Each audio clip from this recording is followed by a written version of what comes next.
Jeongmin is a quiet, lonely girl, weighed down by the cruelty she faces at school, especially from her childhood friend Juyeon, who turned on her long ago. Isolated and invisible, Jeongmin endures each day in silence, but at night, everything changes. In her dreams, she's not just seen, she's admired. She's the class president, confident and adored, surrounded by girls who hang on her every word and beg to join her for dinner. In that world, she's everything she wishes she could be. Ironically, in her dreamscape, it's Juyeon who is the outcast. Most of the students think she's filthy, and Jeongmin can't help but agree with them. When she suddenly locks eyes with Jeongmin, the other girls immediately become irritated by her gaze. Jeongmin then uses that chance to snatch the girl's phone. She then sees the horrible things that Juyeon has been saying about her online. All the other girls see the horrible posts and tell Jeongmin that most of it is about her. Juyeon becomes completely petrified at the moment. Suddenly, Jeongmin lands a deafening slap on her, shocking the rest of the students. Sadly, Juyeon is unable to do anything. She stands still as the rest of the class mocks her and laughs at her. Jeongmin wonders if the girl feels this is unfair to her. However, she reminds the girl that she did the same thing to her every day. Jeongmin's moment of victory is cut short as the bright sun wakes her up from her sleep. She opens her eyes and is brought back to the sad reality that is her life. On her way to school, she realizes that she has no money left, all thanks to those horrible bullies. As she gets to school, the first girl who notices is immediately irritated by the sight of her. A cold chill runs down Jeongmin's spine, while she wonders what Joyeon and the rest are whispering about. Despite how much they annoy her, she's too scared to utter a word to them. She reminds herself that these people mean nothing to her in her dreams. Sadly, as she gets to her seat, the side comments don't stop. The girls continue to mock the way she smells, leaving Jeongmin with nothing but a raging anger inside her. In reality, Junghyun is the actual class president. After classes, Jeongmin heads out to use the restroom. When she sees that there are a lot of people inside, she dispatches to use the faculty restroom on the first floor. There, she questions herself about why she's so scared of her colleagues. Regardless, she clenches her fists in anger, knowing that she can only get back at her haters in her lucid dreams. Chuyeon was the one who turned her into an outcast, even though they were best friends in elementary school. Back then, she noticed that Juyeon used to be alone because of her personality and the way she treated people badly. Despite that, Jeongmin approached the girl and asked her to come with her and her friends. From that moment, they became friends, and they were inseparable. That was until the day that Juyeon asked Jeongmin to stop hanging out with some of her friends. She called them losers, and told Jeongmin to hang out with only herself. As the days went by, Jeongmin started to see Juyeon for who she truly was. She realized that all the rumors were true. Juyeon would even apply makeup to her and change her hairstyle, but Jeongmin was too timid to reject her. The other girls saw how mean Juyeon was to Jeongmin, which made her cry. Jeongmin then told her friends what the girl had been saying about them. They advised her to cut off Juyeon, and she agreed with them because Juyeon's personality was just too bad. When Jeongmin returns to the class, Juyeon notices that she has washed off the makeup on her face. She notices the other girls defending Jeongmin, so she tries to force her way in, but the girls push her away and tell her not to come close to Jeongmin anymore. As they reveal what Jeongmin told them, Juyeon accuses her of gossiping about her. After that, Jeongmin leaves with her friends, but she looks back and notices Juyeon's sad look. From that moment on, they never spoke again, and Juyeon never harmed Jeongmin despite her worries. By the time Jeongmin got to high school, she saw that Juyeon had become a completely different person. The two girls stared at each other for a moment, but Juyeon got up and passed Jeongmin as if she were a nobody. However, Jeongmin feels a bit relieved that her childhood friend doesn't remember her. Juyeon's sad expression on the last day they spoke still haunts her memories. Although she's still scared of Juyeon, the girl looks like she's still sad about what happened between them. On the sports ground, the students are asked to pair up, and Jeongmin is the only one without a partner. While she fears that people will think she's weird, she suddenly hears people scoffing at her. She looks up and sees Juyeon and another girl laughing at her. At that moment, Jeongmin is completely shocked, wondering if the girls are really talking about her. As her heart races, her anxiety grows, and a cold sweat starts to cover her body. She realized that her high school career was as good as over because Juyeon actually remembered her. Back in class, she is startled as some girls approach her and call her out for bullying Juyeon in elementary school. Jeongmin is completely confused, wondering if Juyeon told these girls about what happened between them. As the fear hunts her, she's left speechless. One of the girls then snatches her phone and mocks the music she's listening to because it's old-fashioned. They also notice that she hadn't used most of her data, but Jeongmin was just saving it up because she didn't have much. She trembles in fear, unable to do anything about the bullies tormenting her. They turn on her hotspot and threaten to mess her up if she puts it off. Leonmin then starts regretting her life as the rest of the class continues to gossip about her, and behind it all is her childhood friend. This was only the beginning of what Juhyun would do to her. As the days went by, Jungmin went through hell in school. Her cries for help went unanswered and she fell further into despair. She wondered what she did to Juhyun that was so horrible. The only memories that echoed through her mind were people talking about how she bullied Juhyun in elementary school. In her moment of desperation, she went to her mother for help, but as she entered the room, she only saw a trail of broken bottles. She wanted to tell her mom that she was being bullied, but her mother was silent. Because of that, Jungmin started to think whether her mom would even care. The woman seemed to always abuse herself, and she couldn't even take care of herself as well.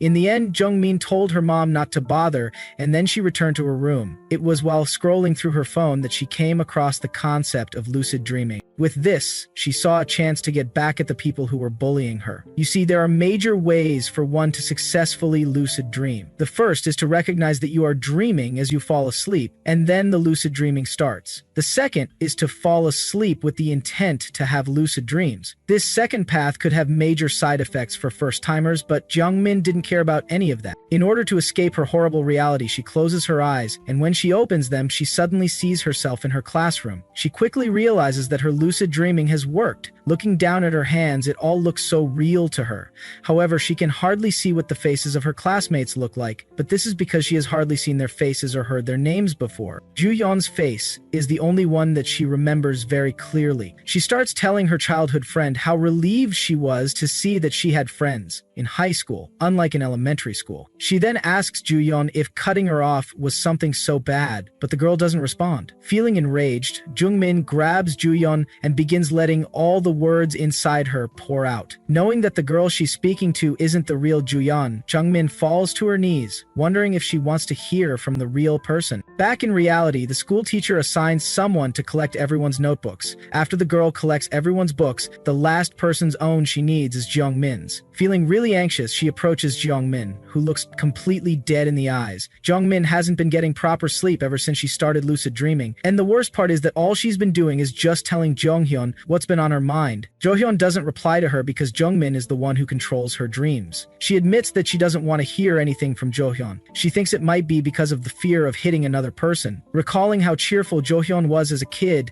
Jungmin decides there's nothing she can do to her. However, if she continues with this pathetic behavior, then nothing will change in her life. When the time to pick a class president came, Hyejin wanted to be the one, but she got rejected because she fools around too much. She then tells the teacher that she wants to recommend Juhyun. Juhyun's grades and leadership make her a suitable candidate for the role, but she would prefer it if someone else took the role instead. However, the other students encourage her and start cheering for her to just do the job. Meanwhile, Jungmin wonders if she'd be able to join in on the fun if she hadn't pushed Juhyun away back when they were kids. While she tries not to think about it too much, Juhyun is then selected to be the class president. Suddenly, Jungmin notices that she's the only person in the classroom. Looking at her phone, she sees that it's time for lunch, so she decides to head over to the snack shop. On her way, she overhears Juhyun's friends telling her to get revenge. Jungmin's heart starts to race when Juhyun doesn't even remember her name. The other girls offer to help Juhyun get revenge, but she decides that she doesn't want to mess with her childhood friend. As they continue to badmouth Jungmin, Juhyun tells them that Jungmin was the one who approached her first. Juhyun already noticed Jungmin quietly standing by the side, and she decided to wait and see what the girl would do. At that moment, Jungmin hides herself and remembers that she cut off Juhyun in the first place because of her horrible personality. Juhyun was always judging people and looking down on them. Now, she enjoys the company of friends while silently tormenting her old friend. Jungmin almost fell for her deceitful character, but she decided it was better not to hang out with delinquents. When she returns to class, she walks past the bullies, ignoring them, but Hyungmin calls her attention and says that her skirt is kind of short. Jungmin turns around and starts hearing the class gossiping about her. As everyone stared at her skirt, she could quickly tell that this was another plot that Juhyun had planned out. Jungmin succumbs to the pressure because of all the eyes staring at her. In her moment of anger, she returns to her seat, knowing that any outburst she made would make things worse. In order to keep her sanity, she typed out horrible posts while Juhyun and the rest continued to insult her. The next day, in class, she could barely focus on the lesson, thanks to all the lucid dreams dreams she's been having. Just as she nearly falls asleep, she hears the teacher telling everyone that the lesson will be on the exam. Everyone starts writing things down, but she can't figure out what they're all writing. Since she can't keep herself awake, she decides to close her eyes for a bit, but she falls into a deep sleep. Her colleagues then start getting ready for gym class, and they decide not to wake her up thanks to the rumors of her bullying Juhyun in the past. The girls ignore her and head to the snack shop. While Juhyun's friends make fun of her too, Juhyun looks a little bit concerned, so she tells her friends to head on without her and says she has to head to the nurse's office because she's having cramps. As her friends leave, Juhyun quickly sets her sights on Jungmin. She returns to the class and approaches Jungmin's table, watching her sleep peacefully. Leon recalls that the girl was on her phone earlier, so she searches the table and finds the phone. She unlocks the phone and mocks Jungmin for not putting up better security for her phone. She then tells Jungmin that she should have been nicer to her, but Jungmin is too deep in sleep to hear a single word. Juhyun then goes through the phone and sees the posts that Jungmin has been making about her. With a sinister plot in her mind, she quickly takes a picture of the posts. Later on, Jungmin is startled as the teacher yells her name and asks if she was sleeping during gym class as well. Jungmin is shocked at how time passed so fast. The teacher then tells her to come to the teacher's office when she gets to school the next day. Jungmin clenches her fist in anger, her face full of sadness because no one even bothered to wake her up. As everyone leaves, Juhyun suddenly calls her and gives her a smile, leaving Jungmin very confused. For someone who always laughed at her and hid behind her friends, Jungmin wondered what Juhyun could be thinking. On the way home, Juhyun tells her friends that she finally wants to get revenge on Jungmin and says that what she did to her still hurts. Heejin and the others completely support her and tell her not to feel bad about anything. Chungming wakes up late the next day and tries to quickly freshen up, but the thought of Juhyun's smile the previous day flashes through her mind. When she gets to school, she tries to tell Juhyun and her friends to leave the doorway, but Hyein tells her to use the front door. Surprisingly, Juhyun starts insulting her by calling her filthy and telling her to cut off her bangs because they're ugly. Poor Jungmin can barely contain her racing heart. She wonders if these insults are because she skipped the shower for one day. The whole class talks down on her while praising Juhyun. Jungmin suddenly turns around and stomps out of the class. Tears fill her eyes, and all she can feel is a mix of embarrassment and rage. She swears to kill Juhyun for openly humiliating her like that. Back in class, Juhyun and her friends laugh about what just happened. It also turns out that Juhyun made Jungmin's account public, so everyone can now tell her that it's her who's making those vile posts online. At night, Jungmin lies on her bed, her mind full of sadness as she thinks about the way Juhyun will bully her the next day. With the way she's feeling, she wonders if she should try and get the revenge she wants now. She suddenly hears the doors creak open, and fear fills her body when she realizes it's her father. She sits up to greet him, but the man ignores her and turns away. Seeing that her mom is also at home, she knows that the chaos will soon begin. 5 seconds later, she hears her dad beating up her mom because she was sleeping when he came home. Jungmin curls up in one corner of her room while listening to the chaos, and she wonders why the man even bothers coming home. She blames her father for causing her and her mother to become so weak. Maybe if she were stronger, she would have been able to get back at her bullies by now. Eventually, the chaos dies down and the house becomes quiet. Feeling exhausted, Jungmin falls asleep and suddenly sees herself in an otherworldly place. While trying to grab the floating strings around her, she realizes that she's in a dream and she's been lucid dreaming by accident recently. Recalling the image of her father, she decides to try and get her revenge for just one day. She turns around and manifests the scene of her house. There she hears the loud shattering noises as her dad beats up her mom. Jungmin opens the door and finally confronts her abusive father. He turns to face her and tells her to come closer, but she's too scared to move an inch. The man then approaches his daughter, ready to beat her to death, but Jungmin quickly slams him to the ground and starts squeezing his neck. Her face lights up in joy as she sees how she has completely overpowered her father. Right now, she can only think about killing him, so she squeezes harder on his neck. Eventually, she hears a loud thud as her father's head lands on the ground. Realizing what she has done, tears start to flow down her eyes, but it's already too late. Still, Jungmin is in disbelief as she looks down at her hands, realizing that she used these hands to end her father. Her heart starts beating really fast as fear and anxiety take over her body. Suddenly, she snaps back to reality and realizes that it was all a dream. While she's still stunned, her father walks into the room and she glances at him before he turns around and slams the door. It's a bit ironic and funny for her to see that he's completely fine. Later, she rushes to school because she's very late and she would rather not suffer any more humiliation. She suddenly bumps into a stranger, but she apologizes and continues running. Luckily, she makes it in time before the school bell rings. She staggers to her seat and picks up her phone, only to hear people insulting her and assuming she didn't shower, but she only forgot to dry her hair. In order to let out her anger, she quickly starts making posts, calling out all the bullies who are making fun of her. It's quite pathetic that this is the only way she can relieve herself. Suddenly, she turns around and sees Juyeon approaching her. The girl shoves a phone in her face and shows her the account she's been using to make all those hateful posts. Jungmin can't comprehend how Juyeon found out about her account because she set it to be private. Fearing the worst, she tries to deny that the account belongs to her, but Juyeon can already tell who the initials belong to. It's also obvious that it's only she who would talk about the girls in that manner. Her classmates start to get a hint of what's going on as Juyeon reads out the latest post that Jungmin posted. Jungmin becomes very uneasy and speechless as her classmates realize what she's done.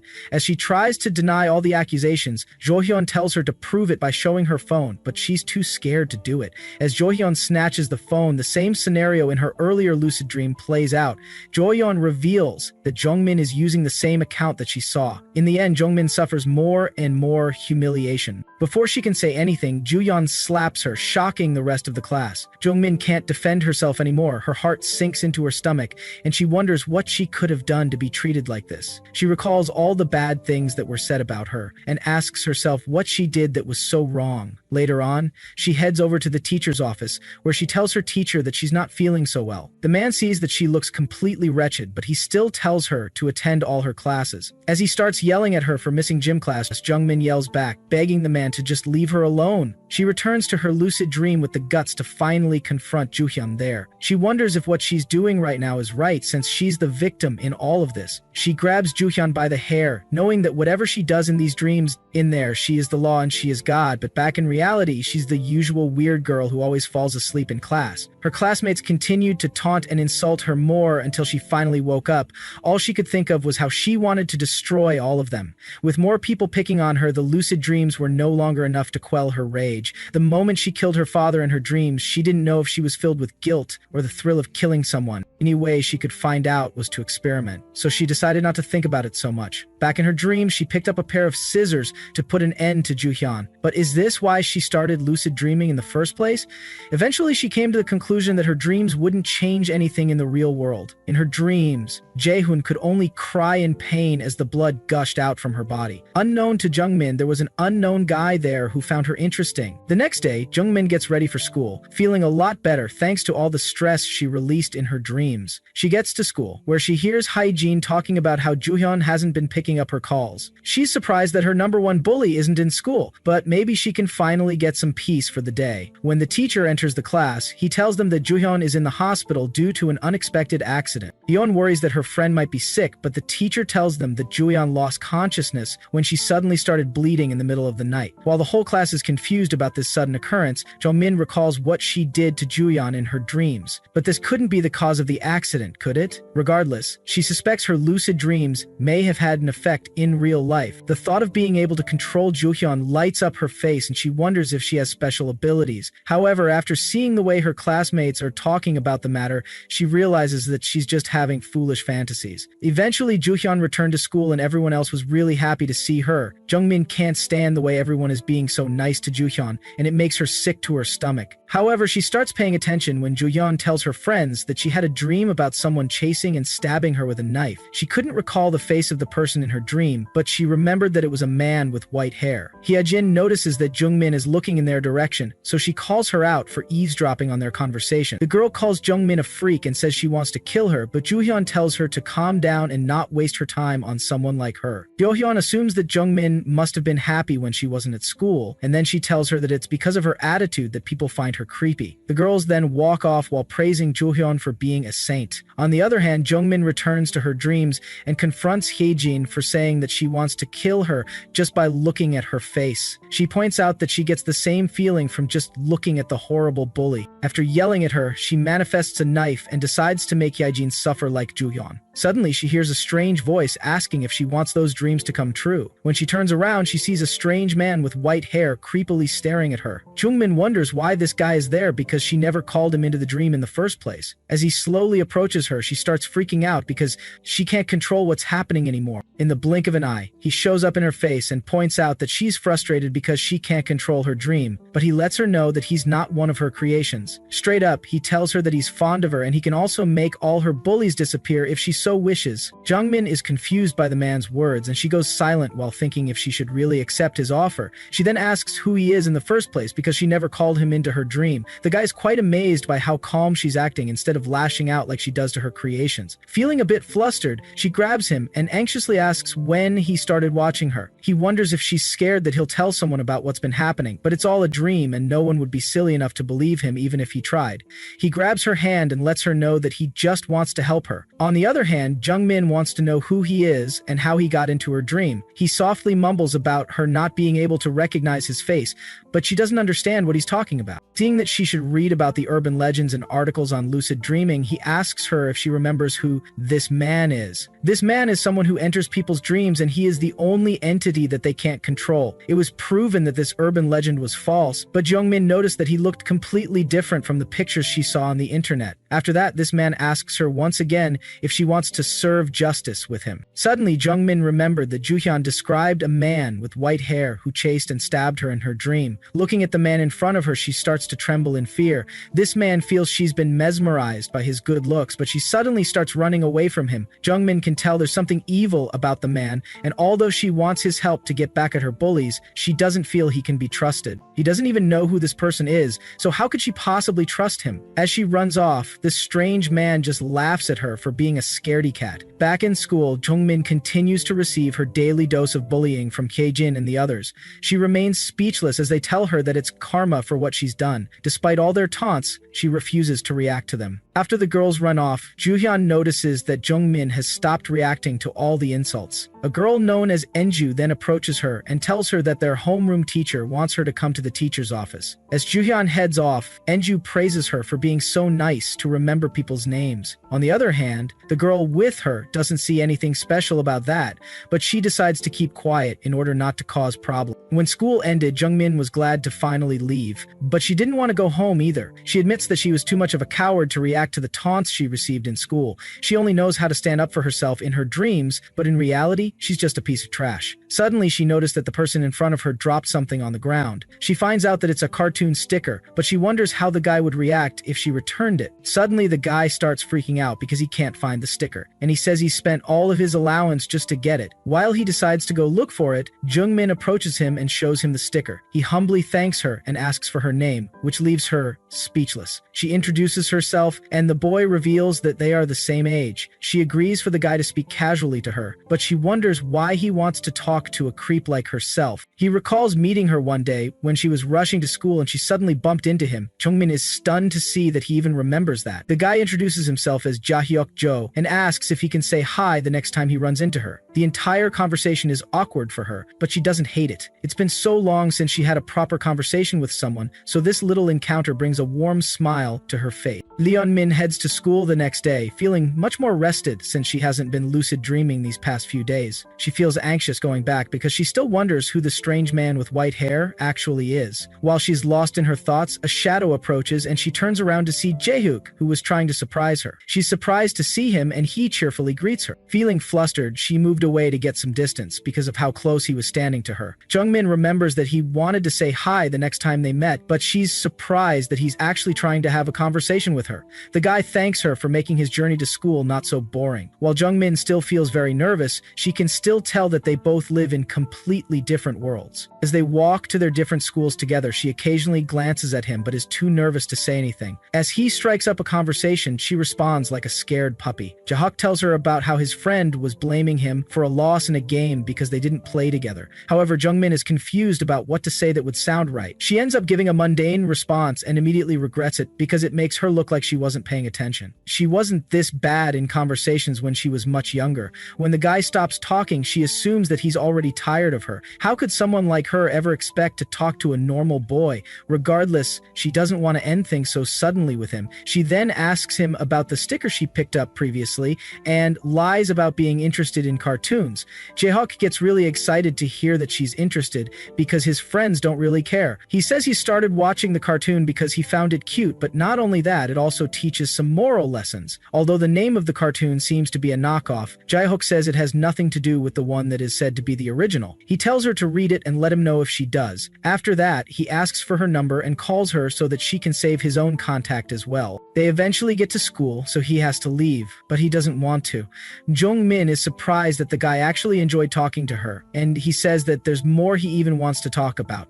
Her face lights up with joy as he offers to call her after school so that they can walk home together. Eventually, walking home together became normal between the two of them, and she got more comfortable talking to Jiha. Back home, she can't help but remember how much she talked about the cartoon, so she decides to give the show a try. While watching it, Jung-min lights up with laughter, and for the first time in a long while, she's actually having fun. She lets the guy know that she really enjoyed the cartoon. Despite the fact that her bullies still taunted her in school, she felt much better because she could always talk to Jaehyuk. Jaehoon and her friends wonder why Jung-min is always smiling at her phone, and they suspect that she's still making hateful posts about them. Enju tells Haejun to crush our girl like she did to other kids in the past. Haejun sees Haejun giving her a weird look, making her feel very anxious. After that, they return to class and are dismissed for the day. As Jaehoon heads home, she sees Jung-min happily talking with Jaehyuk. Hoyeon, the way she laughs reminds Jaehoon of how happy she used to be in her younger days, which leaves her wondering who this new guy is. Jaehoon realizes that this is the guy who makes Jung-min so happy these days. The jealousy in her soul grows. She was getting bored because Jung-min was no longer reacting to her taunts, but now she's eager to know what her expression would be when she gets betrayed by those she trusts. The next day in school, Jung-min mistakenly bumps into Haejin to ask about the class they have next. Surprisingly, Haejin just scoffs and walks away from her. Recently, she hardly gets bullied anymore, and her classmates don't show any interest in her. Although she's still alone, she still has Jaehook. Suddenly, she gets a text from the guy, telling her about the way his classmates always make fun of him. The whole thing was really funny to her, and while she laughed with joy, no one thought about bothering her, and most of all, she didn't see the need for lucid dreams anymore. While she's stuck on her phone, some of her classmates call out to her, and she wonders why they're even talking to her. One of the girls is eager to know who's making her smile so much these days, but Jung-min feels like this is just another plot to bully her. However, the girl is happy to see her smiling and says it's nice for her to lighten up. She even goes ahead to ask her to hang out, which leaves Jung-min shocked. Jung-min would have probably had a lot of friends if it wasn't for Haejin and all those other bullies. She then asks the girls for their names, and they immediately get upset because she doesn't even know the names of her classmates. The girl in glasses introduces herself as Sora Choi, while the other is Eun Yusei. After that, they decide to head over to the snack shop. Jung-min is shocked when they tell her to tag along. It becomes another moment of joy for her. But she still suspects that these girls may have some other intentions. However, they all just went to the bathroom together, ate lunch, and went to the snack shop. Having these kinds of friends was so special that she ended up setting her suspicions aside. One day, Sora ends up asking her for money again,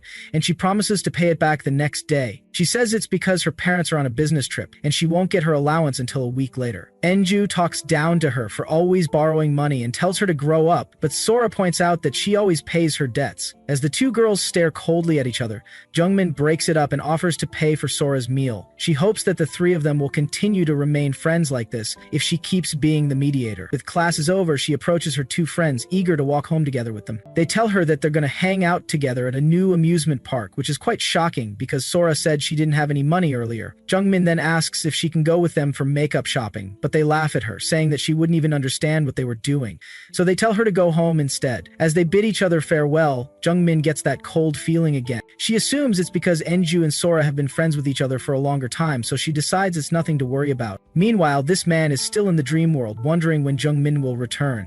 Jung-min got to school the next week, but she still couldn't shake off the memory of Sora and Enju leaving her behind. She gets to class and Sora calls her over to see something. At the same time, Jaehoon and her friends are still ignoring her. Sora then shows our girl some funny pictures of Enju, which makes her laugh. She says the amusement park was really fun and asks Jungmin to come with them next time, explaining that they only had 2 tickets when they went. Because of this, Jungmin feels a bit relieved that her suspicions were wrong. When Unju walks into the class, Sora tells her that she was showing Jungmin those funny pictures of her, but she doesn't find it funny one bit. Unju lashes out at Sora, saying she never gave her permission to show those pictures, and she tells the girl that she's always acting rude. She even goes ahead to call it a crime, leaving Sora in utter disbelief. Jungmin becomes very uncomfortable as the 2 girls start arguing with each other. She tries to stop them, but Sora leaves angrily and says she'll delete the pictures. After that, Jungmin apologizes to Unju for looking at the pictures, but Unju wonders why Sora had to show Jungmin of all people. Upon hearing this, Jungmin asks her to repeat herself, but she acts like she didn't say anything. Later, she gets a text from Sora telling her to come to the faculty restroom. When she gets there, she sees Sora trembling. Sora suddenly screams and curses out Unju for always acting like she's so cool.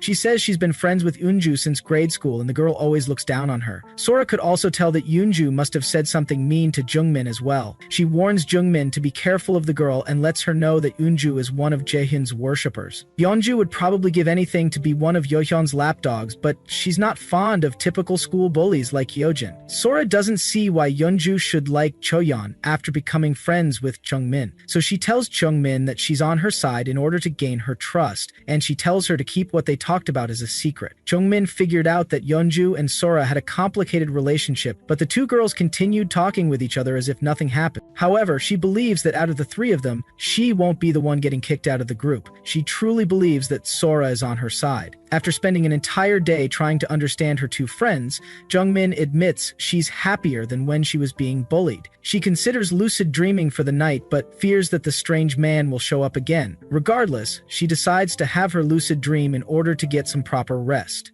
As soon as she gets there, she opens her eyes and sees this man happily staring at her. She screams in shock as he tells her that he's been waiting for her to return. Why the hell would this strange guy be waiting for her of all people? He tells her that it's because she's the most fun and that he still wants to help her. He feels bad about the bad things she has to go through every day in school, but Jungmin denies ever being in such a predicament. She doesn't want him to pity her based on what he's only seen in the dream world. As she recalls the recent days she's had with her new friends, she tells herself that she's not an outcast. The strange man figured that she stopped lucid dreaming because her life has been worth living recently, but he asked if she was sure that it would last. Also, her bullies still haven't been dealt with for the horrible things they did to her. He offers her his help once again so that she can truly be free. Jungmin couldn't deny a single thing the strange man told her, and he spoke as if he understood her feelings more than she did. She was grateful for getting a break from all the bullying, but deep down she knew that Jaehyun and the rest still had some sinister plans. She recalls how he offered her a chance to serve justice, and now he's extending his hand to her again. Jungmin pauses as a cold chill runs down her spine, and she rejects his help. This man is disappointed because it's no fun for him, but he tells her to come find him if someone new makes her life difficult. She wonders who would make things hard for her again, and he tells her that it could be the new friends she has now. She refuses to believe that, and he apologizes, but it's more like Jungmin is hoping that it really won't be her new friends. Meanwhile, Sora chats with some other friends about how she can easily take advantage of Jungmin,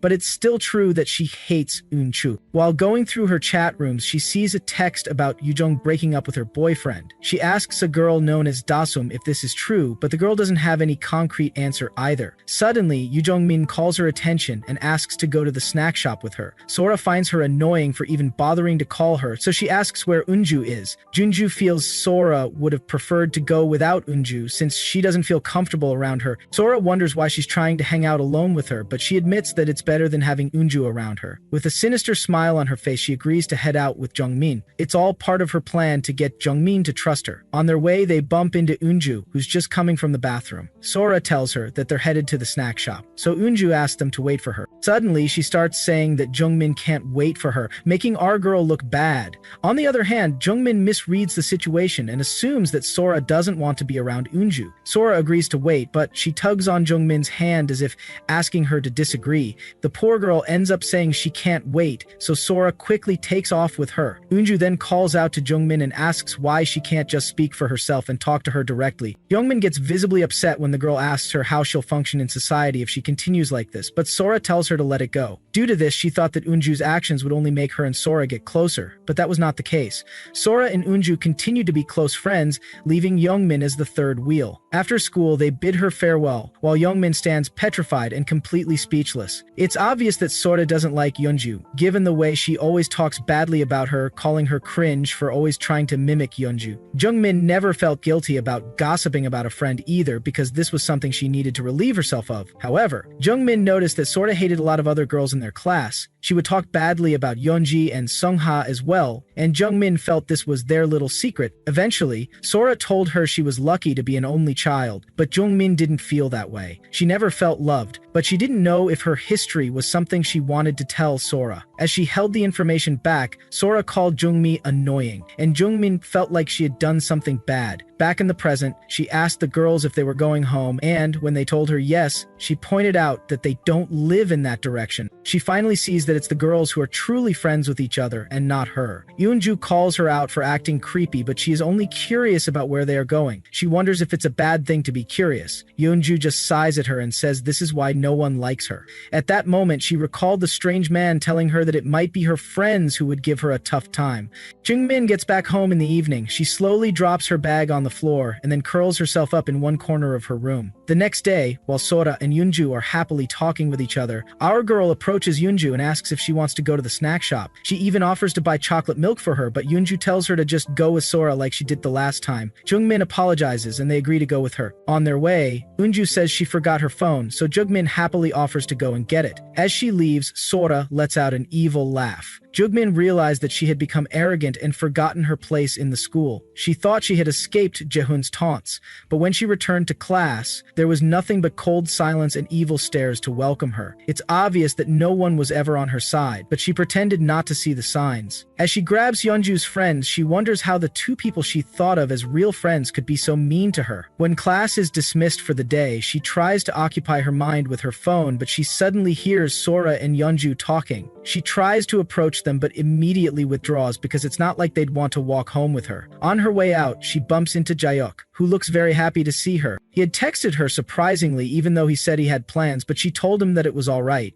He explains that his friend held him prisoner to play video games and he barely made it out to meet up with her. Feeling very sad, she asks Jaehyuk if he's actually okay with hanging out with her. She feels he'd have more fun with his friends and says that he's also out of her league. And as soon as she says that, she starts feeling like a loser who's just looking for someone to comfort her. However, Jaehyuk tells her that there's nothing wrong with her. He doesn't even see why there should be leagues between friends. Jungmin recalls that she used to think like that as well. Then the guy tells her that he's never thought of anyone being beneath him. He doesn't see himself as that much of a cool person, and he also feels like looks don't matter. He then musters up the courage to tell her that she looks pretty and that he doesn't want her to look down on herself. Jungmin's eyes fill with tears, but she admits that what he said wasn't uncomfortable for her. However, deep down in her heart, she feels like he's the best person she's ever met, and she doesn't think she deserves all these nice compliments. She recalls how she had fun gossiping about friends and even hurting people in her dreams. Despite the fact that he doesn't know her true nature, Jungmin still thanks him for the compliment because it makes her really happy. She stares at him with googly eyes, admiring all his unique features, and she wonders if he would think she's a creep for this. Since there's no one who's on her side, she comforts herself by making Jaehyuk her boyfriend in her dreams. Just as the two of them are about to kiss, the strange man pops up and wonders why she's being so romantic. Due to this, he thinks she's no different from every other person. The strange man was only attracted to her because of the way she stabbed Juyeon and had such evil eyes. Jungmin tells Jaehyuk in her dreams that she's been having hard times and she wants him to always be by her side, and as he responds, she notices that something is off. She looks up only to see the strange man staring down at her. Looking completely flustered, she tells him to stop messing with her dreams. The guy starts trying to get some info on Jaehyuk, but Jungmin refuses to tell him anything. He then asks her for a story and tells her that he basically lives in the dream world. He also points out that she doesn't have the chance to talk to anyone like this. Jungmin admits that he's right, so she decides to indulge him. Later on, the strange man finds out about the issue of her being stuck between two friends. She points out that they never wanted to be nice to her in the first place. The strange guy leaves no comments, so Jungmin asks why he's not sharing his opinion on the matter. He says he's only going to listen because he feels that she doesn't like it when he tells her what to do.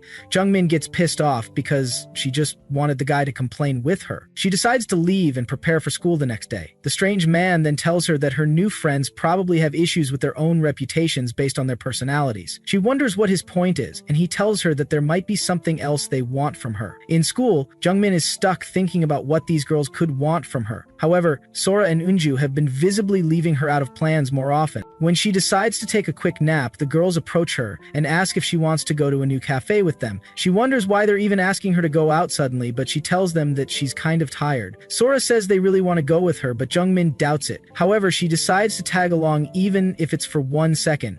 She decided to pretend like she couldn't help but tag along, but she wondered why Sora was acting so nice again. She recalls the strange man's words and wonders what the girl could want. Later on, they head over to the cafe where Sora is eager to try the popular drink there. Jungmin decides to have a normal Americano coffee, but Sora tells her to try something more expensive. Sora's persistence gets annoying, so Jungmin tells her that she doesn't have enough money. Surprisingly, the girl offers to pay for Jungmin. It's quite shocking and obvious that Sora is acting differently, but Jungmin can't tell why. Suddenly, the girls tell her that they want to talk to her about something. Sora can tell that there's a lot she's upset about, and she says that they weren't avoiding her to make her feel like an outcast. According to her, Jungmin told them to stop hanging out with her recently because she didn't like seeing them hanging out with Jungmin. When Jungmin asks why they didn't just tell her, Sora says she didn't want to open up her old wounds. Apparently, Yeonju also felt bad about all the mean things she said. Sora explained that they brought Jungmin to clear up the air on what had been happening. Poor Jungmin wonders if this is really the truth,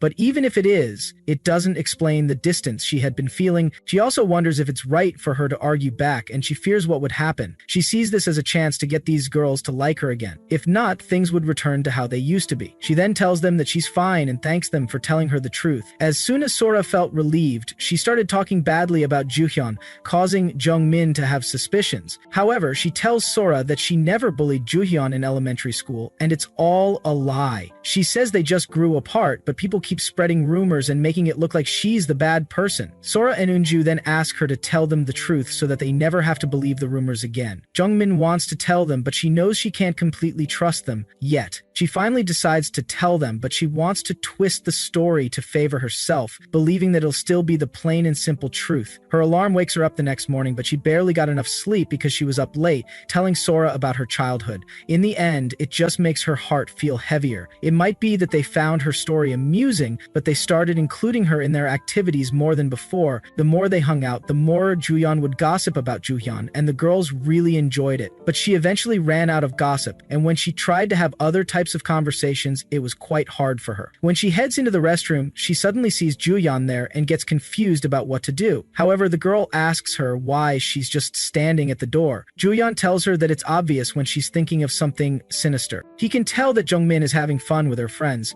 but Juhyun wonders how long she thinks it'll last. As she leaves, Jungmin stands, petrified, trembling in fear. After classes, she rushes to Sora and Unju to ask if they'll all be hanging out. Sadly, they tell her that they're going to study again. Even when Jungmin desperately offers to give them some gossip, Sora says she's uninterested. The girls bid her farewell, and on their way home, Unju points out that they were asked to hang out with her by Juhyun. However, they actually hate Jungmin and think nothing good of her. Apparently, they plan to set up Jungmin just to see if she would actually trash-talk Juhyun. Jungmin, who's eavesdropping on them, finally realizes that the friendship was all a lie. After realizing the truth, Jungmin returns to her lucid dreams and tells the strange man that she wants to get revenge on her bullies. She asks him to serve justice for her because she's tired of acting like a fool. When she returns to school, Unju asks if she's coming to the snack shop with them. The girl urges her to come quickly as Juhyun enters the class. Sora also urges her to come, and she agrees to go with them. She simply watches the girls happily discussing with themselves while waiting for the right time. Back in her dreams, the strange man agreed to help her, but she had some questions for him. She asked him if he was the one who hurt Juhyun in her sleep back then, and he was surprised that she actually found out. Before she asks any other questions, he decides to explain his actual abilities to her. The guy started off with basic lucid dreaming, but evolved into someone who could astral project and enter other people's dreams. However, his abilities still grew to the point of being able to affect affect the real world. This was how he was able to hurt Ju-hyun. He also admits that it's possible to kill people, but he needs to put in a little more work for that. So far as Jungmin has this guy, her bullies won't show up. But is this all she can get? She wonders if a little physical pain will make them suffer more than her. Will these evil girls be able to see that it's their punishment for everything they've done to her? The guy then tells her that he won't be back for a while, so she's free to do whatever she wants. Jungmin changes her mind and tells him to act as her backup because she wants to be the one to get revenge by herself. The next day, when the time for gym arrives, she sees her chance to carry out her plan. Since their gym uniforms don't have pockets, everyone has to leave their items in the classroom. As they head outside for volleyball practice, the girls are told to group themselves in pairs. On any other day, Jungmin would have been terrified since she has no one to pair with, but right now, she happily welcomes it. She already has it all planned out with the man in her dreams, and her first target is Sora since she's the easiest. She tells the guy to get some information about Sora from her phone. Sora is the kind who likes talking bad about others behind their backs, and this is because there are people who always enjoy her stories. Jungmin doesn't believe in astral projection, but she can find out now by checking if the password that this man told her is right. Surprisingly, she unlocks the phone and realizes that the guy was telling her the truth. With the little time she has, she quickly searches through the phone, hoping to find something. She then comes across a group chat where Sora is saying bad things about her. The other girls in the group chat happen to be her classmates as well. She goes to another chat room and sees Sora talking badly about some other people. From the information there, she can tell that there are at least 10 people whom Sora has used. If the class found out about this, Sora would be in a worse position than Jungmin. She decides to send the pictures of the chat to her phone and back them up as well. Since they're all high schoolers, they always think the same way, and so far as she has the dream guy with her, there's nothing Jungmin needs to be afraid of. After classes, she approaches Sora and says she has something to talk to her about. Sora, hoping that this will be fun, immediately agrees. As Jungmin leads her to somewhere private, she quickly texts her group chat about what's happening. While she snickers and taps away on her phone, Jungmin can already tell what she's doing. When they get to the place, Jungmin calls her out for working with Ju-hyun to embarrass her. Upon hearing this, Sora becomes quite anxious and tries to deny it, but Jungmin lets her know that she heard everything that she and Eunju were saying. Since she's already been caught, Sora starts calling our girl a creepy stalker, saying that it's a crime. Now she sounds just like Eunju. Jungmin brings out her phone and shows Sora the picture of her group chat. As soon as she sees it, Sora's heart sinks, and she wonders how Jungmin got it. Jungmin tells her not to try and snatch the phone because she already has everything backed up somewhere else. She threatens to show the class the pictures if Sora tries anything, and the girl is left too scared and speechless. All Jungmin wanted was genuine friends who liked her, but she has given up on all of that. Sora quickly falls to her knees, apologizing and begging Jungmin not to spread the pictures. Jungmin can't believe that she was so hung up over someone so pathetic. She then asks Sora to tell her Ju-hyun's plans. Sora says they were just called over by Ju-hyun one day, and Eunju probably agreed to the plan because of how obsessed she is with Ju-hyun. On the other hand, Sora only agreed because she saw Jungmin as an easy target she could mess with. She apologizes again, but Jungmin doesn't want to hear her filthy apologies. Jungmin gives the girl a chance to redeem herself by telling Sora to hang out with her always, no matter what. She tells Sora to defend her when the situation calls for it, and not to make her angry anymore. She notices Sora looking at her weirdly and wonders if she'd rather not carry out her request, but Sora nervously agrees to do it. Jungmin doubts that Ju-hyun really feels sorry for her because she's not the type to wish her well. Eunju sees the two of them walking back into class and angrily asks where they've been. She assumes that Jungmin was trying to exclude her again, but Jungmin says that she just needed to talk to Sora about something and it'd be a problem if Eugene overheard them. Sora freaks out and quickly defends Jungmin, saying that there's nothing wrong with what she did. Eugene is confused about why she's acting so weirdly, but Sora suddenly decides to go to the bathroom with Jungmin, who is enjoying the chaos that is slowly unfolding. In the bathroom, Jungmin commends Sora on doing a good job, and the girl tells her that she can keep up with it. Maybe now she'll understand how it feels to suck up to someone who's a fellow student. Sora continues defending Jungmin at any point that Eugene tries to say something. Eventually, Eunju ends up becoming the third wheel. The next day, Jungmin sees Eunju in class alone without Sora. As she greets her, Eunju asks her why Sora is suddenly sucking up to her, but our girl plays dumb. Eunju tries to find the words to tell her, but she can't. Usually she's good at instigating people, but she's speechless now.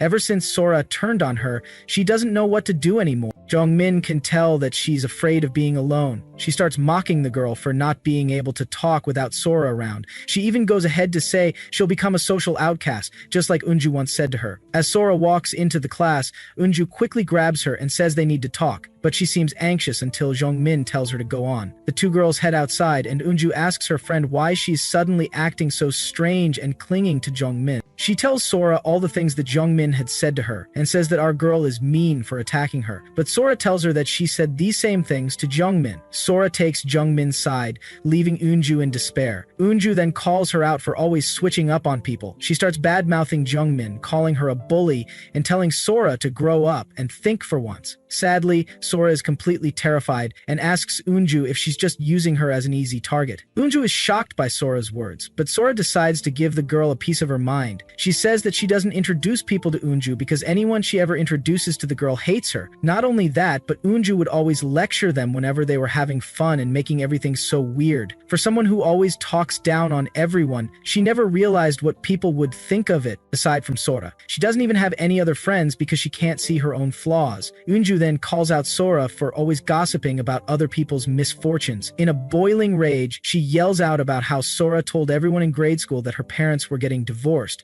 Due to that, everyone acted weirdly towards her because Sora couldn't keep her mouth shut. The other students kept gossiping about her, and this is what made Eunju hate the fact that Sora talked about other people's secrets. That's why she was so upset when Sora showed Jongmin pictures of her. She blames Sora for being the way she is now. On the other hand, Sora doesn't know why she's upset over something that happened in grade school. She thinks Eunju is just a loser who always tries to act cool. She turns to leave and decides that they shouldn't be talking to each other anymore. As she leaves, Eunju falls to her knees and starts crying. Back in class, Hyejin approaches Juhyun and asks her to come to the snack shop with her, but Juhyun ignores her. She then sees that a lot of people are gathered around Junmin, and she can't stand the sight of it. It's also probably why Juhyun is in a bad mood. Since she can't even tell what Juhyun is thinking, she decides to leave. Juhyun then approaches Eunju, who's sitting by herself. They head outside, where Juhyun asks the girl why she's all alone. Eunju tells her that Jongmin is actually really evil, and she can now understand what it feels like to be betrayed by someone she calls a friend. However, Juhyun doesn't care about any of that. She just wants to know why Eunju is with Jongmin. Yeonju apologizes and explains that Jongmin must have done something to separate her and Sora. Juhyun doesn't understand why Sora is suddenly sucking up to her former best friend.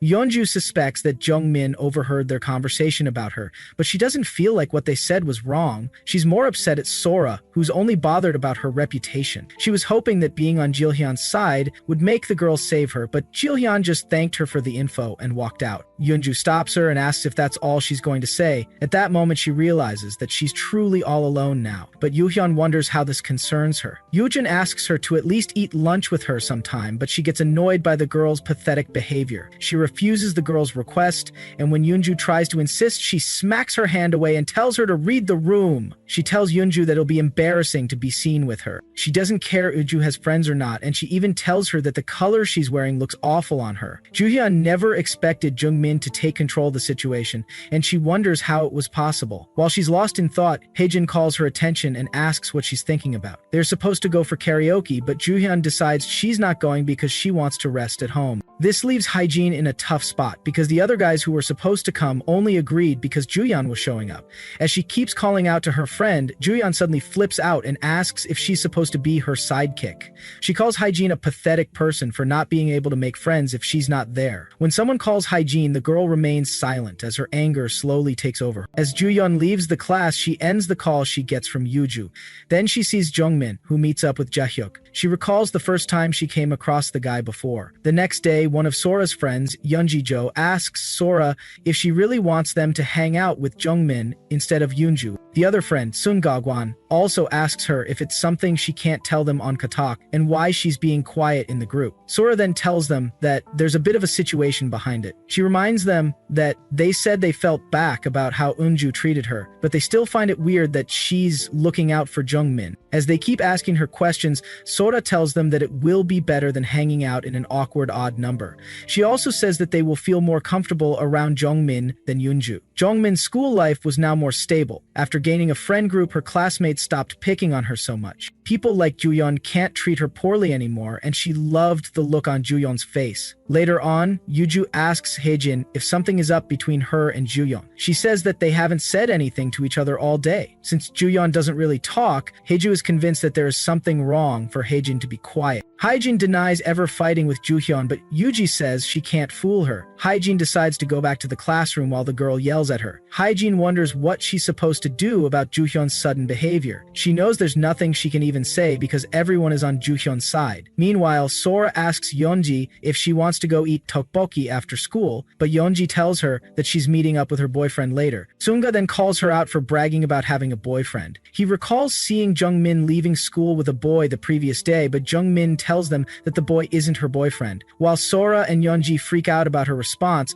she tells them that the guy isn't her boyfriend yet, which leaves them completely stunned. Jungmin didn't even realize what she was doing before she said it. When they ask her for pictures, she tells them that she doesn't have any. However, she hopes that it isn't a lie. She also doesn't think that the chances of Jaehyuk being her boyfriend are non-existent. Afterwards, she returns to the dream world and asks the white-hailed man to get Jaehyuk to date her, but the man is in disbelief. He tells her to get real and points out that her school life has gotten better after threatening Sora. He asks about Yoonju, and Jungmin confirms that the girl is all on her own now. She then asks the man what's happening in his life for him to always be in a hospital gown, but he shoves the topic aside by telling her not to worry about it. Every time she asks the guy about himself, he always ignores her or changes the subject. She feels it's unfair that she's the only one who doesn't know the kind of person he is. However, she plans to find out no matter the cost. She then asks him how he started lucid dreaming. The man tries to avoid the question, saying he won't let anything happen to her, but she doesn't see how she can believe that. He wonders why she's persistent when she already knows the answer and says that she's forgetting something. He lets her know that he is someone who can kill others without leaving any traces or prints behind. This means that murder is a piece of cake for him. He tells her to keep this in mind and not to get curious about him at all. He also offers to help with her revenge because he wants to see her for a long time. After that, the man tells her it's time for school before walking away. But Jungmin is upset with how weird the guy is acting. On her way to school, Jungmin complains about the way the white-haired man was bragging. She feels the guy will get more sensitive if she asks him about what he did before lucid dreaming. But she wonders what he meant when he said that she already knew the answer. She asks herself if the guy is someone she might know. Meanwhile, Seunga complains to his friends about feeling awkward when they hang out with Jungmin. He wonders if the guy she was talking about yesterday is even real. He notes that the guy looked handsome and popular, but it seems weird to him. They ask Sora what she thinks, but the girl tells her friends that she has no opinion on the matter. Her friends try to get her to say why she's hanging out with Jungmin, but Sora remains silent. She makes up her mind and tells them to keep it a secret. Then she reveals that Jungmin has all the records of their group chat, leaving them shocked. Since they're the only ones who are in the group chat, her friends speculate that someone must have sent screenshots to Jungmin. Sora quickly denies doing something like that because it doesn't make sense. Yeonji gets furious, saying that Jungmin is a whole lot worse than she thought. Sora plans to find out how our girl did it, but for now she has to do whatever Jeonming says. She tells her friends to play along until they can find out Jeonming's secret. In class, Yuju nudges Hyojin and asks why she didn't pretend to notice when she came. She says she got there and asks where Johyun is, but Hyojin wonders why she's asking her. Yuju then advises her to approach Johyun first, but this makes Hyojin angry. Suddenly, Yuhyun walks into the class and Yuju greets her. She points out that Yuju is quite early and even Haejin is earlier than usual. Haejin is shocked and wonders if Juhyun isn't mad at her anymore. Juhyun then asks Yuju if she wants to hang out after school because she won't have time from next week since she's looking into academies. She also asks Haejin to come, but this leaves Haejin quite confused. When she decides to go to the bathroom, Yuju offers to come with her, but Juhyun declines. Haejin gives the girl a mean look before she leaves. Then she asks Yuju to come outside with her briefly. When they get outside, Yuju asks her what's wrong, and Haejin reminds her that she fought with Juhyun. However, Yuju feels Juhyun wants to make up with her since she asked Haejin to hang out. Haejin wonders if Yoyu even has any thoughts or not. Nevertheless, Yoyu tells her to just hang out and forget what happened. But Haejin doesn't think it's something she can do. She always had the role of crushing people whenever Joyeon wanted her to. There was a time Joyeon told her to stop bullying Jungmin, but Haejin asks why she changed her mind suddenly. Regardless, she had to wait patiently because she was Juhyun's well-trained dog. The scene flashes back to when Haejin first joined the class. class, and the teacher told them that she came from far away. She was then told to sit behind Hyejin. Hyejin was worried about how to make friends at the time, but Juhyun suddenly approached her and offered to get her desk together. But Roswise told Hyejin to let her know if she needed anything since she was the class president. Hyejin's first impression of her was that she was completely perfect. Hyejin was pretty, with a nice personality, and she was popular with everyone in class. Most of the boys also liked her, and it was common for them to ask her out. Eventually, the reason for Hyejin's transfer spread throughout the class. There were rumors that she got expelled from her former school because she beat her classmates' face to a pulp. These rumors were half right and half wrong. Hyejin thought that they didn't know anything because she didn't beat up the classmate by herself. Sadly for her, the girl's parents were lawyers, and things got out of hand. The girls who participated with Hyejin blamed everything on her when she wasn't at school. In the end, she took the fall for it. She was still in her second year of middle school, and this rumor would follow her around to high school. Juhyun then approaches her and asks if she wants to come to the bathroom with her and her friends. After Hoyeon looked out for Hyejin, their classmates became less hostile towards her, and she was... The next day, Hoyeon gets to school and calls Hyejin when she doesn't see her. Hoyeon then asks her to come outside. When Juhyun gets to the place, she sees Hyejin sitting on a girl's back. Hyejin explains that the girl was saying bad things, such as how she attempted murder in her last school. She says that you have to crush people like this so that they never talk about you again. Juhyun decides to leave and asks the other two girls to stay if they want. As the other girls leave, Hyejin is shocked and wonders why Juhyun seems angry. After that, Juhyun started avoiding her and a big change occurred. One day, a girl called Yujin bumps into Hyejin and tells her that she gets in the way for someone so short. As Yuhyun asks Hyejin for help with a problem, Hyejin realizes that she was mistaken. She knew Hyejin wasn't like her from the very beginning, and the only reason Yuhyun approached her was because she pitied her for being alone. Hyejin was no longer the same as before, and she realized that she was wrong. One day, Yuhyun approached and mentioned that everyone had blocked Hyejin's number. She explained that she debunked the rumors that spread about Hyejin because she had the same experience in grade school.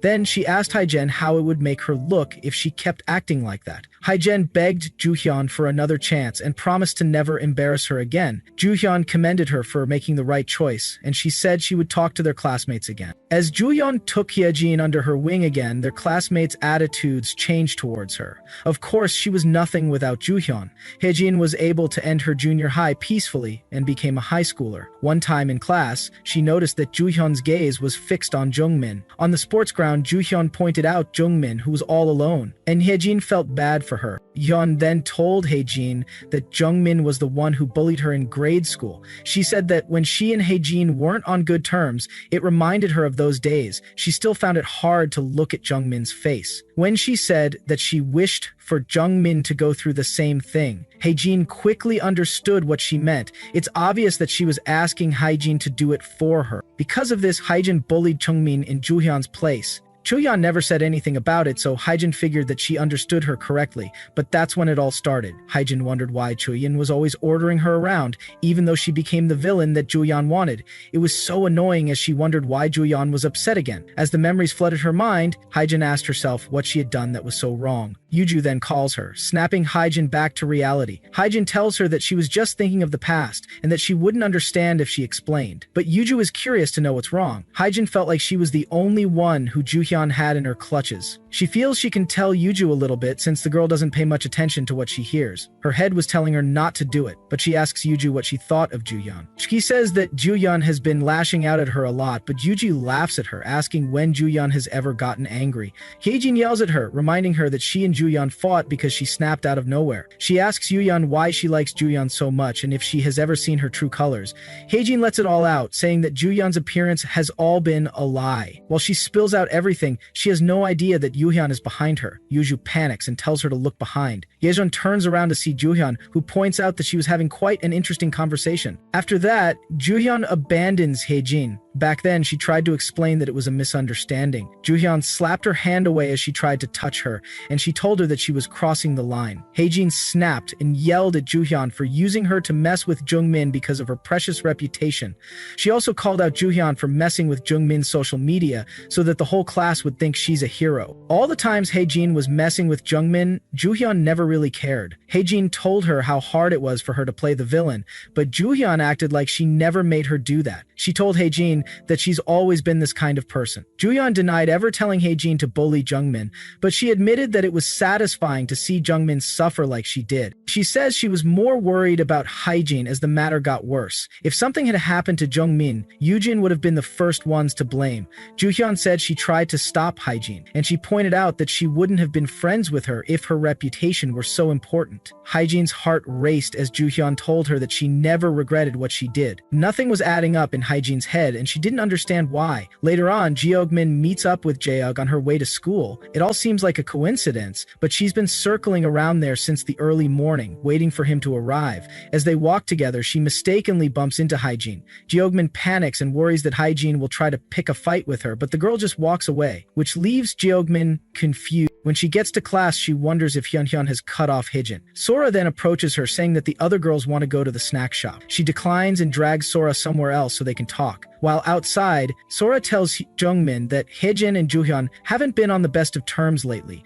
She says Yuju made it look like Haejin was making a big deal out of nothing. Jungmin wonders what the chances are that the girls will start hanging out again. She needed more information, and the curiosity was itching here. She thinks about asking the white-haired man, but decides it's better to find out on her own. Later on, she enters the dream world, where the man has been waiting for her. He asks her to tell him a story, but she doesn't want to talk to him. He apologizes about before, but she tells him that there are things she doesn't want others to know. She also tells him not to show up in her dreams and that she doesn't need his help anymore. His reaction makes her even more furious. She doesn't even understand why she's there because she didn't try to lucid dream. But the guy tells her that it happens when you get used to it. She wonders if he's trapped there and tells him to focus on his own life. The guy then admits that she's right about him being trapped there. He says he felt bad about the way he sent her away the last time, and he realizes that she actually doesn't know who he is. Jungmin wonders if she's supposed to know who he is, and he tells her that he's pretty famous. He tells her that she can find out as much as she wants since so many people know him already. However, she's not allowed to ask weird questions after that. When she agrees, the guy then asks for details about her life. Then Jungmin reveals that she actually wants his help. After explaining things, the guy says he doesn't see any possibility of Haejin and Juhyun being friends again. He went to her room and found out that Haejin still wasn't sleeping and just staring at her phone. It turns out that Juhyun and Yuju left the group chat where all of them were. After that, the white-haired man decided to head back to Jungmin because he didn't have much time left.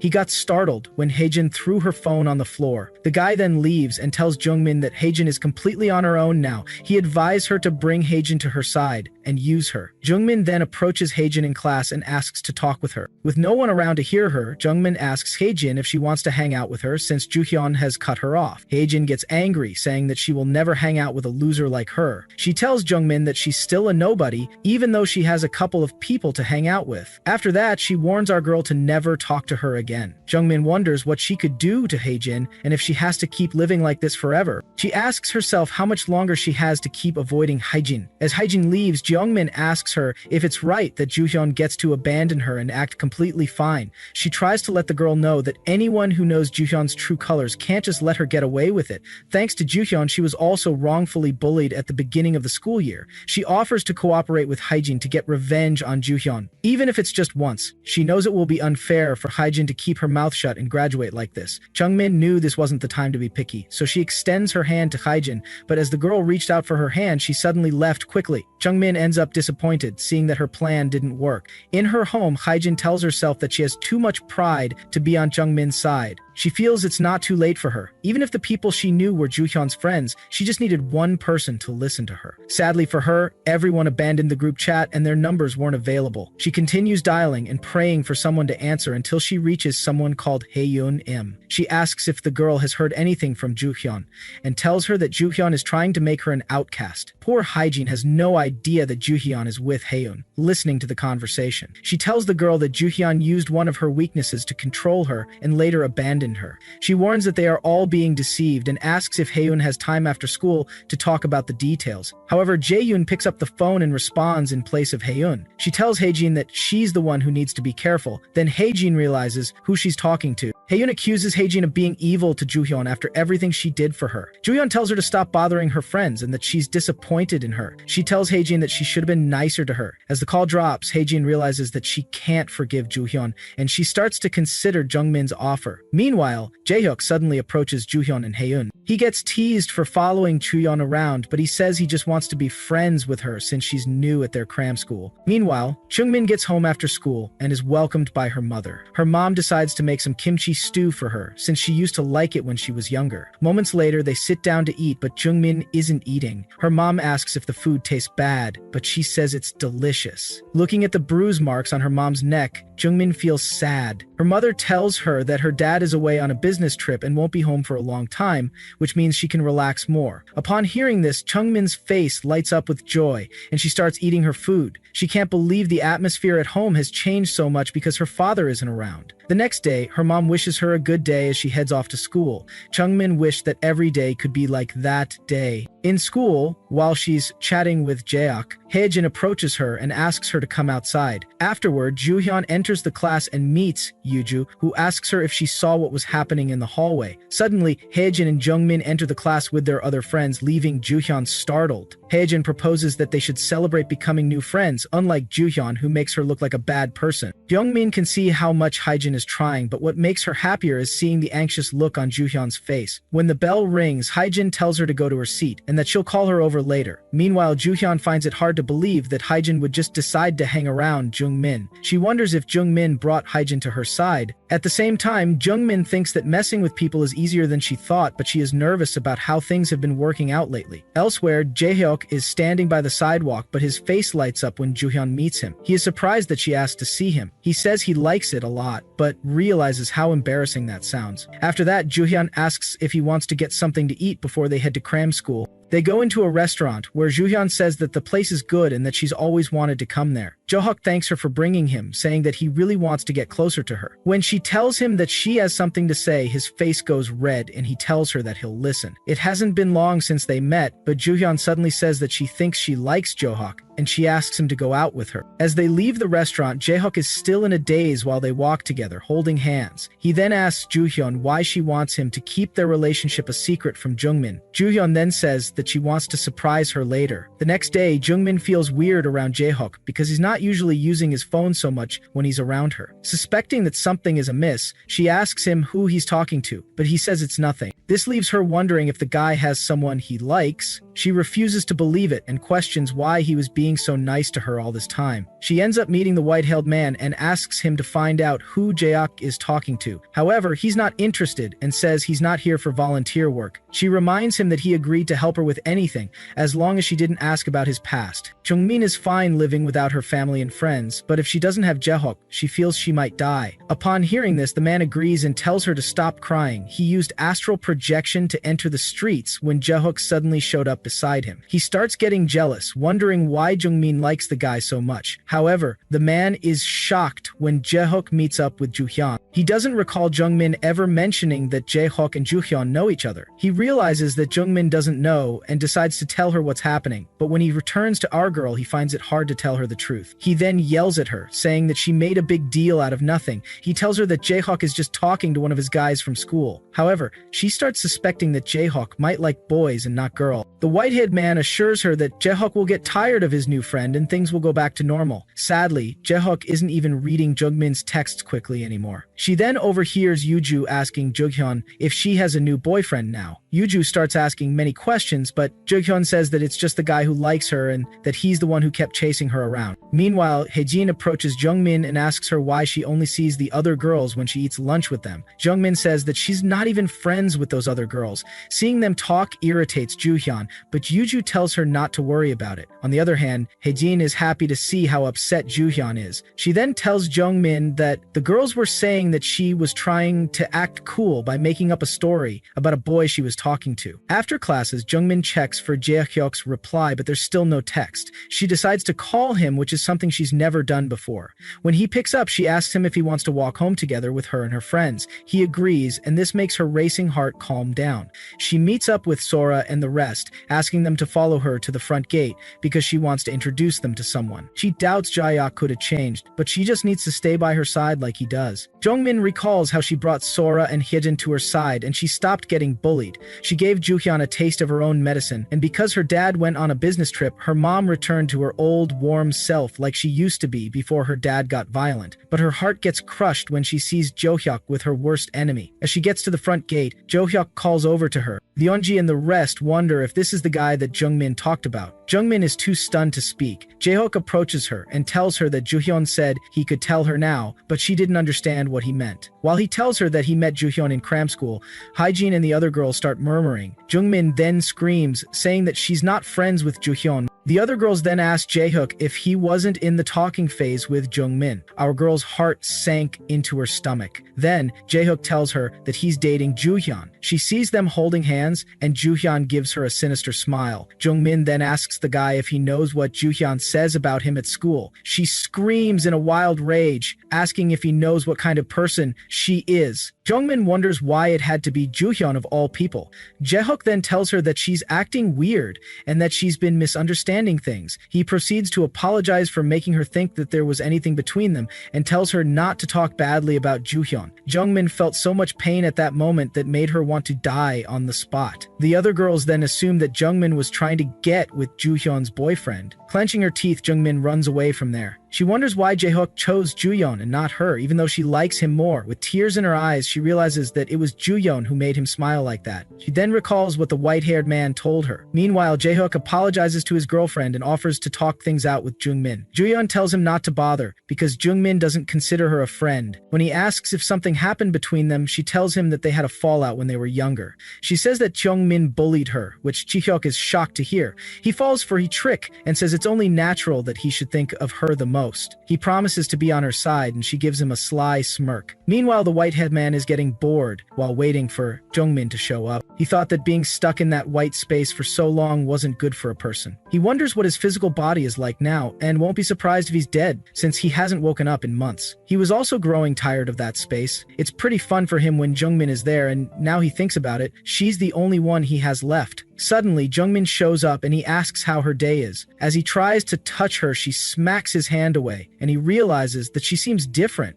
She tells him that something huge happened and asks him if he's really on her side. She vows never to come there again, and if she meets the guy in her dreams somehow, she'll force herself to wake up until he disappears. The man asks her why she's acting strange, and she asks him why he lied to her. She mentions that Jaehyuk and Juhyun are dating, but the man doesn't say anything. His silence proves to her that he already knew. He tries to explain that he was worried about her, but if he was really worried, he would have told her. She says she wouldn't have been humiliated in front of all the girls if he had given her a hint.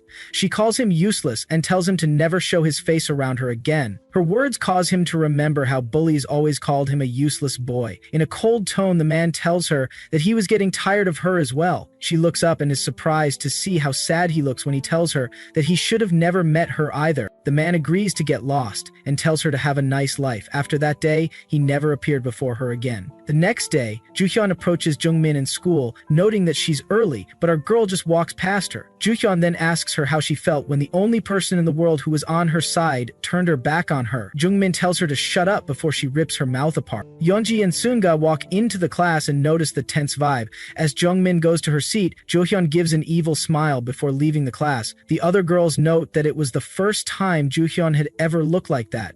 Jungmin then gets a text from Jaehyuk, but she can't bring herself to read it. She felt like dying and wondered why she kept randomly thinking of the white-haired man. Sora meets her and asks if she's going to eat, but Jungmin declines. Our girl also tells her to keep her friends' mouths shut, or if they get on her nerves, she will release the screenshots of their group chat. As she leaves the class, Hyejin wonders if joining Jungmin's side was the right decision. On her way home, Jungmin's mother bumps into her, and the two of them walk home together. Her mother asks her how school has been these days and if she's struggling with anything, but Jungmin tells her there's nothing happening. Jungmin offers to carry the grocery bags, but her mom tells her not to worry. Seeing how awkward the air is, she thinks of how to change the subject. Her mom then asks if she remembers when she insisted on carrying the groceries when she was little, but she would trip and break all the eggs. She always felt sorry for her daughter because she couldn't pay attention to her when things got worse at home. Regardless, she's glad to see that Jung-min grew up to be a good girl. Her mom then tells her to talk about anything she wants to get off her chest, like in the old days. Jung-min can't tell her mom about Jae-hyuk and Joo-hyun, so she tells her that she said something harsh to a friend. Although they lied to her first, she realized that she wasn't that resentful of them. She feels bad about what she said to the man in her dreams, and not seeing him is making her worry. She wants to apologize and wonders why he stopped showing up, because he usually never listened to her. Despite his strange nature, it's true that he helped her a lot. The more she thinks about it, the more her head hurt. The other girls started talking about Jisex, a music group that came out with a new song. When Sungha asks about a member of the group known as Suyeon Bak, Yeonji tells him not to bring it up. Yeonji says he was her bias, but ended up being selfish. Hee-yeon takes a look at the picture, saying she has never seen the guy before. Jung-min asks who they're talking about, and they show her the picture. She's stunned when she sees the picture, and snatches the phone to get a closer look. She sees the picture of a group of guys, and the guy known as Seon turns out to be the man in her dreams. Seon was a former member of the popular DZX group. He got eliminated in the trainee documentary show. Yeonji says a lot of people who are interested in idols know about him. The guy was the most popular member when the documentary show aired, and everyone thought he would debut for sure. He was famous for communicating with his fans often, but he was cut from the final lineup and disappeared completely.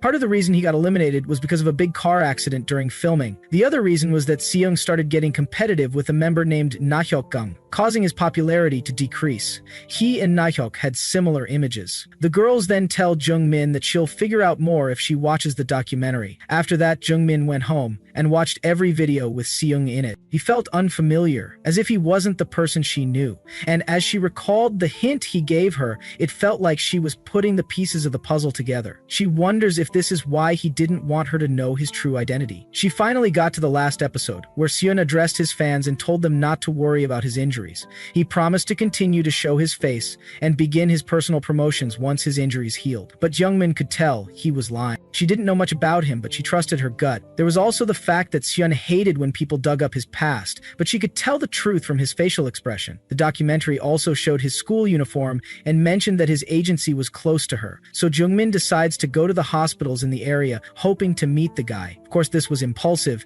and she hadn't thought of what she was going to do if she met him. However, as long as she knew his mysterious identity, she couldn't just do nothing. She goes into a hospital and asks the receptionist if Seon is there, and the woman tells her he is. The woman then asks why she's coming to see him, but Jung-min doesn't even know why she came. When the woman asks what her relationship is with Seon, she tells her that they're friends. Another nurse comes up and her colleague tells her the situation.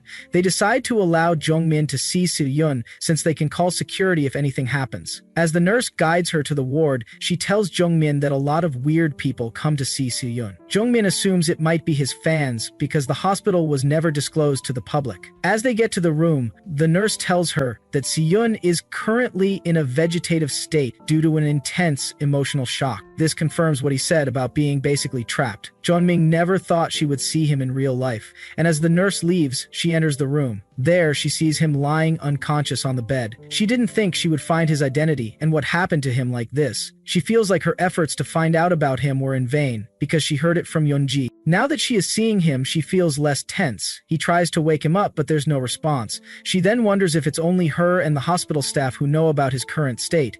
People on the internet think he disappeared quietly, and no one mentioned anything about him being vegetative. She feels really tired because she stayed up all night looking him up. As time goes by, she eventually falls asleep beside the bed. Suddenly, she enters a dimension that's different from her usual dreams. She notices the ground is sticky and wonders what kind of dream this is. Nothing was moving the way she wanted it to. She continues walking, feeling grossed out and cold. While wondering if she should wake up, she suddenly sees Seon in the distance. She shouts out to him, but when she calls his name, he turns around and asks her why she's there. When Seon was much younger, he came happily to show his parents that he got a 100 on his test, but there was no one home. He crumpled the paper and wondered if they were going to be late again that day. Ever since he was young, both of his parents worked, and he was the only one at home. One day, he bragged to his dad about having third highest grades in school and asked if they could have dinner together, but his dad said he was making a big deal for nothing. Siyun thought that if he studied hard, then his parents would look at him. He had only gotten into middle school before realizing that no matter what his grades were, his parents would think of them as a given. Although he was overlooked at home, that wasn't the case outside. All of his friends and teachers liked him. Everyone did, except for his parents. So he decided to discard them. His father beat him for trying to become an idol, saying that his grades had also dropped. His mother asked him to apologize, but Siyun asked what he had done wrong. He simply told his parents about his dreams and asked for their support, but they reacted by hitting him. He laughed when they asked why he was suddenly acting this way, but it only seemed sudden to the two of them. He never dreamed of having a close-knit family like his friends. He called out his parents for never acknowledging him, saying that they don't know anything about him. His father became more furious and said it was because they were making money to send him to college. He told Siyun he was too old to be throwing a fit and asked if he knew where all the money for the food and clothes came from. The man refused for his son to become an idol, but Siyun responded by telling them not to be his parents anymore. He felt he wasn't needed in the household, so he told his parents to live like they didn't have a child. All he wanted was to be loved. The day his father slapped him and he ran away from home was the same day of his middle school graduation. He couldn't get into high school, but the agency he got into had a dorm system, which meant he didn't have to worry about shelter or food. To him, it won't matter once he debuts because school didn't matter. A year later, the president of the agency commends his monthly evaluation, saying he's getting better. They head over to the practice room, where Sion gets a surprise birthday party. He was surprised that the other idols knew about his birthday. Sion starts crying, knowing that the people there are his real family. The idols then tell him that the president got him a big present. The president then asks Jibin to bring the shopping bag. Afterward, he hands it over to Sion and tells him to go to the changing room to try it on. Moments later, Sion walks out in a school uniform. After that, the president tells him that the agency will give him the money and support he needs so he can go to school and graduate safely. Sion thought it felt like a dream. Moments later, Nayeok returns, wondering why the party isn't over. Sion then shows off his new form, saying that he'll be going to the same school as him. Upon seeing this, Nayeok becomes filled with anger because he had to make it through intense competition to get into the fine art school, but Siyun just gets to go. He felt jealous and wondered why everyone only liked Siyun. He only saw Siyun as an annoying person. Later on, Nayeok overhears the president contemplating whether or not to let him go to the DZX documentary. He said that Nayeok was too ordinary. He felt Siyun had more charm and could be put in more shows later. This made Nayeok furious, seeing how they preferred Siyun to him. Later on, Siyun dyed his hair white and showed it off to Seyul, who laughed at his new look. Siyun said that he wanted to make a good impression on his new classmates and wondered if he should give them chocolate. When he asked for Nayeok's opinion, the guy asks if Siyun wants to steal them too. He quickly brushed it aside and told Siyun that anyone would like it if he talked to them. In school, Nakyok's classmates asked him what Siyun was like, but he didn't fully accept that they were close. The teacher then introduced Siyun, who was giving a stylish pose for his classmates. He then introduced himself and told everyone that he was friends with Nahyok. After that, he told them to treat him normally. The entire class applauded his introduction, and the girls were eager to hang out with him. On the other hand, Nayeok and two other guys weren't so happy. As expected, Siyun's presence had a huge effect on not only their class, but the entire student body. Nayeok couldn't stand how loud everyone was around Siyun. Seeing this, Siyun decides to talk outside with his classmates,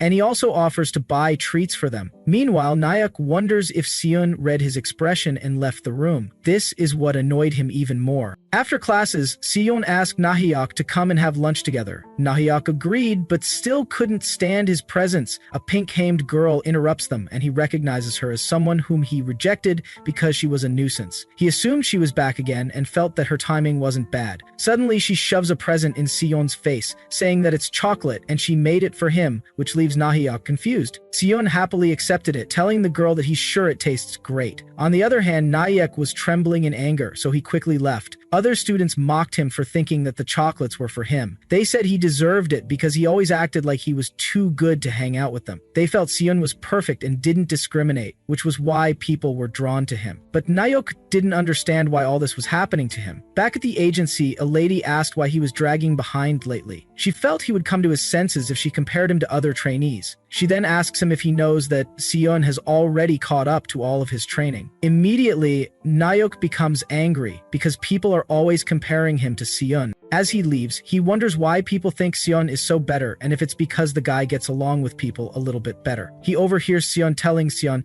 that he might get kicked out. At that moment, he slams the door open and walks into the room. Seon decides to leave with Yeol immediately, and Nahyuk asks him if he's having fun. He says that Seon has a way of angering people indirectly. Seon tries to tell him that it's not true, but he feels like Seon is just pitying him. Nahyuk then grabs Seon and tells him that he'll never lose to him. If he puts his mind to it, he can prove that he's on another level than him. Nahyuk had been working for years to debut, and he felt like Seon was trying to beat him because he was so friendly. So he decided to do the same, no matter what it took. The only thing that mattered in the industry was how people perceived you. Later on, the idols were preparing for filming and Seul felt nervous. The president tells them to keep practicing before going to collect a document from Nahyuk. He commends Nahyuk for getting good at reading people lately. He decides to put the guy in the documentary trainee group because of his efforts, and he also feels they might get an interesting story. After that, Nahyuk enters the dressing room, and Seul apologizes for the last time, but the guy tells him it's fine. The other idols also notice that he has changed a lot. They could tell that he was really similar to someone else. Seon, on the other hand, felt he was imagining things. Even in class, Nahyuk would go to lunch with his classmates before Seon could ask anyone to come with him. Seon assumes that he was just trying to get closer to the others. On his way out, he trips on his ankle and ends up using one of his classmates for support. He quickly apologizes, explaining that he has low blood pressure. Suddenly, the guy punches him in the gut and tells him that he should properly apologize. The guy's name is Sunghyun Yu, and one night, he and his friends were approached by a hooded figure. The unknown person knew that Sunghyun didn't like Seon, so he proposed a deal between them. The stranger then gave him an envelope filled with money, telling him to just keep bullying Seon. Sunghyun's friend pointed out that the money was little and said that the guy's family was really rich. Sunghyun's dad was the CEO of H Corporation. The money offered to him was much lower than his monthly allowance. They felt like the stranger's voice was familiar, but Sunghyun told his friends to calm down. Sunghyun felt it was too boring to pick on weaklings. Seon was like a celebrity, so it wasn't the same as picking on a normal person. The stranger told him that even if they were found out, the agency wouldn't risk making a big deal out of it. Jin was a runaway, so he didn't have parents to defend him. The stranger just wanted Sunkyun to put a bit of mental pressure on Sunkyun. Eventually, filming began and the idols were on television. It ended well and Sunkyun's popularity grew, but in school he would get teased by Sunkyun, which was the first time something like this had happened to him. People always approached him with good intentions, and he had no idea what to do about those who hated him so blatantly. His classmates asked if he was good, and he told them he was fine. He felt relieved that no one mentioned the incident from the last time. Nahyuk returns to class, and the girls tell him that they were waiting for him. One of them notes how popular Seon is after she saw him on their show. He tells them that he went on the show, not knowing if he would debut or not. With this, Seon felt nothing had changed and that everyone still liked him. He just needed to be confident, but in front of the camera he gets flashbacks of when Seongkyun punched him in school. He gasped for air and asked for the cameras to be turned off for a moment. He thought to himself that he couldn't keep looking pathetic, and he was scared of being hated. Later on, the president asks if something happened to him because he's been freezing a lot in front of the cameras. Seon flinches when the man tells him that he should work harder like Nahyuk, who has been doing well lately. He thought it was just a misunderstanding, but he realized that Nahyuk had taken his fans away from him. He felt like his position was disappearing, little by little. He became nervous as more people conversed with Nahyuk. He is shocked when Nahyuk offers a drink to Sunghyun. He looks at them, wondering if they always talked to each other. Sunghyun then threatens to beat him up again. Seohyun didn't want this to happen in front of his other classmates. Seohyun wondered why Nahyuk bothered to hide his face in the first place, which meant he was the stranger who wanted Seohyun to get bullied. Seohyun meets up with Nahyuk and tells him that Sungkyun has been bullying him. Nahyuk then warns him to be careful because Sungkyun's family is super rich. He also said it would be a bother to the CEO if it turned into a big deal, but Seohyun had a weird feeling that he knew what was going on, and he was enjoying it. Sometime later, the president of the agency gets word that their views are dropping. He starts wondering if he was wrong to see something in Seohyun. Just then, a lady rushes to the president and tells him that there's an issue in the filming room. They rush to the scene where they see Seohyun and Nahyuk in a fight. When the two of them get separated, Seohyun is asked why he hit Nahyuk on the face. Before they fought, Nahyuk accused Seohyun of copying him, but played it off as a joke. He said that they've both been influenced by each other a lot during their long trainee period, but Seohyun didn't comment on it. He wondered how long long he had to keep listening to this. Finally, Seon asks Nahyuk why he's been different lately. He calls the guy for copying it and trying to flip it the other way. Nahyuk kept acting oblivious and asking Seon why he had been so serious. However, he felt Seon was right. Before Seon came, it was just Nahyuk, Yulse, Yuhan Kim, and Kibin Yu, and they were together for 4 to 5 years. He said Seon was just getting mad because people weren't giving him attention anymore. He went far by saying that Seon didn't have parents and always seemed starved for affection. The president then decided to send out the footage as it was, saying that they'll tag it as boys being boys. In the end, the agency didn't ask for Seon's opinion before sending out the footage. The views skyrocketed, and clips about him were being spread around. The broadcasting company promised to be neutral, but people didn't want that. They wanted someone to hate on to their heart's content. That was the only way they would be entertained, and the one playing the role of the villain was Seon. Meanwhile, the president of the agency was happy to see how well their views were doing. He asked the editing team to keep making clips that would create conflict, and also asked for Nahyuk to see him. He originally added the guy to the group to make Seon look better, but he didn't care now. Nahyuk was the one bringing in a lot of money now. He was asked how long he and Seon hadn't gotten along, and he confessed that he was a little jealous of Seon. He blamed himself for making it obvious. However, people started siding with him and asking Seon to leave the show. Seon wondered if this was the price he had to pay for wanting to be loved. As he walked through the school hallway, people gossiped about him. Seongen and his friends also teased him, but Seon ignored them and asked some other classmates if they wanted to go to the snack shop. Sadly, they refused to go with him. While Seongen made fun of him, Seonyeon attacked him. Seonyeon punched him before a teacher came in. Seonyeon then realized that he had made matters worse for himself. After class, people hung out with Nahyuk instead. They said that they became scared of Seon after what happened in their show. However, someone suddenly approaches Seon and asks if they can walk home together. He happily agrees to follow them, but when they start heading into a dark area, he gets worried. He wonders if it's their secret hideout, but it ends up being Seonyeon and his gang who lured him there. The two guys who lured him apologized, but they had no choice. After a while, the other idols are unable to reach Seon, and Nahyuk tells them that he doesn't know where the guy is. Someone then barges into the room and tells them that there's terrible news. Seon was badly beaten up, and he was desperately asking for help. The idols head to the hospital to see Seon, whose face has been patched up. He wonders how he got to the hospital and asks his colleagues what happened with the shoot. The president then tells him that it's been postponed and they've already put out a statement. Sadly, the doctor said Seon won't be able to dance anymore. Nahyuk became nervous, wondering why Seon-gyun would go so far. He also hoped that this wouldn't affect him as well. Seon then tells them that it was Seonkyun who did this to him, and that the guy is in his class. He asked for the guy to be punished, but the CO looked like he just wanted to move on quietly. But Seon was determined because it was only right for bad people to be punished. A few days later, Seonkyun's mom meets the CO in the hospital and hands over her card. He quickly realizes that she's the wife of the CEO of H Corporation. When they head inside, Seon tells the woman that what her son did wasn't just bad, but it was a crime. The CEO then said he was acting a little immature. The woman then gives the CEO a card telling him to call the number there if they need to take care of any problems. She was doing it for her son's future, but Seon let her know that her son ruined his entire life. He already knew what she was trying to do, and he said no amount of money was going to settle it. Nevertheless, she doubted that a high schooler could do much on his own. After she left, the CEO told Seon that they should just move on. He then reminded him that his condition for sending him to school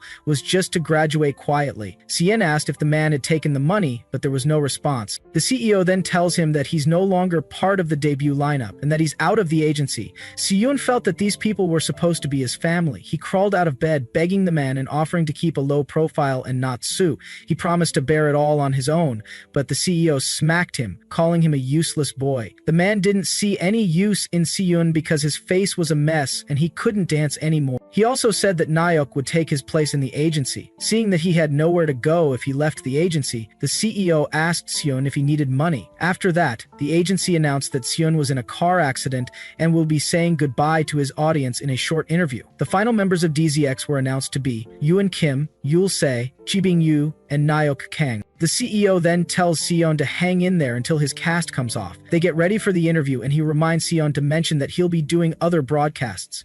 Seon thought that if he did this properly, despite what was going on, the CEO might need him again, but it was pathetic and foolish. He watched as the new members of DZX were announced. They chatted with him, except for Nahyuk, who didn't even talk to the other idols. Siyun felt relieved that the others knew the truth, but every day was still painful to him. The fact that there were people on his side was a huge comfort. At night, the other idols kept getting calls from Siyun. Yulse was tired of dealing with Siyun all the time, but he was the closest one to him.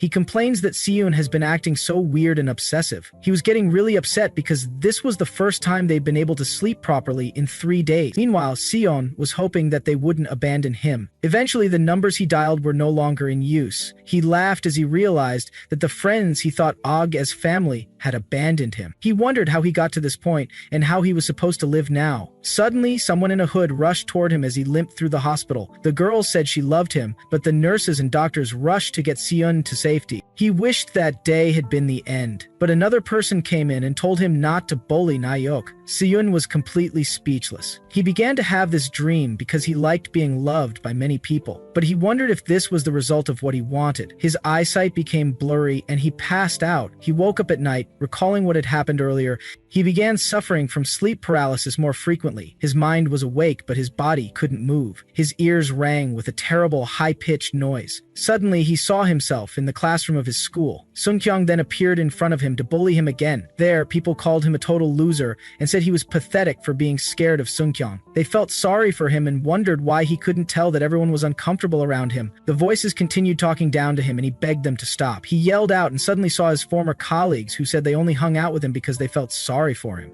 They said that they were on another level and that they were celebrities while he was just a commoner. Did he really think that people like them would hang out with a loser who got bullied at school? Siyun suddenly wakes up, realizing that it was all a dream, but he kept having that nightmare every night. Since it replayed every time he fell asleep, he figured out that it was the dream's pattern. He also realized that his dream was a direct reflection of his thoughts. With this, he flips the script and the bullies in his dream start begging for forgiveness. They were just dreams, but it was the only place he could escape to. If he didn't imagine such ridiculous things, he couldn't bear living. Reality was full of boring things, so he searched for other things he could do while lucid dreaming and came across astral projection. He wasn't expecting much because it seemed like such a fantastical phenomenon, but he successfully did it. He had no idea that he had a talent like this. He started exploring more things he could do, like mutual dreaming. One of the nurses then tells her colleagues that she's been dreaming about Siyun lately. Siyun overhears her saying that he's been in her dreams for 3 days, confirming that his new skill worked. That's when he realized that he was more special than others. He got tired of walking around the hospital, and he also didn't want to catch anyone's attention anymore. He decided to astral project and wondered where he'd go. He sees some students and thinks about what school life is like after he left. Despite distrusting other people because of what happened to him, he still wanted the warmth from others. School was still a terrifying place for him to set foot in, but he felt more comfortable since no one could see him. He felt his school was still the same even though he was gone. Suddenly he hears Sunkyan's voice. She lost everything because of him, but Sunkyan was fine as if nothing had ever happened. Suddenly, someone comes into the class and tells them that a girl called Yerin Song has committed suicide. Sunkyan and his crew wonder if they were too mean to the girl. As her classmates mourned her, they said that Yerin was getting bullied by Sunkyan because she posted how Sunyan got bullied by the same guy. Since Sunkyan's family was rich, they easily got the post deleted. Siyun comes across Yerin's picture and recalls that she was the one who gave him a box of chocolates before. In his boiling rage, Siyun beat up Sunkyan in his dreams. Even though it was a dream, he knew seeing the guy in pain was a horrific sight, but surprisingly, he felt no remorse. He wakes up and wonders when he shifted from astral projection into a dream. Suddenly, he hears the news that Sunkyan has suffered severe injuries to his face. He overhears some students saying that Sunkyan managed to survive because his parents found him before he bled to death. Upon hearing this, Sunkyan was convinced that he was very special. After hearing all this, Jungmin asks Siyun if the guy is dead, but he says no. Sunkyan's parents try to get the doctor to do something about their son's face, but he told them to wait until Sunkyan regains consciousness. Meanwhile, Siyun stood over the guy, saying that no matter how much money they had to burn, Sunkyan's life was in his hands. He used to be so terrified, but now he has them in the palm of his hands. He saw them as nothing, and that their existences were about as important as ants. As Sunkyan struggled to call for his mother, Seyun decided he should live in pain like that forever. After finding out his abilities, he began spending more and more time in his dreams. In there, he was special, but he soon noticed something strange. The nurse also noticed that he hasn't been eating much, but he tells her that he's happy these days. He then asked her not to wake him up while he slept. Meanwhile, DZX won first-place nominee on Music Town. Seyun quickly switched off the TV because he couldn't stand seeing them. He felt that nothing good came from being awake. That's why he decided to stay in this place for a few days. What he did most was go into other people's dreams and watch them. It was fun at first, but he quickly got bored with it. When he decided to leave, he noticed that he couldn't wake up. He had no idea this kind of side effect would follow. The nurses thought it was because of mental shock. Seyun feels that the nurses must have felt sorry for him. After that, he met Jungmin and noticed that she was pretty good at what she did. Still, he just watched and didn't approach anyone because he was tired of maintaining human relations. Even though he worked so hard to create this space, he tried to forget it. Jungmin's dreams were his only source of entertainment. He wondered why he did that all of a sudden, but it was just sympathy. He needed something new to do, and in exchange for saving her, Jungmin just had to entertain him. He promised himself never to make the same choices again. He doesn't know why he's telling Jungmin all this, and he feels he's still a little bit pathetic. He admits that he was just testing himself the first time he helped her. He just wanted to use someone. Because of this, he tells her to leave because he's not as amazing as she thinks he is. However, Jungmin doesn't get what he's talking about. She says that she actually felt threatened by him because she never knew what he was thinking. Now she feels like she's talking to a human being. She's not disappointed because she never expected anything from him in the first place. She then tells him that she came to apologize for calling him useless. Jungmin decides to help him leave that place, but he says that if he could leave, he would have already left. Seyun wonders what he would even do if he left. He has nowhere to be anymore and feels like reality is worse for him. Dohongmin suspects that he has convinced himself that he's trapped and asks him if he has ever truly wanted to leave. Sooyoung is convinced that no one will be happy to see him if he wakes up, but she tells him to stop being frustrating and just wake up. She offers to give her number if he's so lonely, since she doesn't have friends to talk to either way. Suddenly, he grabs her and asks if she's really going to stay by his side. Leonmin agrees, and at that moment he grabs her hand and thanks her. She then wakes up, wondering what time it is. Seoyeon brushes her hair and tells her to keep her promise. Jongmin hesitated for a moment before offering a small gesture of comfort. She told Seoyeon that if he was really feeling lonely, he could have her number. He could text her or reach out anytime. She admitted that she had no friends to talk to anyway. In her thoughts, she questioned her own words, feeling awkward. She realized she wasn't very good at comforting others and wondered what she had even been saying. Seoyeon suddenly reached out and grabbed her shoulder, asking with urgency if she truly meant it, if she would really stay by his side. Jungmin responded, saying it was okay with her, as long as he didn't mind. Confused by her own feelings, she wondered what had just happened. Then, unexpectedly, Seoyeon kissed her hand and thanked her. Jungmin gasped in surprise and glanced around, realizing she had lost track of time. Seoyeon reminded her of her words, that she said she would stay by his side, and told her to keep her promise. In response, Jungmin handed over her number. Seoyeon thanked her with a bright expression. Jungmin, flustered, asked why he was staring at her like that. Seoyeon said he was simply fascinated. Jungmin, in her thoughts, admitted she felt the same. Then, she informed him that her mom had called, so she was heading home. She reminded him that he still needed to get a checkup. Before she could leave, Seoyeon stopped her to apologize for not telling her the truth back then. He said he hadn't wanted to see her get hurt. Jungmin silently wondered if he was referring to Johyuk and Jae. He brought up how she mentioned feeling humiliated in front of others, and took responsibility for it. He promised to take care of things for her, and asked how that sounded. Jungmin, confused, asked how he planned to do that. Seoyeon smirked and said it was a secret. He told her to bring those girls the next time she visited him and made sure she agreed. She responded hesitantly. As they parted, Seoyeon waved goodbye and said he would text her. Jungmin watched him, thinking about how he was treating her so differently all of a sudden. She figured that maybe what she said had helped him a little. She was glad she had come. Seoyeon, meanwhile, stood alone, with a determined look in his eyes. He promised to help Jungmin. He knew he couldn't keep staying where he was. Even though he had nowhere to go, he didn't want to return home either. With resolve, he made a phone call to the CEO. When the man answered, sounding annoyed, Seoyeon introduced himself calmly. The CEO snapped, saying there was no place for him anymore just because he was out of the hospital.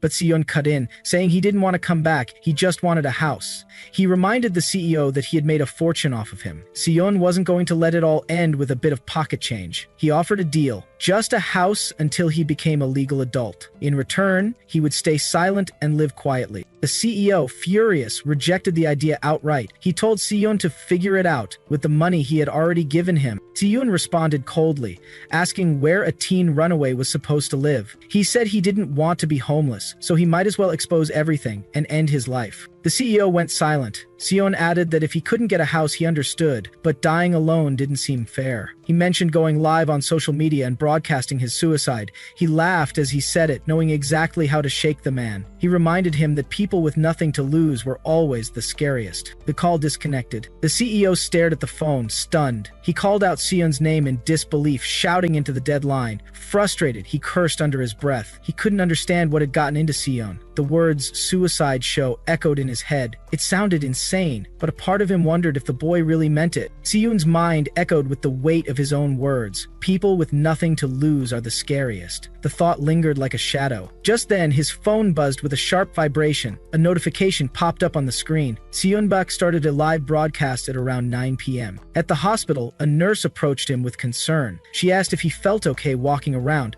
noting that he had been asleep for quite a long time. Siyun replied calmly that he felt fine. With all the rest, his skin had improved, and his wounds, including the injury to his leg, had healed. He told her he was stepping out for some fresh air before checking out. On his phone, he skimmed through the comments, flooding his live stream. Viewers expressed surprise at seeing him back, asking where he had been and saying they missed him. Some wondered if something had happened. Siyun grinned to himself, quietly amused by their reactions. Still, he whispered in his thoughts that he no longer needed this kind of attention. With a soft sigh, he decided he might go shopping for the first time in a while. He wanted to look nice. Elsewhere, at school, Jungmin stared at her phone, reading Siyun's messages. She wondered what he wanted from her. Her mind flashed back to her own words, offering her number if he ever felt lonely. She admitted to herself that maybe this was what she deserved. She replied to his text with a casual message, noting that it looked like he was having fun. Then she added that even though he said he would handle everything, she still had no idea how he intended to do that. Leonmin's thoughts drifted to the girls who occasionally gossiped about her. It annoyed her, but she had learned that things usually quieted down once she scared Sora a little. She reminded herself that just because Siyun did something, it didn't mean Yahello would come back to her. Her train of thought was interrupted when her friends called out, reminding her that she had promised they'd leave school together today. They asked if she hadn't even packed her bag yet. Jungmin blinked, realizing it was already time to go. She muttered that she was coming and moved to gather her things. One of her friends brought up Siyunbek's social media, saying he had gone live the previous night. They wondered aloud if something had happened to him. Another teased, saying she thought that friend had stopped standing Siyun because of his personality. Embarrassed, she claimed she was just curious. Jungmin brushed it off and told them she'd treat them to dinner like she had promised. Her friends cheered, wondering what they should eat. Jungmin thought to herself that there was no way they'd follow her again unless she offered something like this. She was bringing them along because Siyung had asked her to. But even as she walked with them, nerves bubbled in her chest. She wasn't sure if this would turn out okay. As they stepped out, a familiar voice called her name. It was Jaehyuk. One of her friends whispered that it was Juhyun's boyfriend. Jungmin froze. She internally groaned, "Of all times, why now?" The group chuckled, someone saying it felt like deja vu. Jungmin muttered, wondering why Jaehyuk was there. Then her thoughts shifted. By any chance? Jaehyuk spoke up, saying he hadn't expected to run into her. He asked if she had seen his texts. Jungmin apologized, saying she had, but she trailed off. Inwardly, she sighed. Of course, this meeting was just a coincidence. Then, with a sinking heart, she realized the real reason Jaehyuk was there. At that moment, Jo-hyun appeared and called out to him. Chungmin's heart sank deeper. This situation again. The heaviness in her chest grew unbearable. She hated it. She hated everything about it. Her mind screamed, "I'm miserable. I want to run away."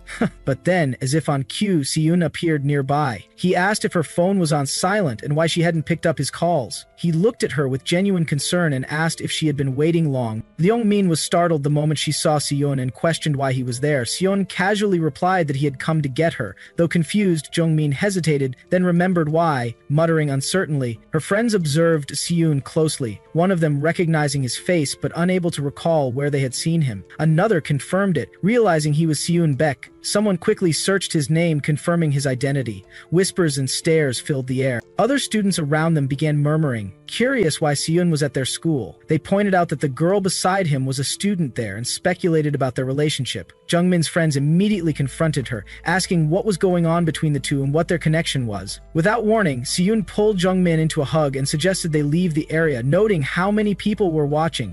He jokingly called her Minnie, to which she immediately protested, finding the nickname gross. Siyun, unfazed, insisted they sit down. behaving like the place belonged to him. Jungmin silently remarked how he was acting like it was his restaurant. Sora then approached cautiously, confirming if he was really Seonbaek, the former member of DZX. She asked if he had always known Jungmin and for how long. Hyejin, overwhelmed, complimented Seon's looks and teased Jungmin, asking how she managed to land someone like him. Jungmin tried to interrupt, but Seon stopped her, offering to answer their questions, since they were Jungmin's friends. When Hyejin asked if they were dating, Jungmin quickly denied it, but before she could finish, Yeonji stepped in, firmly stating that they couldn't be together. She argued that even though Seon was eliminated, he was still a public figure and wouldn't betray fans by dating someone like Jungmin. At that moment, Jungmin snapped. She declared they were dating and asked if Yeonji had a problem with that. Without a word, Yeonji said she received a call from home and left abruptly. A friend called after her, but she didn't turn back. Hyejin brushed it off, saying Yeonji was acting that way because she was a fan of Seon. She laughed it off, telling Jungmin to ignore it. Sora, meanwhile, was thrilled with the gossip,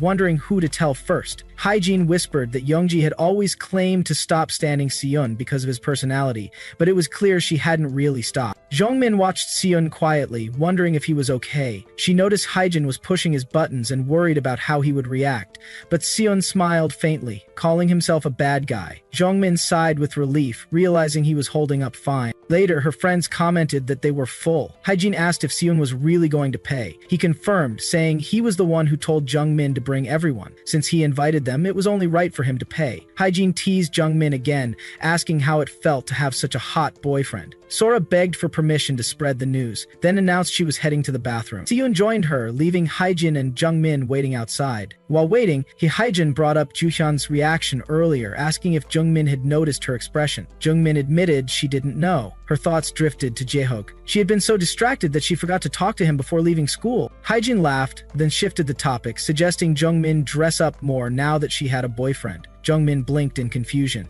Hyejin critiqued her outfit, telling her to change her skirt, put on makeup, and fix her hair. If her boyfriend was that attractive, she should try to match his level. She added that if Jungmin had done that from the beginning of the school year, she might not have been bullied so badly. Leonmin responded with a dry laugh. She asked if that meant she now had permission to do whatever she wanted with her uniform. She pointed out that Hyejin had once told her the skirt was too long, and now wondered if she could finally stop worrying about her opinions. She admitted she always thought someone like her wasn't allowed to try anything. Caught off guard, Hyejin looked at Seon, then quickly changed her tone. She awkwardly thanked him for the food and left in a hurry. Sora returned, confused why everyone had left so suddenly. She thanked Seyoung for the meal and told Jungmin she'd see her at school. After everyone left, Jungmin turned to Seon and asked if this was how he planned to handle things. Seon replied that it was the easiest and most effective way for her to gain their respect. He noted that teenagers were obsessed with relationships anyway. Jungmin questioned why being his girlfriend would earn her respect. Seyoung pointed out that she used him pretty well, despite claiming she didn't like the idea. He added that he hadn't done anything. She was the one who started it. Jungmin admitted it was because she got angry. Seyoung grinned and motioned to his face, saying it was impossible for people not to respect him. Jungmin still felt uneasy, especially about what happened in front of Jaehyuk. Seyoung admitted he didn't expect to see him there either and was just as surprised. Jungmin considered talking to Jaehyuk. She had been avoiding him out of fear, but maybe it was time. Then she asked Seyoung about the hospital. He said he'd be discharged soon. She asked where he planned to live. He said he'd stay somewhere close to her. He explained how he bluffed the CEO into helping him. He threatened to live stream his suicide, and the moment he pretended to start the broadcast, the CEO immediately called. Leomin asked if he really had to go that far and if he was okay. Si-yeon, pretending to be casual, asked if she was worried about him. She quickly denied it and brushed off her concern. Si-yeon told her not to worry about the past anymore, saying it didn't bother him now. Jungmin asked if he truly meant it. He nodded and offered to walk her home. She told him he didn't have to, reminding him he was still a patient. He shrugged, insisting he'd do what he wanted. Meanwhile, Juhyun watched from a distance. She repeated his name in her mind. Si-yoon Bak, an idol trainee. She couldn't understand how he knew Jungmin. She had been observing Jungmin for a while, yet never noticed this connection. And now, Jungmin had completely ignored her, as if she never existed. Nearby, Jeonhook noticed something off. Gently, he asked if she was upset, if something was wrong, but Juhyun shrugged it off with a quiet lie. She was fine, she said, nothing had happened. happened. Still, he pressed further, pointing out how she hadn't taken her eyes off her phone. He asked her to look at him too. His voice was soft, but to Juhyun it felt like noise. She sighed internally. So annoying. She gave him a dismissive later, not bothering to mask her irritation. Jaehak blinked in confusion, not expecting that cold response, but her mind was elsewhere. Again, that boy, Seunbaek. She swore she had seen him before. There was something familiar about him, something she couldn't quite place. She searched her memory, chasing the connection, but the answer kept slipping away. Meanwhile, in a different corner of the school, Jungmin found herself in an unfamiliar spotlight. Ever since Seunbaek had stepped into her life, the air around her had shifted. Girls who had never so much as said hello were now chatting with her like old friends. Some approached curiously, their eyes wide with wonder. They asked how she had met Seun, how long they'd known each other. One girl even asked for her number, laughing nervously. Jongmin thought to herself, this kind of attention was new, overwhelming, and entirely unexpected. But not all the questions were innocent. Some were laced with judgment. Whispers passed from one group to another. Wasn't Seon a delinquent? Wasn't he the guy who went viral for fighting online? They spoke in low tones, acting concerned, but their words were heavy with envy. Jungmin could see right through them. Most of the people who whispered to her that way weren't really worried about her. They were comparing themselves to her, wondering what she had that they didn't. She knew where the rumors started. She even knew who had let it slip that she and Seon were dating. That girl hadn't expected the gossip to spread like wildfire. It was thoughtless of her, running her mouth without knowing her place. But Jungmin didn't mind anymore. What shocked her more was how fast everything around her changed. The moment people believed she had a special connection, they began treating her like she mattered. That shift was still hard to believe. Even her friends had noticed. One of them asked how many days Yeonji had been absent. They wondered if she was seriously sick. Jingmin replied honestly, she hadn't heard anything. Maybe Sunga would know. Another girl sighed dramatically, saying she wished she had Yeonji's illness just to skip school. Jungmin raised an eyebrow at the insensitivity. Another friend called the girl a jerk, half laughing. Still, the thought lingered. Yeonji must have been genuinely shocked by everything, especially after saying things like, why would he date someone like Jongmin? In a twisted way, Jongmin thought, serves her right. Later, she and Seon sat together, sharing a quiet moment. He asked why she was treating him to food. Was there something special going on? Jungmin rolled her eyes and snapped back, asking if he really thought that little of her. She said she had a conscience, that after all he'd done for her, she at least owed him this. It wasn't anything fancy, she admitted, but it was the thought that counted. Seon smiled and told her not to downplay it. He was grateful. Then, his tone changed slightly. There was something he had been wondering. He told her she had appeared in his dream while he was hospitalized. He asked her how that was possible. Jungmin froze, caught off guard. She said it had just happened. But Seon wasn't satisfied with that answer. He suggested maybe she shared his ability to connect dreams. Maybe she could astral project too. Jungmin laughed nervously, denying it. There was no way, she said, but Seon insisted. He was living proof that such things existed. He even wondered aloud if they could go on dream dates that way. She told him to stop joking, but even as she dismissed the idea, she found herself intrigued. Seon looked at her with a gentle smile, noting how much better she seemed. She took a breath and hesitantly asked if she could keep pretending he was her boyfriend a little longer. She hated asking, but it made things easier. He nodded without hesitation and told her to do whatever she wanted. If it helped her even slightly, she could use him for the rest of her life. Jungmin looked at him, slightly embarrassed. She didn't want to admit it, but his appearance really was too striking. Her thoughts drifted back to what Haejin had said. If your boyfriend is that hot, shouldn't you try to be on his level? She scoffed at the memory. Why was she even thinking about that right now? It was stupid, and yet her eyes lingered on Seon again. Why did he always have to look so effortlessly flashy? Trying to distract herself, she complimented his skin. It was easier than admitting her heart had begun to race. Seon casually mentioned that his skin looked good, mostly because of makeup. He admitted it was already decent to begin with, but the makeup helped enhance it. Jungmin blinked, surprised.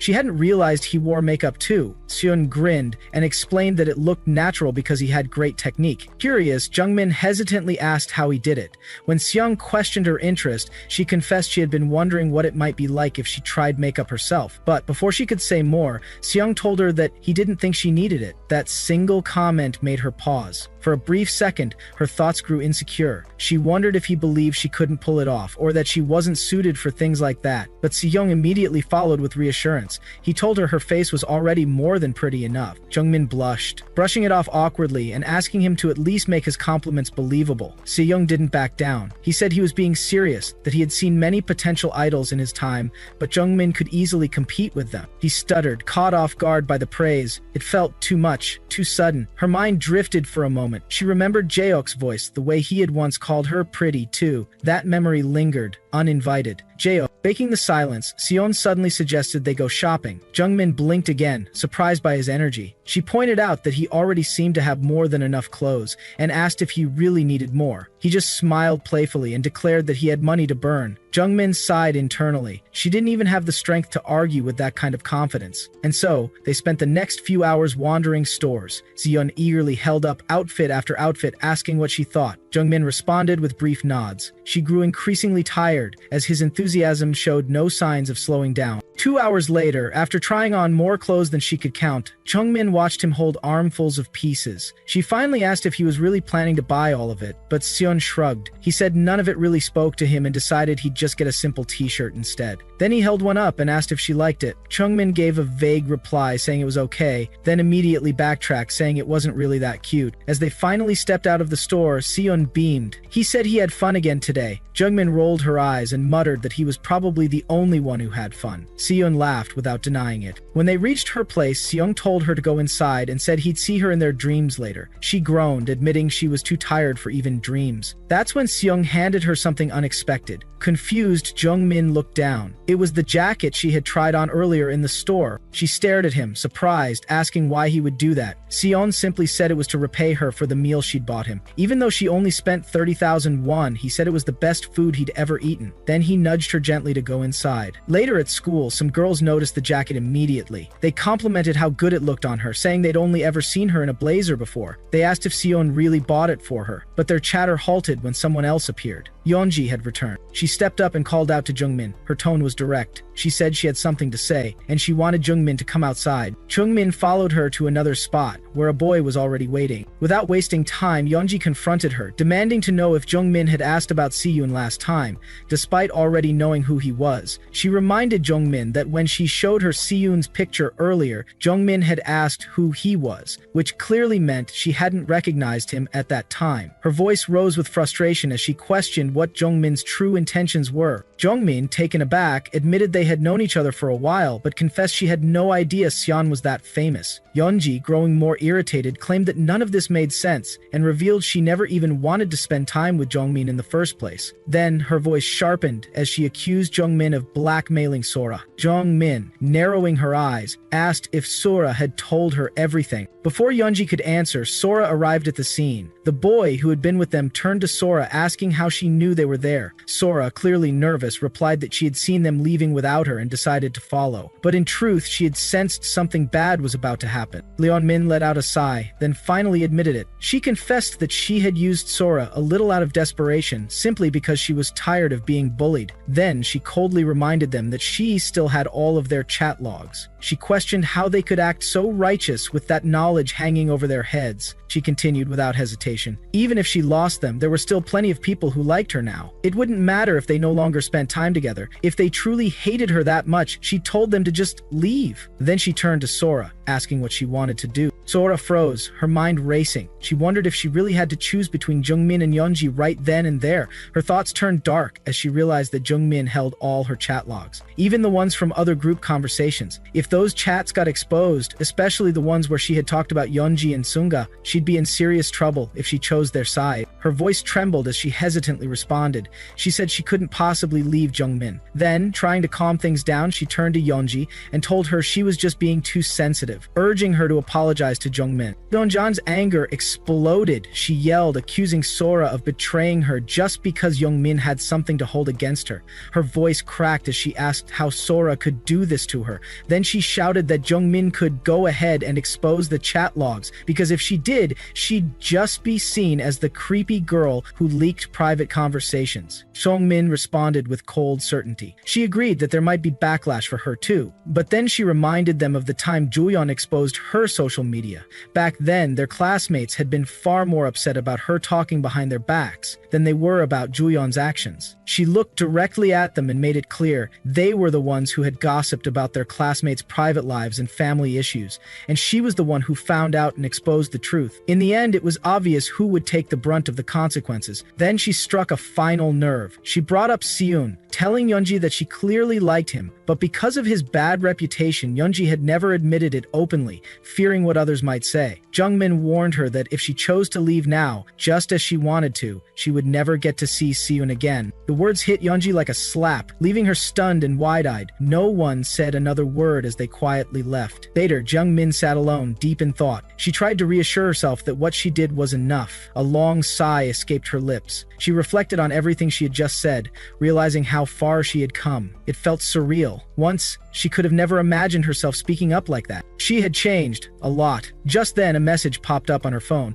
It was from Seon, asking what she was doing. A faint smile touched her lips. Even if she didn't want to admit it out loud, it felt reassuring to have him around. She decided she should try to be as thoughtful as possible going forward. As Jungmin was leaving, she suddenly found herself face to face with Juyeon. Juyeon called out to her, but Jungmin ignored her and tried to walk away. In response, Juyeon grabbed her wrist and demanded to know how she dared ignore her. Jungmin immediately pulled her hand away and snapped back, asking what Johyun was planning to do to Jaehook. She accused Johyun of not even liking him, claiming she was only getting involved with him to provoke her. Her voice trembled with disbelief as she called the whole act childish. Yuhyun, unfazed, simply mentioned hearing that Jungmin had a boyfriend, but noted that she still seemed to have feelings for Jaehyuk. With that, she turned and walked away. Left behind, Jungmin's thoughts spiraled. She told herself she had to make them break up. The fear of feeling pathetic had pushed her to avoid Jaehyuk for so long, but now she couldn't stand by and let him get hurt because of someone like Juhyun. She quickly called Jaehyuk and hesitantly asked if he had time to meet that day. There was something she wanted to say, but Jaehyuk replied that he already had plans with Juhyun and would let her know when he was free. Yeonmin accepted his word, saying okay, but inside she was certain he couldn't keep seeing Juhyun. Later, she met up with Seon and told him everything. Seon questioned her, confused as to why she was still trying to meet Joyeok. In his eyes, Joyeok had already chosen Joyeok, and he no longer had any relation to her. Jungmin acknowledged that, but insisted it wasn't so simple. Her concern for Jaehook never left her. Seon smirked and called her a romantic, asking if she still liked him. Then, he shrugged, telling her she'd have to deal with it herself. Trying to change the subject, Jungmin asked why Seon was still wearing his hospital gown. He laughed and said it was more comfortable to wear whenever he saw her in his dreams. According to him, it was super comfy. Jungmin thought to herself how strange he was. Then she asked if they could start seeing each other less often in dreams, especially since he already picked her up from school every day. Seon quickly reminded her that he couldn't see her while she was at school. She replied, of course not, and then questioned what he even did during that time. Curious, she asked what had happened with his own school. Seon casually revealed that he had dropped out long ago. Jungmin was stunned and asked what he did now. He simply said he didn't know and paused, telling her to think about it herself.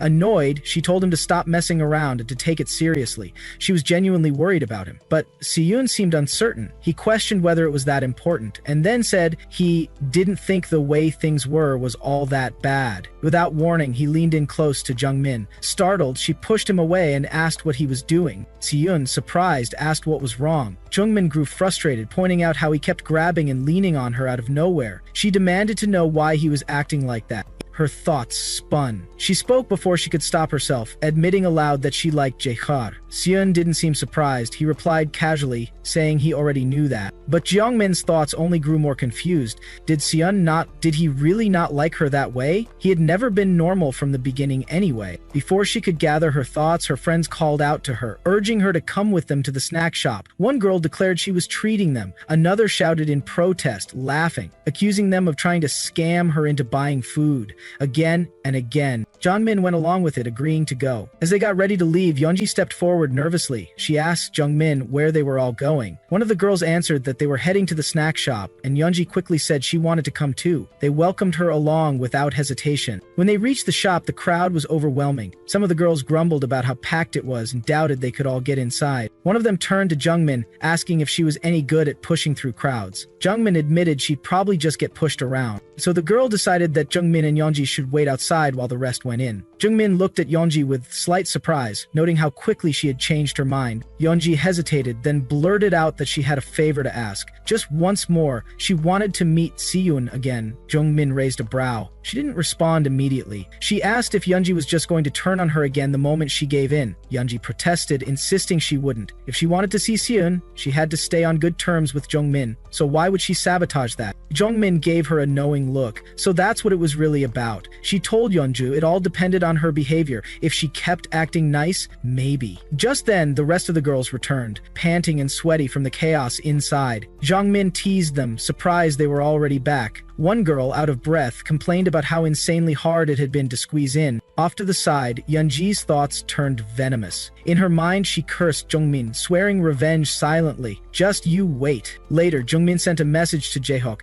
asking if he had time that day. His response came quickly. He said he had plans again with Juhyun. Jungmin replied with a short, okay, trying to hide her disappointment, but her thoughts betrayed her emotions. She muttered to herself, ugh, Juhyun again. She knew she should have kept her feelings to herself back then. She never should have made them obvious. She should have just stayed away entirely. Now it was clear Juhyun was going to be petty about it. As if summoned, Juhyun appeared with a smirk, asking if Jungmin had been talking about her. She greeted her with sarcastic sweetness, pointing out how popular Jungmin was these days. But then she twisted the knife, saying popularity didn't matter. What good was it if the guy she liked didn't like her back? She added that even having friends didn't count for much in the end.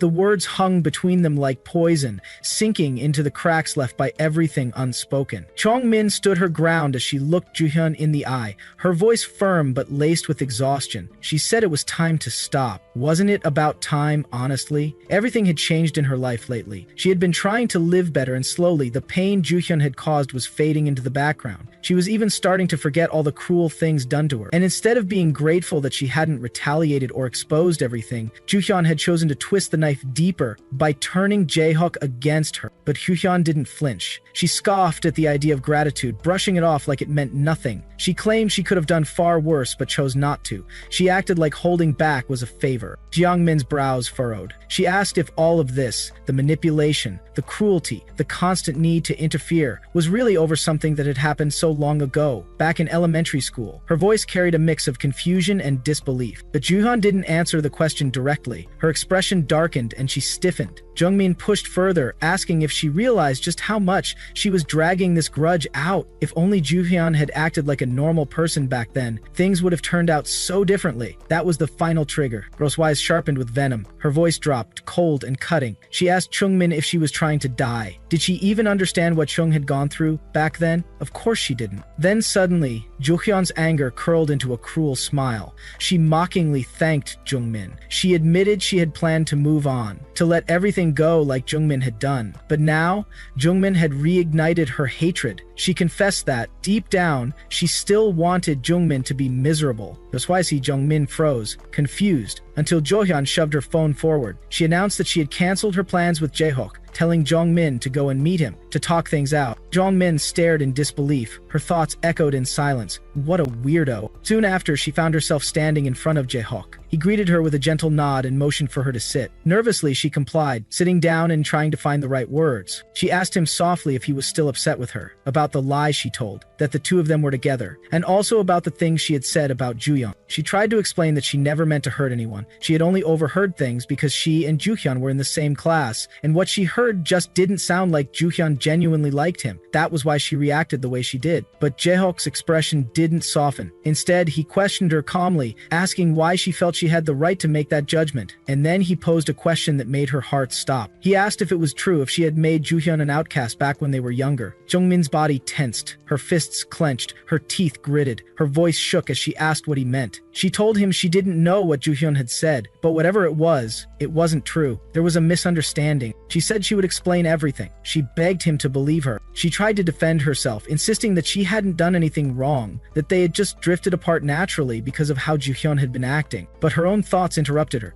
Those bitter words Juhyun had spat earlier returned to her. Who cares about popularity? You can't even get the guy you like to like you back. Having friends doesn't even matter, right? Then Jaehyuk spoke again. His voice was quieter now, but heavier. He said he understood that Jungmin had her own perspective, that she had her reasons, and he thanked her for at least trying to explain. But then, without hesitation, he asked her a final, piercing question. Did she really believe she hadn't done anything wrong back then. He reminded her that she had been Juyeon's only friend at the time. If the two of them had drifted apart, as Jungmin said, did she not understand how alone Juyeon would be after that? Those words struck her like a wave. Memories surged forward, images of the past she had tried to bury. She recalled the way Juhyun had been treated, the bullying, the isolation, and her own absence through it all. But Jaehock had already made up his mind. He stood up slowly and told her he had nothing more to say, and without waiting for a reply, he turned and walked away, leaving Jungmin behind, frozen and speechless. Jungmin stood still, staring at Juyeon with cold eyes, her voice cutting through the tense silence in the classroom. She began listing everything Juyeon had done to her, drawing on her face without consent, isolating her from other friends, waking her up every night because of her own problems, refusing to let her go home until it was so late that her mother had to call the police. She reminded her of being forced to smoke cigarettes and questioned why she ever had to keep getting along with someone like her. As her words echoed through the room, a murmur spread across the classroom. The classmates began whispering among themselves, stunned by the sudden outburst. Juhyun, alarmed, snapped back at Jungmin and asked if she had lost her mind, but Jungmin only smirked, accusing Juhyun of choosing to remember things however she pleased, of showing no remorse. She questioned why she alone had to feel sorry, why she alone had to carry the guilt. She recalled the rumors from the start of the school year, how they pushed her into the depths of despair, making her wonder time and again whether she should even go on living. As her voice trembled with emotion, a voice called out her name, Choi Jungmin. The students, already shaken, continued whispering. Some began recalling an old rumor about Jungmin having bullied Juhyun in the past. One of them speculated if that was what this entire scene was about. Others were shocked by Jungmin's version of the story and questioned whether it might actually be true. The most surprising part for some was the mention of smoking. Juhyun smoked? Suddenly, Juyeon rose from her seat and grabbed Jungmin's wrist, clearly furious. Jungmin held her hand in return and, with another smirk, confirmed, almost proudly, asking what if she really was insane. Juyeon, livid, called her a crazy bitch. Before the confrontation could escalate further, the teacher entered the classroom and ordered everyone to take their seats. He called out to Jungmin and Juhyun, asking what they were doing, and reminded them that class was about to begin. Reluctantly, the students returned to their seats, but the tension lingered. Whispers continued among the students. Many were unsure now. Had Jungmin really not bullied Juyeon? Some said they didn't know for sure. A few mentioned how it seemed Jungmin had been holding back a lot for a long time.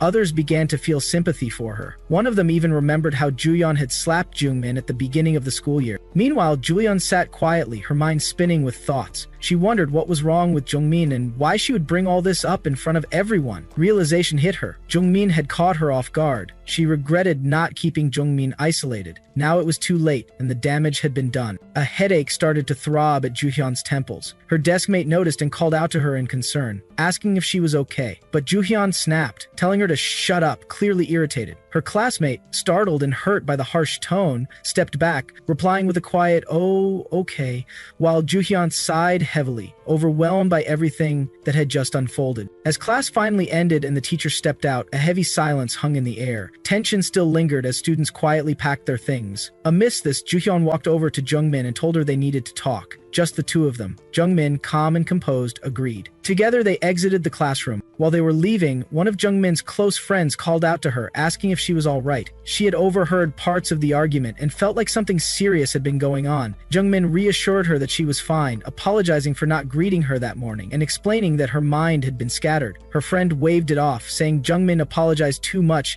and didn't need to worry about such things. Before the conversation could continue, Juyeon snapped, cutting them off with an icy tone. She told them to read the room and stop chatting, making it clear that this wasn't the time for small talk. The tension thickened. With that, she led Jungmin away, leaving her friends slightly stunned. As they walked off, Jungmin's friends exchanged confused glances. They whispered among themselves, wondering what was wrong with Juhyun. One of them asked if she had always been like this. Another pointed out how scary her eyes looked earlier, filled with something unfamiliar, something dark. Hearing them, Juhyun couldn't ignore the internal shifts she felt. Her thoughts echoed inside her head. Her claws were out again. She admitted to herself that she wasn't like this before. Something inside her had changed, but she couldn't explain what was driving her lately. Eventually, the two found a quiet, empty spot inside the school building where they could speak without interruptions. Jung-min faced Ju-hyun, her expression calm but firm. She said she finally understood everything, why she kept trying to play games with her. She realized there was no point. If she was just straightforward, there was nothing Ju-hyun could twist or manipulate. Ju-hyun, agitated, asked what Jung-min had talked about with Jae-hyuk the day before. She couldn't understand why Jung-min was so shaken and claimed she was making a huge mistake, but Jung-min turned it back on her, demanding to know what Jo-hyun had told Jae-hyuk. What had she said to make him act that way? Ju-hyun stood her ground. She said she didn't make anything up. She only told him the truth and questioned if there was even a single lie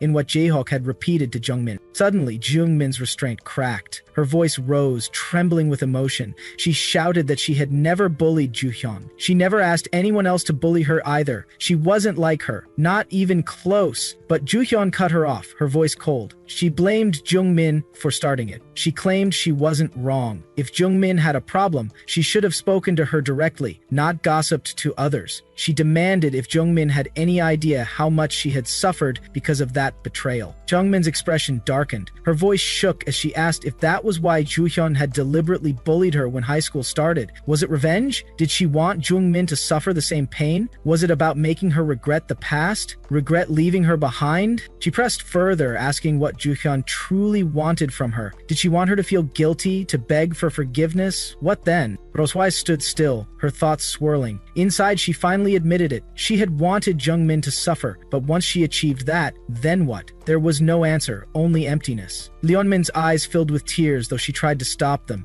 She asked, almost pleading, did Ju-hyun have to be this cruel? She didn't want to break down in front of her, but her heart was too full. Her voice cracked as she forced a sad smile, her tears falling anyway. She said she was now exactly how Ju-hyun had wanted her to be, miserable, broken. Then she asked if it made her feel satisfied. Those words hit like a wave. Ju-hyun's eyes widened in disbelief, speechless as Jung-min stood there in pain. As evening fell, the school corridors emptied out. Ju-hyun stand alone in silence, lost in thought. Soon, Jae-hyuk approached her, worry written across his face. He asked why she hadn't replied to his messages. Seeing her distant and downcast, he guessed it was about Jung-min. He asked gently if something had happened. Ju-hyun muttered that nothing had, but Jae-hyuk didn't buy it. Her face said otherwise. He reminded her again. He was on her side. She didn't have to bear this alone. Suddenly, Jung-min's words from earlier returned, echoing in Ju-hyun's mind. She had said that since they were already having this conversation, she would reveal everything. The truth she had held in for so long.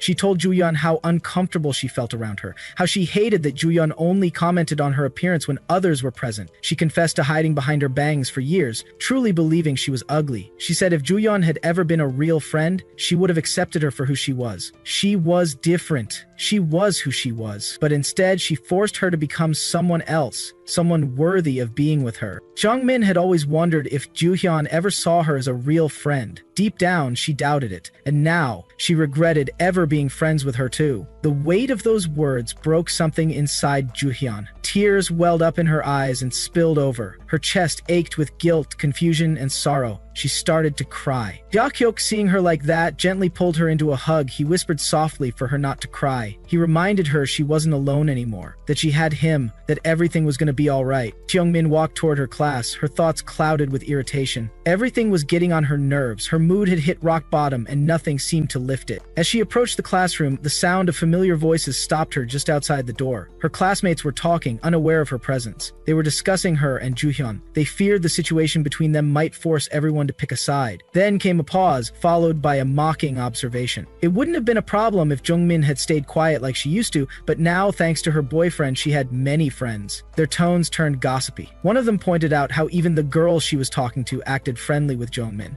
and questioned who she'd choose if forced, Joyeon or Jung-min. The reply came without hesitation. Normally, she'd pick Joyeon. After all, Jung-min used to be a loser, so desperate for kindness that she'd do anything for anyone who treated her decently. And being close to Jung-min meant the chance to meet Seon back. If things went well, maybe even get his number. They chuckled at their own manipulation. They knew it was cruel, but didn't seem to care.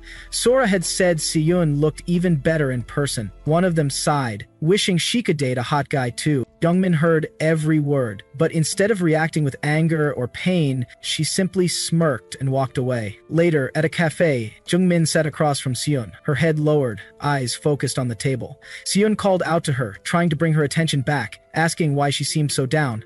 Jungmin kept her gaze lowered and said she didn't know. Seon asked if it was something she couldn't share. He mentioned how he hadn't even seen her face properly once that day. Without warning, Seon knelt down and placed his hand on her shoe. Jungmin flinched and lifted her head, yelling at him in confusion. Seon simply smiled and asked if something had happened at school. Was someone bullying her again? Jungmin brushed it off. It wasn't that. She sighed quietly, lost in thought. It was about Seon, but the kind of thing she felt embarrassed to say out loud. She had already told him she was okay. She didn't want to go back on that. Seon looked at her, confused, and asked why she was staring. Jungmin blinked. Was she staring? She quickly covered it with a joke, asking if he was just that handsome. She then took a deep breath. She had already shown him her worst side, so there was no point holding back. She would just say it. Seon, however, sat silently, thinking to himself. It seemed like Jaehak had learned the truth about what happened between him and Juhyun in the past. Juhyun had spun the story in her favor. Seon had hoped that resolving the misunderstanding would be enough. But even after hearing both sides, Jaehak chose to believe Juhyun. To make things worse, all of Jungmin's close friends had only acted friendly to get closer to Seon. Everything around her felt like a mess. She was beginning to wonder if she had been the one in the wrong all along. Seon suddenly interrupted her thoughts, asking for a mechanical pencil. Jungmin, irritated, asked why he'd request that while she was opening up like this. He casually explained that since she seemed like she'd talk for a while, he needed something to do with his hands. Jungmin stared at him, annoyed. He really was such a weirdo. She asked if he had told Jaehyuk about what happened with Juhyun in the past. Seon confirmed it. Jungmin then asked what he had thought after hearing her story. As he scratched on a paper with the pencil, he replied honestly. He had thought that Juhyun was a really bad person. Their conversation continued. Jungmin posed a thought. What if she had twisted the story in her favor? Did he still believe her? Even if he did, she said she didn't care. Seon questioned her lack of concern. Jungmin shot back, reminding him of the day she first appeared in his dream at the hospital. She had told him that she had beaten up some rich jerk. Even after hearing that, she asked if his opinion of her had changed. Had he liked her any less? He paused, then said no, not even once. Leonmin looked at him and told him that was exactly how she felt now. Even if he killed someone, she'd stand by him and help him. He asked why she would go that far for him. Her answer was clear, because he had saved her. What she had said when they first met still held true. If there was anyone she wanted, she just had to say it. She repeated his words in her head, what he said when they first met. Anyone she wanted? Could he really mean that? If she wanted those people gone? She began to think that maybe they were imagining the same thing, and it almost felt like he wanted her to ask him, as if he wanted a reason to stay bound to her forever. He gently patted her, then pretended not to hear what she had said. She stayed silent. But then Seon spoke again. He wanted her to be happy, even if it meant using him. No matter what it took, that was his happiness. As Jungmin stared at the drawing, she raised an eyebrow. The sketch clearly showed her and Seon, but something felt off. She questioned if the figure was meant to be her, and what exactly was that weird animal beside her. Seon casually replied, asking if it didn't look like him. Yeonmin narrowed her eyes at the paper. Despite how ridiculous it seemed, she admitted to herself it was probably meant to be them. But Seon, of all things, had drawn himself as a horse. She couldn't understand why. Didn't people usually draw themselves as humans in these kinds of sketches? A little later, Jungmin returned to the table and handed him a drink. It was her way of showing appreciation. Seon waved it off, telling her to save her money. It wasn't even expensive, but Jungmin insisted. She felt bad because he always paid. Seon, unfazed, simply told her to stop feeling bad. According to him, there was no reasoning with her. As they got up to leave, Jungmin stepped forward, but due to her untied laces, she stumbled. In that moment, she tripped and ended up crashing into Seon's chest. He instinctively caught her. Flustered and annoyed, Jungmin blamed him. This was all his fault. He had untied her shoes earlier. Seon casually asked why she hadn't tied them again. She admitted she forgot and demanded he let her go. But Seon held her gently and asked her to wait. He wasn't ready to let go. He told her that he had never hugged anyone before in his life and that this felt really nice. Jungmin was surprised. She asked if this was really his first time. Hadn't he even hugged his parents? Seon replied that he couldn't remember ever doing so. So, he asked if they could just stay like that a little longer. Jungmin was momentarily flustered, then gave in with a sigh. She couldn't believe it, but she let the moment linger and held him for a little longer. She thought to herself that she knew she was a piece of work, but looking at him, she realized so was he. She softly told him so. Seon looked at her, surprised. Was she trying to make him feel better? He smiled and called her kind. He's Jungminee. She watched him for a moment, then silently thought to herself, maybe she should just kick him. As Juhyun stepped into the house, her voice echoed faintly in the quiet space, announcing her return. There was no warm welcome, only her mother's indifferent command, telling her to get her own dinner. The air felt cold, heavy with silence. A tired sigh slipped from Juhyun's lips as she stood there, staring at the dim corners of the room. She knew deep down that nothing good would ever come from spending her time like this, lost in stillness. There was no point waiting for anything to change. With that thought, she forced herself to sit down and open her workbooks, deciding it was better to fill her time with something, anything that felt useful. But as she tried to focus, her mind wandered, pulling her back to what Jungmin had said. Those words clung to her thoughts like shadows. Back then, she had always wondered, had Jungmin ever truly thought of her as a friend? The question stirred old emotions she had buried long ago. She caught herself, blinking hard.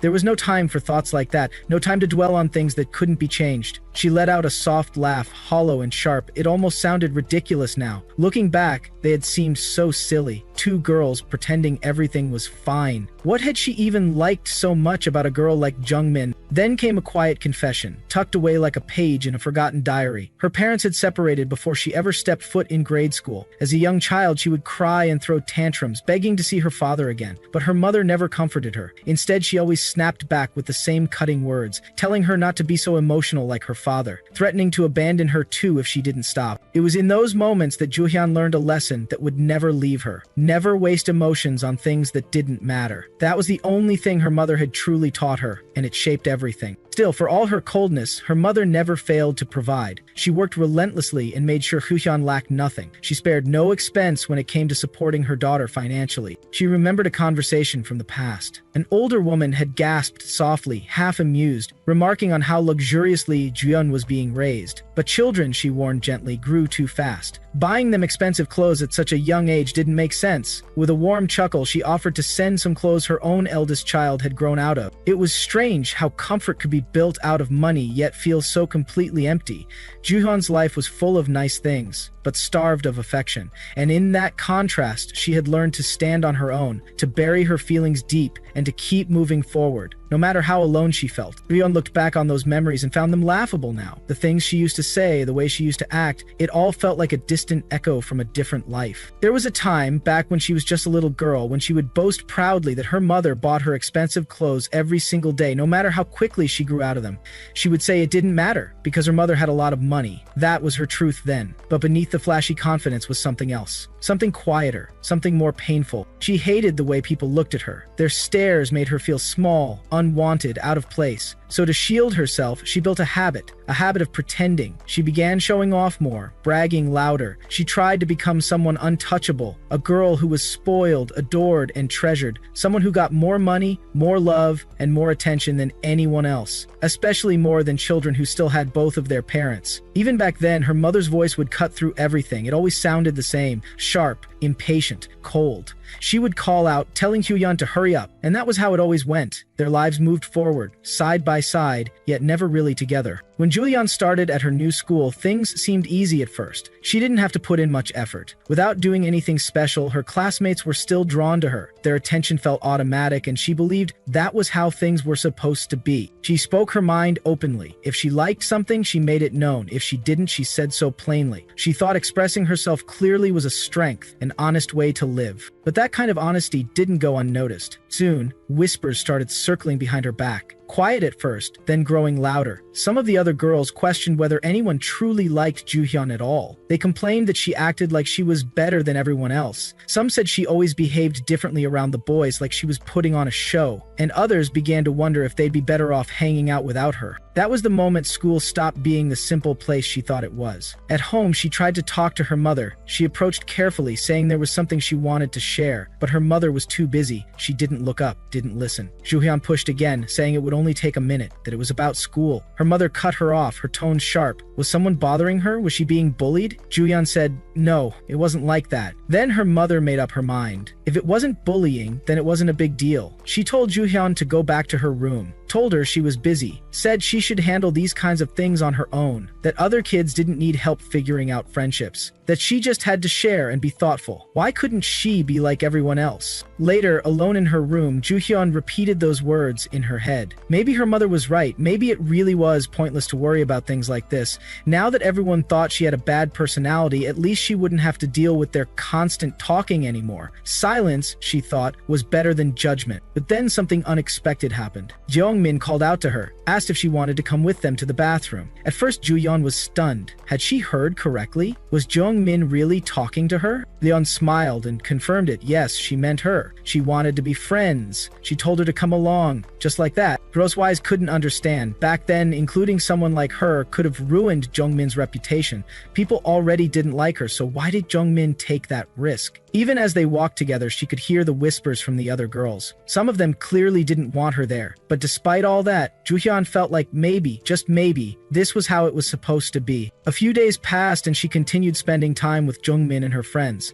One day, Jeongmin asked her how she did on her exams. Juhyun replied casually saying she got 100s on everything. She mentioned it like it was no big deal, just standard for a grade schooler. But as soon as she said it, she regretted it. Maybe it sounded too arrogant. To her surprise, Jeongmin's eyes lit up. She said Juhyun was amazing. That simple compliment caught Juhyun off guard. Jeongmin admitted she probably failed her own exams. Her dad had been getting angry more often, and she was scared he'd see her scores. She asked if Juhyun's dad was strict too. Juhyun responded honestly, she didn't have a dad. Her parents had divorced when she was young. She waited for the usual reaction, the awkward pause, but Jeongmin didn't say anything. She said her mom was okay, but her dad was different, cold. He didn't even talk to her. He just got mad all the time. She admitted she hated it. Then she leaned in, almost whispering. She told Juhyun something she hadn't told anyone else. Her parents fought every day, and honestly, she wished they'd just break up already so she wouldn't have to watch it anymore. Juhyun was stunned. She hadn't known. Jeongmin said that was because she trusted her. She didn't tell people those things because she didn't want to be pitied. She didn't want sympathy. She just didn't like going home. So she asked Juhyun to play with her more, to keep her company. And in that moment, something shifted in Juhyun's heart.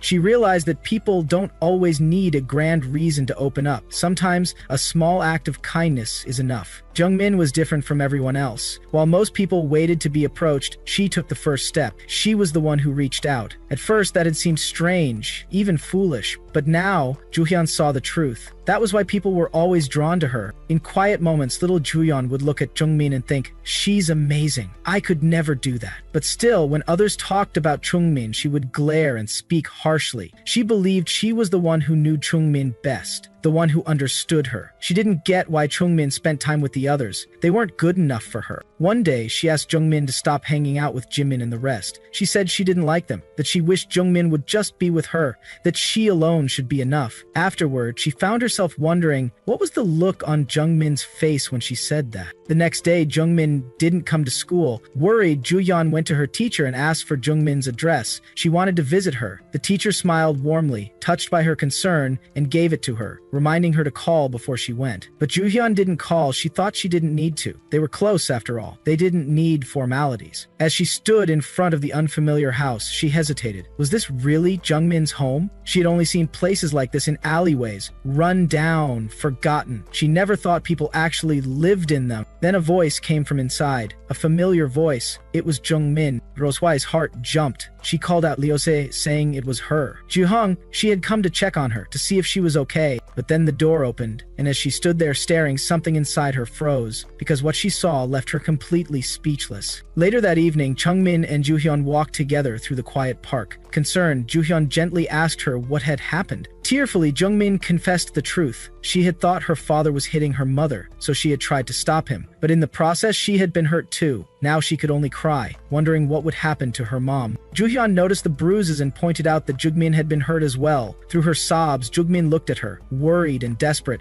and asked if Juhyun would keep this a secret. Juhyun nodded. It would be their secret, just between the two of them. The next day at school, Jeongmin returned to class after a long absence. Her friends quickly surrounded her, expressing concern. They asked if she had been really sick since she had missed school for quite some time. Jeongmin simply responded with a soft, yup, and admitted she was feeling a bit better now. Curious, one of the girls looked around and mentioned they hadn't seen Juhyun. Another said Juhyun had told her she was going to the bathroom. The conversation shifted to Juhyun. One of the girls hesitated before expressing something that had been bothering them. She pointed out that Juhyun always seemed different. distant. She didn't talk to the others and often just stared at them coldly. The girl admitted that Juhyun was only ever kind to Jungmin, and it made the others uneasy. It wasn't just one thing. There were several strange things about her. Before the girl could finish her thought, Juhyun appeared. Her sudden arrival caught them off guard, and they gasped, surprised by how silently she had walked up. One of them quickly asked when she had gotten there. Juhyun stood quietly, her expression slightly upset, as the uneasy silence settled between them. Not long after, Juhyun brought Jongmin to meet her other friends. She seemed excited, telling Jongmin that she had met one of them through cram school and was sure Jongmin would like her. Juhyun urged her not to hang out with those uglies anymore, and instead spend time with her. She insisted all her friends were pretty too. Yeonmin hesitated, unsure, but Juhyun pressed her again to come with her after school. Later, she introduced Jungmin to her group, proudly calling her a school friend, and sharing how she met Arang and the others through cram school. Jungmin responded awkwardly. Arang offered her something. Jungmin was shocked. It was cigarettes. Nervously, she asked Juhyun if she had tried them before. Juhyun casually said yes and brushed it off. When Jungmin asked about her mom, Juhyun replied that it didn't matter. As long as she didn't get caught, her mom didn't care about her anyway. She told Jungmin to try one, saying it might help her forget her recent worries. Jungmin refused, saying her mom had asked her to come home early. She left quickly, saying goodbye and promising to see them at school. After she left, Arang questioned if Jungmin was really Johyun's friend. She said Jungmin seemed totally different. Arang said it was obvious. Jungmin had no presence at school. Johyun admitted to herself that she knew that was true. But those girls didn't know the real Jungmin. They didn't understand how kind she was. If Jungmin didn't hang out with them, she might return to spending time with Jimin and the others. Yeonhyun didn't want that. She was determined to make Jungmin fit in with her new friends. Later, Johyun showed Jungmin a lip tint and asked her to try it. Jungmin refused, but Johyun insisted, saying she even stole her mom's makeup for her. When Jungmin reacted in surprise, Johyun pushed again, saying she had put in effort. She even suggested dyeing Jungmin's hair and encouraged her to dress up a little. Jungmin asked why. Johyun told her that people would look down on her otherwise, and she didn't want that to happen. She quickly asked if Jungmin had time after school. She wanted to bring her along to meet her friends again. She explained there had been a misunderstanding the day before when Jungmin left so abruptly. She planned to doll her up this time so they wouldn't get the wrong idea again. She even offered her own clothes. Quietly, Jungmin wondered if she really looked that ugly. Soon after, Juhyun arrived with Jungmin. Her friends greeted her. Jungmin, however, felt uneasy. She didn't like these girls. She wondered why Juhyun kept trying to make her spend time with them. She remembered what her old friends had once said, asking if she thought Johyun was okay. They had pointed out that Johyun only acted nice toward Jungmin and glared at everyone else. They had said there were many strange things about her. Nearby, the girls laughed loudly, swearing as they talked. Time passed. The sun had long since set. Jungmin felt anxious. She wanted to go home. Hesitantly, she asked Juhyun if she could have her phone back. She wanted to at least call home, but Juhyun refused, saying that if she gave it back, Jungmin would leave. She reminded her that she didn't even like going home anyway and told her to stay. Suddenly, a police officer shouted at them, asking why they weren't home yet. The girls panicked. They yelled that it was the police and told each other to run. Juhyun told Jungmin to run too. Jungmin hesitated, confused. Then a familiar voice called out, "Her mother." Jungmin turned, shocked. She ran straight into her mother's arms and apologized through her tears. Her mother held her tightly, saying she must have been scared. Nearby, Juhyun stood frozen, thinking she was probably about to get an earful. But Jungmin's mother looked at her calmly and said that her own parents must be worried too. She offered to take Juhyun home. That was the first time Juhyun saw Jungmin's mother. She wore old, threadbare clothes and had visible bruises from abuse. Her difficult life was obvious to anyone. Juhyun couldn't help but think her own mother would never let someone like that near them, and yet something about the moment made her feel deeply anxious. Later, Jungmin told her the truth. She didn't think Juhyun should hang out with those girls. She said they seemed like bullies, and she didn't think she could ever be friends with them. She also asked Juhyun to stop smoking. Close-wise, Juhyun agreed without hesitation. If Jungmin didn't like something, she was willing to stop. That's how important she was. Jungmin was surprised, but Juhyun said she meant it. Then she made a request of her own. She asked Jungmin to stop hanging out with Jimin and the others. She reminded her what they had said about her, that they all hated her. She wanted Jungmin to stay away from them too. If she agreed, Junghin would give up her friends as well. She said it was ridiculous that people talked about her behind her back, but didn't have the courage to say it to her face. Jungmin agreed, though she said it would be hard to cut them off immediately. Juhyun said that was fine. She could do it slowly. She was just happy Jungmin listened. Jungmin. In her thoughts, Juhyun admitted she didn't think it was terrible to hang out with so-called bad kids, but now it felt like she and Jungmin only had each other. They were best friends, truly. She believed that if Jungmin didn't like what she was doing, she could stop right away. Because it wasn't just anyone, it was Jungmin. Later, Juhyun called Jungmin in the middle of the night. Jungmin whispered that she couldn't talk, her parents would wake up, but Juhyun begged, saying she was upset. Her mom had yelled at her earlier. Jungmin was shocked and asked what had happened. She wanted to know if her mom had hit her, but Juhyun only thought to herself that her mom didn't care enough to go that far. To her, Jungmin was the only one who truly cared. While flipping through the glossy pages of a magazine, Juhyun's gaze landed on a striking photo. A model's makeup instantly caught her attention. Bold, elegant, beautifully done. The smoky eye in particular stood out, giving the model a mysterious charm. Juhyun admired it silently, thinking how incredibly pretty it looked. Then, a strange realization washed over her. The model, she looked a lot like Jungmin. That familiar face, those features, it stirred something inside her. Inspired, she hurried over to Jungmin, unable to hold back her excitement. She asked her to stay still, eager to recreate the same look on her friend's face. With a spark of hope and gentle enthusiasm, she offered to tie Jungmin's hair up. In her heart, she simply wanted to make Jungmin feel beautiful. But beneath that cheerfulness, an unsettling thought surfaced. Jungmin feared this moment might be Jungmin's way of quietly saying goodbye. Perhaps she was seeing this as their final interaction. Before she could dwell too much on the feeling, a sudden interruption shattered the moment. A group of girls, Jungmin's friends, walked over with serious expressions. One of them told Juhyun not to play with Jungmin anymore. The words hit her like a wave. She blinked, confused and stunned, barely understanding what they meant. The girls stood firm, saying that Jungmin had told them everything. According to them, Juhyun had asked Jungmin to stop being friends with them. The accusation echoed in her mind, growing heavier with each word. Struggling to process it all, Juhyun turned to Jungmin. Her voice trembled as she asked whether it was true. Had Jungmin really told them those things? Was she saying bad things behind her back? But Jungmin remained quiet. Her friends spoke for her, telling Johyun that she made Jungmin uncomfortable. That's why, they said, Jungmin wouldn't play with her anymore. Without waiting for a response, they took Jungmin by the hand and began to walk away, shielding her from Johyun as if she was a threat. Johyun stood frozen, completely alone. The laughter and chatter faded around her. She stared blankly as Jungmin disappeared with the others, a hollow ache forming in her chest. She couldn't understand what just happened. Thoughts began to spiral. What was going on? Why was Jungmin acting this way? They had promised to stay by each other's side. Juhyun had distanced herself from everyone else, choosing Jungmin above all. And yet, in the end, Jungmin walked away without even looking back. Tears stung the corners of her eyes as a heavy silence settled around her. The only explanation her mind could grasp was that she must have done something wrong. It had to be her fault, because if it wasn't, she didn't know how she would be able to stand it.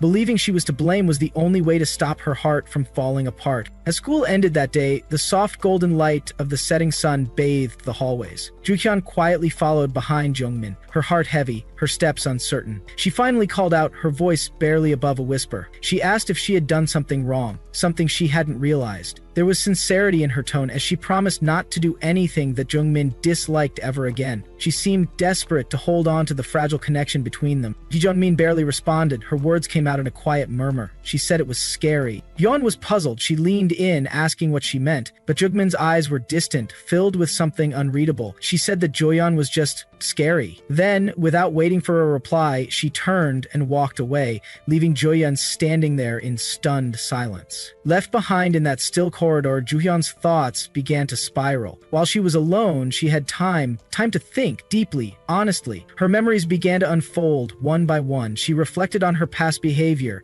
on how she had always done what she wanted without ever truly asking for Jungmin's opinion. Back then, she hadn't realized how one-sided their friendship had become. But now, with space and time between them, she could clearly remember Jungmin's growing silence, the subtle changes in her expression, the sadness that had settled in her eyes. It hadn't happened all at once. It had crept in slowly, quietly, like a shadow lengthening across a wall. Juyeon admitted to herself that it wasn't like she had been completely unaware at the time, but still she hadn't stopped. she hadn't known how to help. Her comforting words felt powerless, just noise in the face of something too real, too deep. Words were fleeting. They couldn't fix the emotional wounds Jungmin carried. They couldn't heal anything for real. That was why she had tried to offer her something different, something lighter. She had wanted to show Jungmin how other people laughed, played, and lived freely. She thought maybe if Jungmin could experience that even a little, she might be able to escape the burden of her home life, even temporarily. But now she saw her mistake. She hadn't helped her. She had only pushed her further away without ever realizing it. Time moved on. Middle school began. But fate didn't place them in the same school. Juhyun ended up in a different middle school than Jungmin.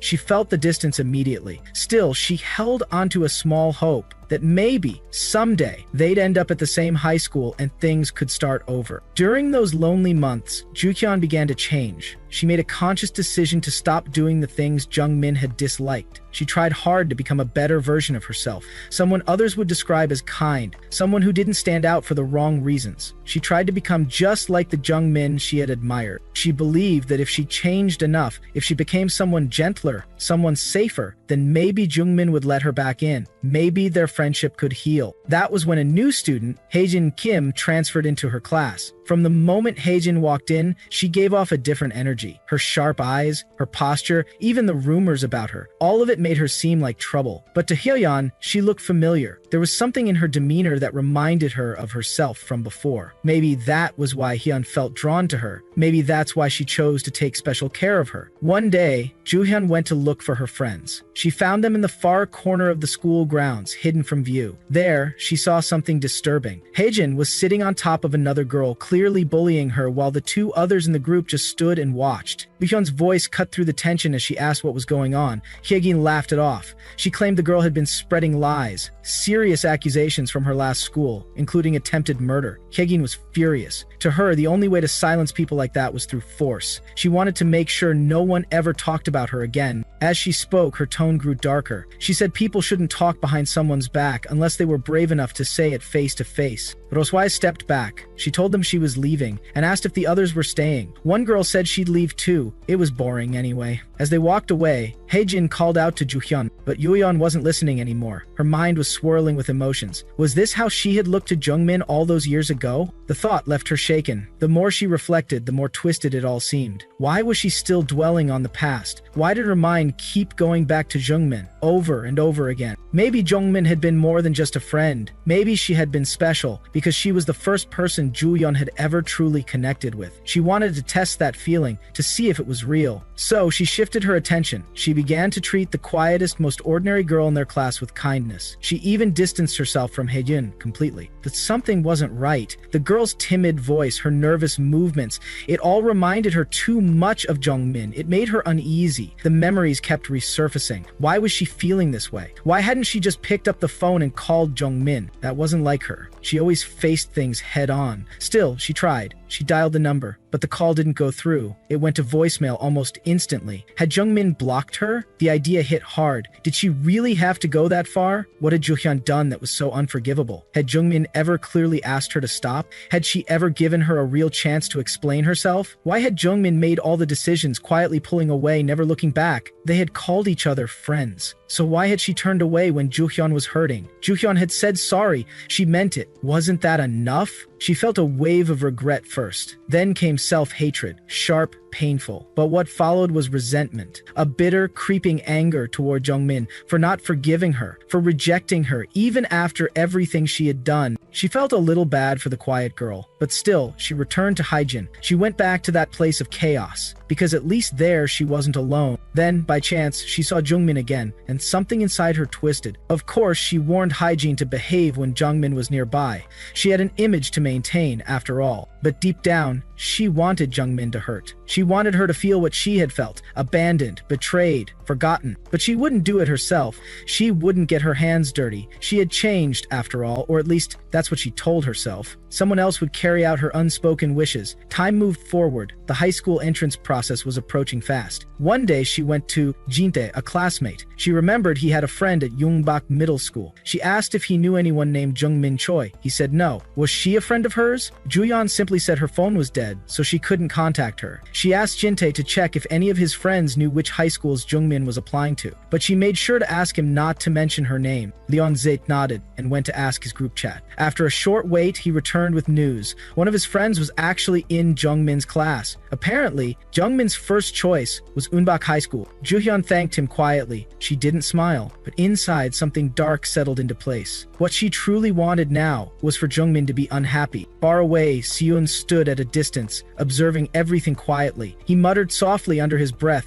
unable to look away from what he had just seen, unsure what it all meant, but knowing it wasn't something good. After that, the story shifted back to the future. Chuyeon slowly opened her eyes, waking from a long, unsettling sleep. She had been dreaming again. Another drawn-out, disturbing sequence that left her with a pounding headache. Her thoughts lingered on the awful dream. It felt crappy and confusing, filled with emotions she couldn't shake off. She left her room and walked over to her mother's room.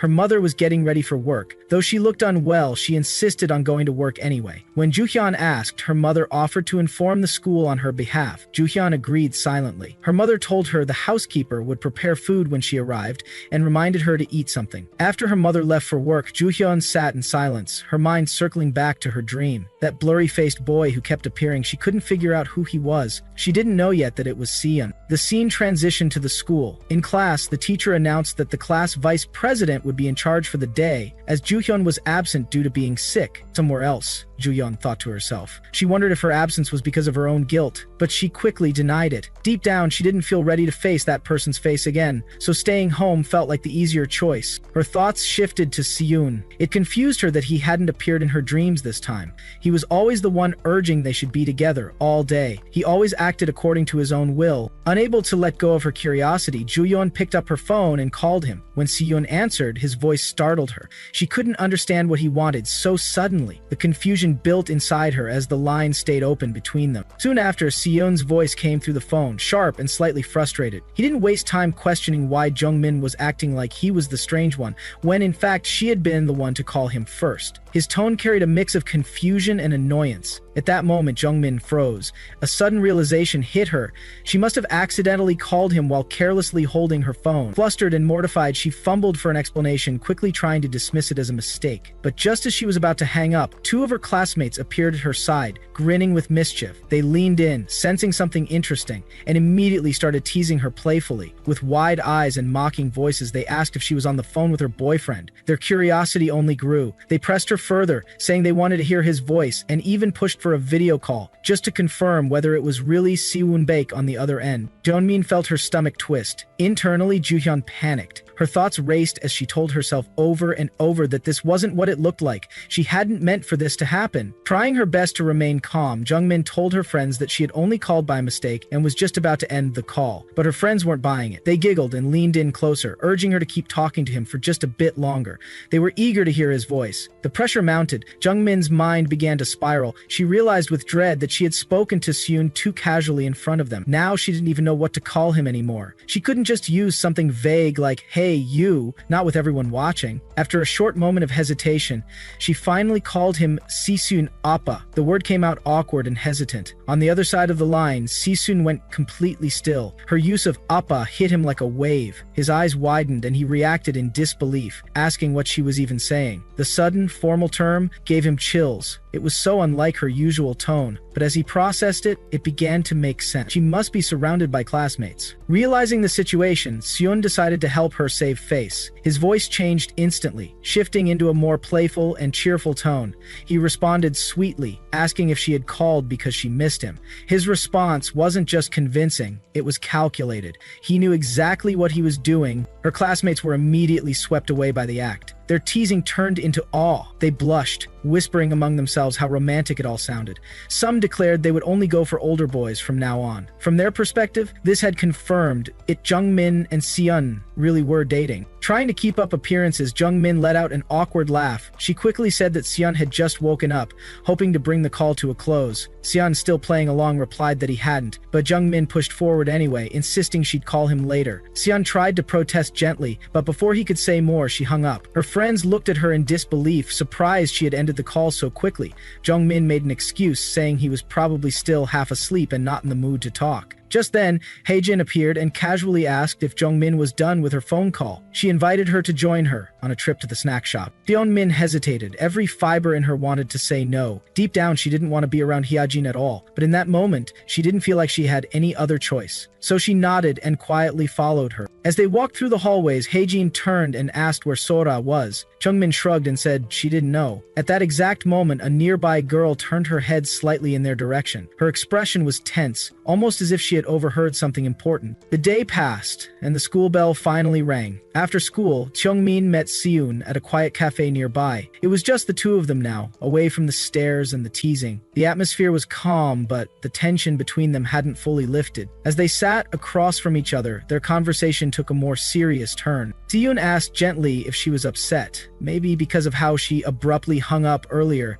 Jungmin tried to brush it off, pretending it didn't bother her, but Seon could tell something was off. Her face looked tense, her posture more rigid than usual. He asked if someone had bothered her during the day. Jungmin shook her head and replied that the girl hadn't even come to school. Apparently she was sick or something. Seon's voice lowered slightly, cautious now. He asked if Jungmin had done something to her. She smirked and denied it. Then, with a sharp tone, Seon told her not to bring that girl up again, not in front of him. Just the mention of her made him sick. Jungmin tilted her head slightly and said that he didn't seem to care about the girl before, but now it looked like she was getting under his skin again. Seon reminded her that she already knew what had happened. Everything had been out in the open. Then he asked, almost sarcastically, if this was all about Jaeyoung-go. Jungmin corrected him. It was actually Jaehyuk-jo. Seon smirked, teasing her for mixing up the name. He leaned forward slightly and asked if there was anything else eating at her. Jungmin's smile faded. She admitted that while the girl didn't scare her anymore, she still absolutely hated her. That feeling hadn't changed. It had only gotten deeper. Seon asked bluntly if she wanted Juhyun to let go of Jaehyuk. Jungmin replied that she did, without hesitation. Seon offered her a suggestion. He told her that it was okay if she still liked Jaehyuk. People couldn't always control their feelings, but she should make it look like she didn't care, especially in front of Juhyun. In his mind, Seon knew the truth. Jungmin would go to any length if it meant getting attention. She always had. Jungmin listened and agreed. She said that was probably the best thing to do. She looked at him and smiled. There was a glint of mischief in her voice as she told him not to worry. After all, she had her Seon Oppa now. She could get through anything with him by her side. Her words caught Seon off guard. He blinked and asked where she had even learned to talk like that. Jungmin acted innocent, pretending not to understand. He warned her not to say those kinds of sweet things to just anyone. He added playfully that if she did, weirdos might start hanging around her. His voice was joking, but there was a protective edge beneath the teasing. The two of them stood up and left the cafe together. The air outside was warm, but there was something charged between them, something unspoken. As they walked, Jungmin suddenly spotted Jaehyuk in the distance. Her body instinctively moved as if to call out to him, but Seon noticed her reaction instantly. Without hesitation, he reached out and grabbed her shoulder, gently stopping her. He reminded her of what she had said earlier. She had promised to get over Jaehyuk, and now, he told her, he would help her do that. They walked past Jaehyuk together. The boy looked like he was about to say something, maybe even call out to Jungmin, but Seon kept moving forward, pulling Jungmin along with him. He didn't let her stop. Leonmin turned her head slightly and whispered that Jaehyuk had been about to say something, but Seoni didn't slow down. His voice was calm but firm. He told her that it didn't matter anymore. Whatever Jaehyuk had to say, it was no longer her concern. That night, long after the lights were off and silence settled in, Jungmin lay awake, her eyes fixed on the dark ceiling above her. Seon's words echoed quietly in her mind. He had told her not to worry about Jaehyuk, but no matter how much she tried to let it go, something inside her wouldn't stop pulling at that thread. She kept thinking about Jaehyuk, about that moment earlier, about the way he looked at her, tired, distant, like someone carrying a weight too heavy to speak about. His face had looked so utterly exhausted. She whispered softly into the dark, barely audible even to herself, wondering just what could have happened to him. Yeah. The next morning, sunlight broke softly through the windows of the school. The day moved ahead like usual, but something in the air felt unsettled. In class, Jungmin looked around and leaned towards Sora. Her voice was low as she asked about Juhyun, and Sora quickly shut her down, not wanting to speak openly about it. Not here, not like this. Jungmin pressed again, wondering aloud if Juhyun really hadn't come again. Sora nodded, confirming her absence, but her tone carried something else too. Uncertainty, suspicion. Was Juhyun really sick, or was there more behind it? With a casual shrug, Jungmin excused herself. She said she was heading to the bathroom, her expression unreadable as she stepped out of the room. Back at her seat, Sora stayed behind, but her mind began to drift. Her eyes followed Jungmin for a moment before settling down. Thoughts began to bubble up, strange thoughts, unsettling ones. She remembered a time not too long ago when being seen with Jungmin felt awkward, even embarrassing, but now that discomfort had been replaced with something else. Now, Jungmin was someone others seemed to revolve around. She was the center of everything. Sora thought to herself that she didn't regret cutting Bunju off, not anymore. Somehow, being close to Jungmin gave her access to popularity, to people, even to someone like Seon. Who would have thought she'd ever find herself talking to someone that handsome? Just then, her gaze landed on Jungmin's desk. Jungmin had left her phone behind. Sora stared at it for a long moment. Her heart started beating faster. That phone. It held everything. Everything Jungmin had on her. She reminded herself why she was even in this situation in the first place. Blackmail. That was the word she couldn't shake. She wasn't friends with Jungmin. She was trapped, controlled, and now maybe, just maybe, she had a chance to free herself. She thought about all the messages she had sent, all the things she had said about others. She had already told Yeonji and Sunga about being blackmailed, but they hadn't done anything. So now she was on her own, and here it was, the perfect chance. Jungmin was gone. Her phone was right there, unlocked. But still, was this really what she wanted to do? Sora hesitated. A war raged inside her. Being around Jungmin had its benefits. Exciting things happened near her. As long as she didn't try to act above her, Jungmin didn't get angry. Her personality wasn't even that terrible. Sora almost started to convince herself that maybe things weren't so bad. But then she caught herself. No, this wasn't normal. She was being blackmailed. That was the truth. She reached for the phone. Her fingers trembled slightly as she picked it up. It had no password. That made it easier. All she had to do was delete the messages, the ones that could ruin everything. If they disappeared, so would her problem, right? But just as she tapped into the phone, Jungmin appeared beside her. Her voice was sharp, cutting through the air like a blade. She asked Sora what she was doing. Sora jumped, completely startled. She hadn't even heard her come back. Her face flushed with panic as she stammered out an excuse. She claimed she was just going to return the phone to her. Jungmin didn't buy it. Her eyes were calm but cold. She told Sora that even if she deleted the files from the phone, it wouldn't matter. Everything was backed up. Somewhere else, there was no easy way out. Sora's heart raced. She tried to deny it, tried to laugh it off. She insisted it wasn't what it looked like, but Jungmin just stared at her in silence before walking away. As she left, her thoughts were matter-of-fact. She'd never bothered to set a password on her phone before, mostly out of laziness. But now, maybe it was time to finally set one. The final bell rang and students poured out of the school. Jungmin stepped outside, greeted by the familiar afternoon light. And like always, Seon was there, leaning casually against a wall, waiting, just like he always did. She looked at him, observing the same distant expression he always wore. His resting face was cold, unreadable. If she hadn't known him, she thought, she probably would have been too scared to talk to him at all. He greeted her in his usual, nonchalant way. She replied, surprised to see him out so early. He gave a tired reply, pointing out that she already knew he had nothing else to do. She asked what he even did with his mornings, her voice carrying a quiet curiosity. As they began walking together, she realized just how often she had been running into him lately. Siyun mentioned he had found a nearby cafe. They served incredible shaved ice and he wanted to take her there. She smiled a little at the idea. But then, in the distance, she caught sight of Jaehook, and her thoughts shifted. Juyeon hadn't been at school again today, and Jaehook, he still looked lost, still hurting. Even after everything, she stared at him for a moment and silently called him a fool. He had heard everything, he knew, and still his feelings hadn't gone away. Without much warning, Jungmin told Suyun to wait. She said she wanted to talk to Jaehook. At that, Sigun froze. His eyes darkened, his voice tense. He asked if she was still doing this, still chasing closure that might never come. Jungmin turned to him. Her voice was steady. She said she understood what he was thinking, but this wasn't what he believed it to be. She was tired of leaving things unresolved. If Si-young hadn't been there for her, she probably would have spiraled into something much worse by now. She admitted that, but now, all she wanted was an end. A proper one. Si-young clenched his teeth, clearly frustrated.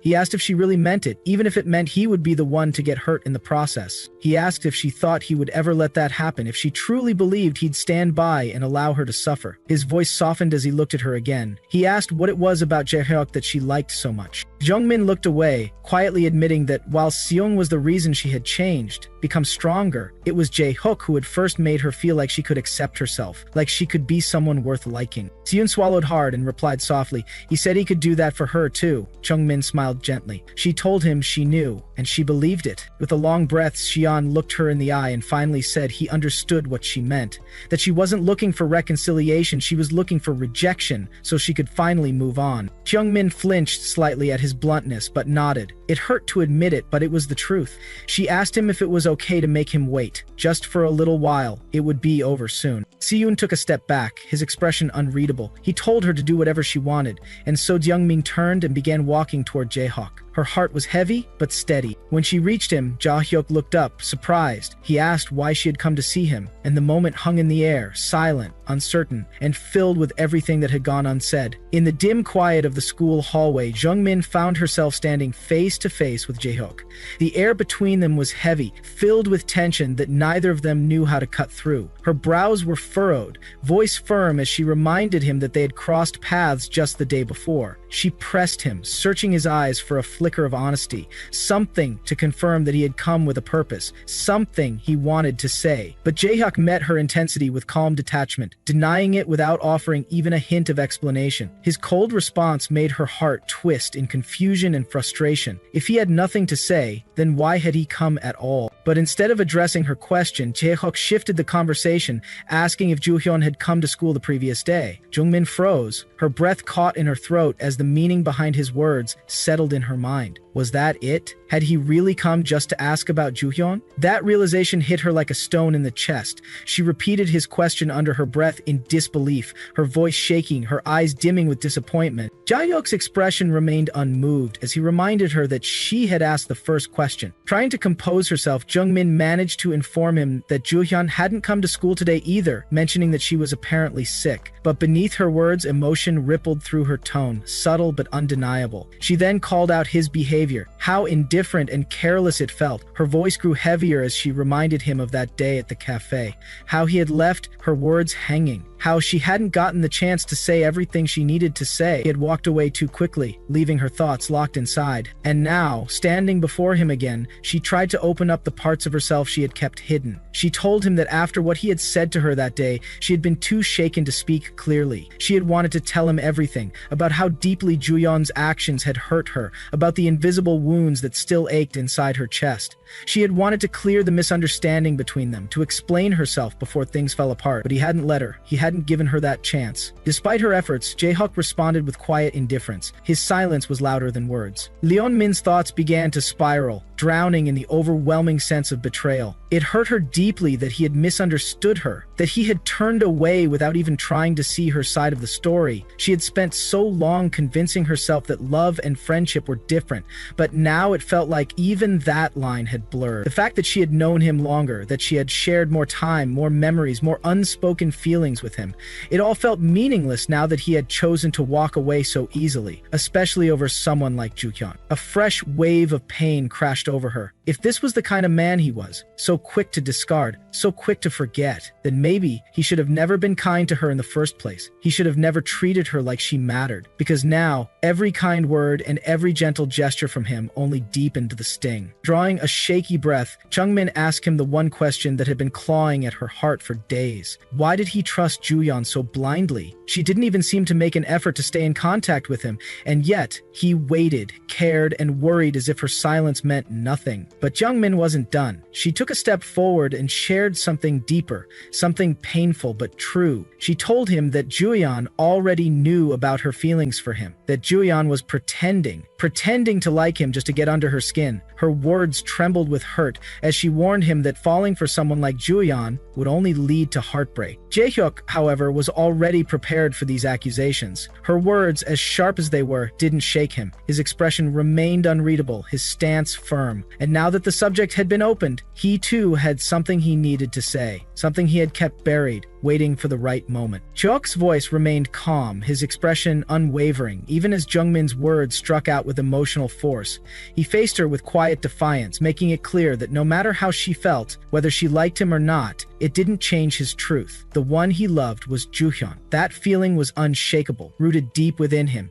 Even if Juhyun was only dating him because of something Jungmin had said, because of some twisted emotional manipulation, he still didn't care. His love wasn't conditional, nor was it swayed by the reasons others might give. His heart was already spoken for. As the conversation unfolded, Jaehyuk's frustration slowly rose. He couldn't understand what Jungmin's real purpose was in saying all these things. Why now? Why like this? What did she want to accomplish by casting doubt on his relationship? Was she secretly hoping that he and Juhyun would fall apart, that things would crumble under the weight of uncertainty? He challenged her with a pointed gaze, trying to decipher the motive behind her words. What gave her the right to interfere in something that had nothing to do with her anymore? And then came the deeper accusation. Was it because she liked him? That was the only explanation that made any sense in his mind, but even that didn't add up. After all, she had been spending time with another guy lately. Wasn't he supposed to be her boyfriend? Jaehyuk demanded clarity. If not a boyfriend, then who was that guy to her? A friend? A placeholder? Someone else to use until she could stir more chaos? He paused, his tone sharp with disillusionment.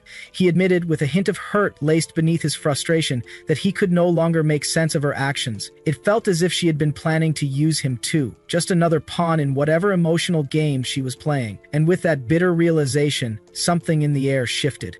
Before another word could be spoken, a shadow moved quickly into the frame. Seon emerged, his face grim and his body tense. In a blink, he stepped forward and without warning, delivered a powerful punch directly to Jaehyuk. The impact was brutal. It echoed through the hallway like a thunderclap, halting time itself for a second. Jaehyuk's body jerked from the force, and he stumbled back, stunned. Jungmin gasped, her voice rising in alarm as she rushed toward him. She called out his name, panicked, as she saw crimson blood beginning to drip from the side of his face. The sight was jarring. Her breath caught in her throat. It had only been a punch, or so she thought. But the blood told a different story. Something wasn't right. The injury was deeper than it should have been. Her instincts kicked in. She spun to face Seon, her voice sharp and urgent as she demanded to see his hand. Seon blinked in confusion, unsure of her sudden intensity. But she didn't back down. She insisted, eyes wide and trembling with concern. Hesitantly, he raised his hand, revealing his knuckles. That's when they both saw it. A strange, hard object was wrapped loosely around Seon's fingers. Something small, metallic, and out of place. It must have been hidden in his palm or tucked into his grip without him realizing it. He looked down at it with surprise and mumbled almost to himself, wondering how it had gotten there. The realization hung heavy in the air. Whatever the object was, it had turned a fistfight into something far more dangerous. The confusion deepened between them, but one thing was now certain. The line had been crossed, and there was no undoing what had just happened. Jongmin stood frozen, her eyes wide with disbelief as she stared at the aftermath of what had just unfolded.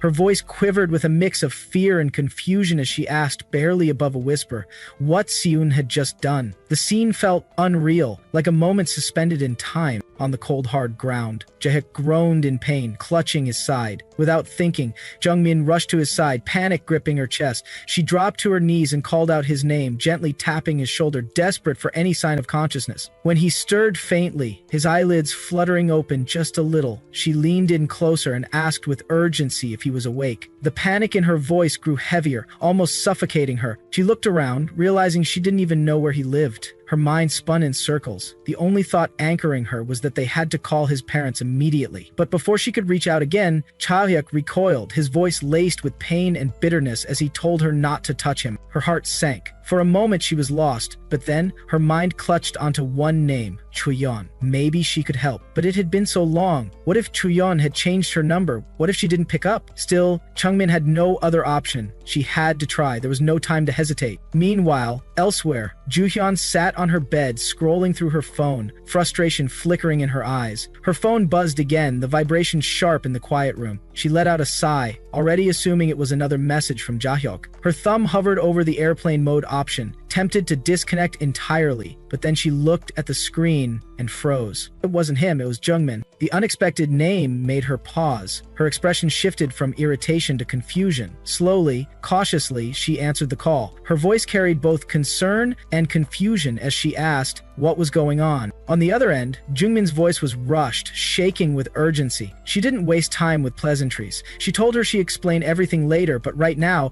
Jahyuk needed help. He had to be taken to the hospital immediately. The problem was, he wouldn't let Jungmin take him. So she pleaded, just this once, could Juhyun please come? There was a pause, then a sigh. Juhyun agreed, her voice low with reluctant acceptance. She knew she didn't really have a choice. Jeongmin asked again, a bit more desperately, if she was really going to take him. Juhyun confirmed it with a quiet yes. Jeongmin hesitated before speaking again, her voice softer this time, laced with guilt. She said she was sorry. That apology caught Juhyun off guard, her brows furrowed in confusion. Why was she apologizing now? Jeongmin explained, it wasn't fair to drag her into this mess, not when she had been dealing with her own illness. Not when she had been gone and hurting. Before Juhyun could reply, Si-yin, who had been silently watching, stepped in. His voice was curt, almost cold, as he told them to get moving if they were done talking. But before Juhyun could leave, he glanced at her and offered a warning, one that sounded casual but carried weight. He told her to be careful. The way he said it made her stop in her tracks. There was something unsettling in his tone, like an underlying threat. Joya narrowed her eyes slightly. That was Jungmin's boyfriend, and if he had caused this much damage to Jaehawk in a single blow,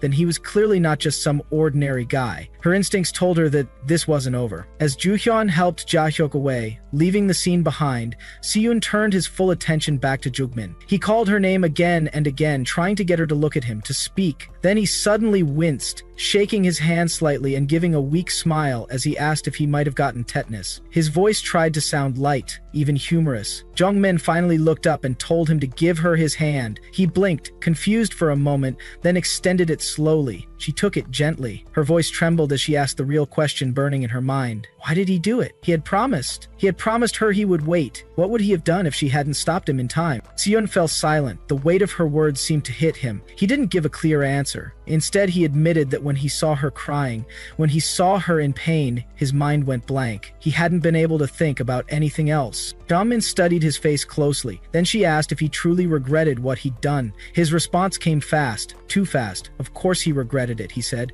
He claimed that from the very moment it happened, he had been repenting. But Jungmin wasn't sure. She stared at him, searching his face for remorse. He didn't look regretful, not even a little. A part of her wondered, was he just saying what he thought she wanted to hear? Her thoughts drifted to their relationship, to everything they had been through. She had known for a while now that Seon depended on her, leaned on her more than he should. After she learned about his difficult childhood and the scars he carried, she had sympathized. She had allowed things to slide. She had excused his behavior again and again, but now she was beginning to question it all. Was this dynamic healthy? Was it really love? Or was it just emotional dependence? She didn't know anymore. Her thoughts were interrupted as Seon asked playfully if she would kiss his hand to make it feel better. She rolled her eyes, brushing off the comment and telling him he wasn't a child. But he persisted, teasing her again. If not a kiss, maybe she could hug him, like last time. It had been a while after all. Jungmin blinked in disbelief. How could he say something like that, now of all times? She was about to respond, but then stopped. Something about his expression made her hesitate. Sion smiled gently and told her to relax. He joked that someone might get the wrong idea and think he was doing something bad to her. Then his tone shifted, becoming softer. He confessed that he was finally starting to calm down. For the first time that night, he felt a strange sense of relief. Donmin looked at him, confused. She asked what he meant. He explained, quietly, that at least now, she wouldn't have to suffer because of Jaehyuk anymore. That part was over. His words hit her like a wave. She stared at him, then asked softly, almost like a whisper, if he would be in her dreams tonight. Siyun tilted his head, confused by the question. He asked why. She didn't explain. She simply told him to be there. Not just tonight, but every night, every day. She didn't want him going anywhere without her permission. In her thoughts, she admitted a deeper fear. She wasn't sure what he might do if she didn't make him promise that. Siyun's expression softened even more. He smiled, the tension in his face finally easing. He said he was truly relieved. He had been scared that after everything, she wouldn't like him anymore, that she'd walk away. But now, he was sure. She still cared. She still wanted him, and that was all he needed. He promised her he'd stay by her side, no matter what. Jung-min crossed paths with Seon once again. Seon greeted her with a warm and familiar energy, calling her by the nickname Chung-mi-ni, as he pulled her into a close embrace. Jung-min felt irritation rising as he repeated that name, the same one she had told him countless times not to use. Despite her annoyance, Seon held her firmly, telling her how much he had missed her. As she gazed at him in that moment, his expression seemed calm and natural, almost disarmingly ordinary. A lingering thought passed through her mind, wondering what his true appearance really was behind this facade. The scene gradually shifted to the quiet halls of the school. Sora approached Jung-min, concern softening her tone as she pointed out how pale and exhausted Jung-min looked, questioning if she had been sleeping enough. Jung-min answered that she had been sleeping, yet her thoughts betrayed the truth. She reflected silently that she believed she would be fine because she was used to lucid dreaming, but the lingering effects were harder to shake than she expected. She thought about how she had to keep forcing herself into lucid dreams until it was time to leave for school, only to spend the day replying to Seon's endless texts. And when school ended, Seon would inevitably be waiting for her again. Day after day, the same cycle continued, and now the constant strain was beginning to wear her down to the point of exhaustion. The quiet moment broke as Joohyun called out to Jungmin, demanding her attention. Sora, noticing Joohyun's sudden presence, remarked on her arrival at the school. Jungmin, her voice weary, asked Joohyun if they could postpone their discussion, explaining that she was too drained to deal with anything at that moment. Joohyun, however, refused outright, insisting that whatever needed to be said had to be addressed immediately. And the tension drew the attention of Hayin, who quickly stepped forward, anger flashing across her face as she confronted Joohyun. She demanded to know who Joohyun thought she was and who had given her the right to pull people along and dismiss others so easily. Her voice rose as she accused Joohyun of being selfish, questioning if she was even capable of change. Joohyun, unfazed, coldly stated that she was not speaking to her. Haijin, taken aback, demanded an explanation, but Joohyun pressed on, remarking that Haijin's name might as well be printed next to the word sidekick in the dictionary. Haijin, stunned and insulted, demanded to know what Junghin had just implied. Joohyun did not hesitate, cutting deeper as she accused Haijin of feeling a false sense of importance simply because Jungmin had allowed her back into her life. She told Haijin to wake up and face the truth, that Jungmin had not welcomed her back out of genuine forgiveness. Her final words struck harder as she called Haijin far more naive than she had ever imagined. Haijin faltered, her confidence shaken by the weight of those words. Joohyun-min, overwhelmed by the growing tension, finally intervened. Frustration laced her tone as she ordered them to stop, saying she understood enough.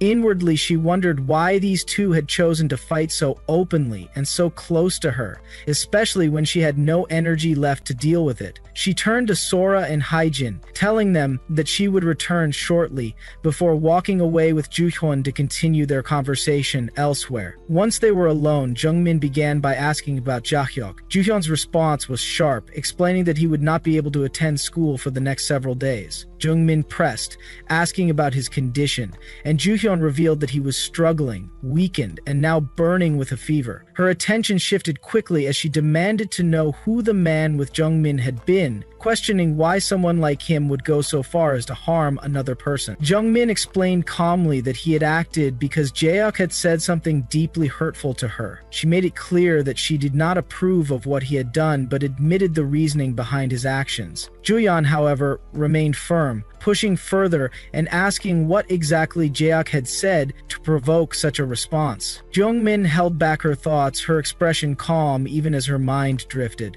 She decided she did not feel like explaining anything to Joohyun at that moment. Deep inside, she reasoned that everything involving Joohyun was already finished. There was no point in talking about it now. She kept her response short, telling Joohyun it was nothing worth mentioning. Yet even as she dismissed it aloud, her thoughts lingered stubbornly. She told herself she should still take some responsibility for the situation. She knew Si-yoon never would. She had only started the conversation with Jaehyuk that day to sever ties with him completely, to make things final. But instead of ending everything cleanly, she found herself worrying about him even more than before. Breaking the silence, Jungmin asked if Jaehook lived with both of his parents. Joo-hyun confirmed that he did, but explained that they returned home late each night because of work. The words caught Jungmin off guard, and her eyes widened slightly as realization struck. Jaehook was left alone, despite being sick and weak. The thought settled in heavily. She told Joo-hyun to come with her later during lunch. When Joo-hyun asked why, Jungmin handed her a packed lunchbox and told her to deliver it to Jaehook herself. Yeon frowned and immediately refused, demanding to know why she had to be the one to do it. Jungmin reminded her firmly that she was his girlfriend and therefore the most appropriate person to bring it.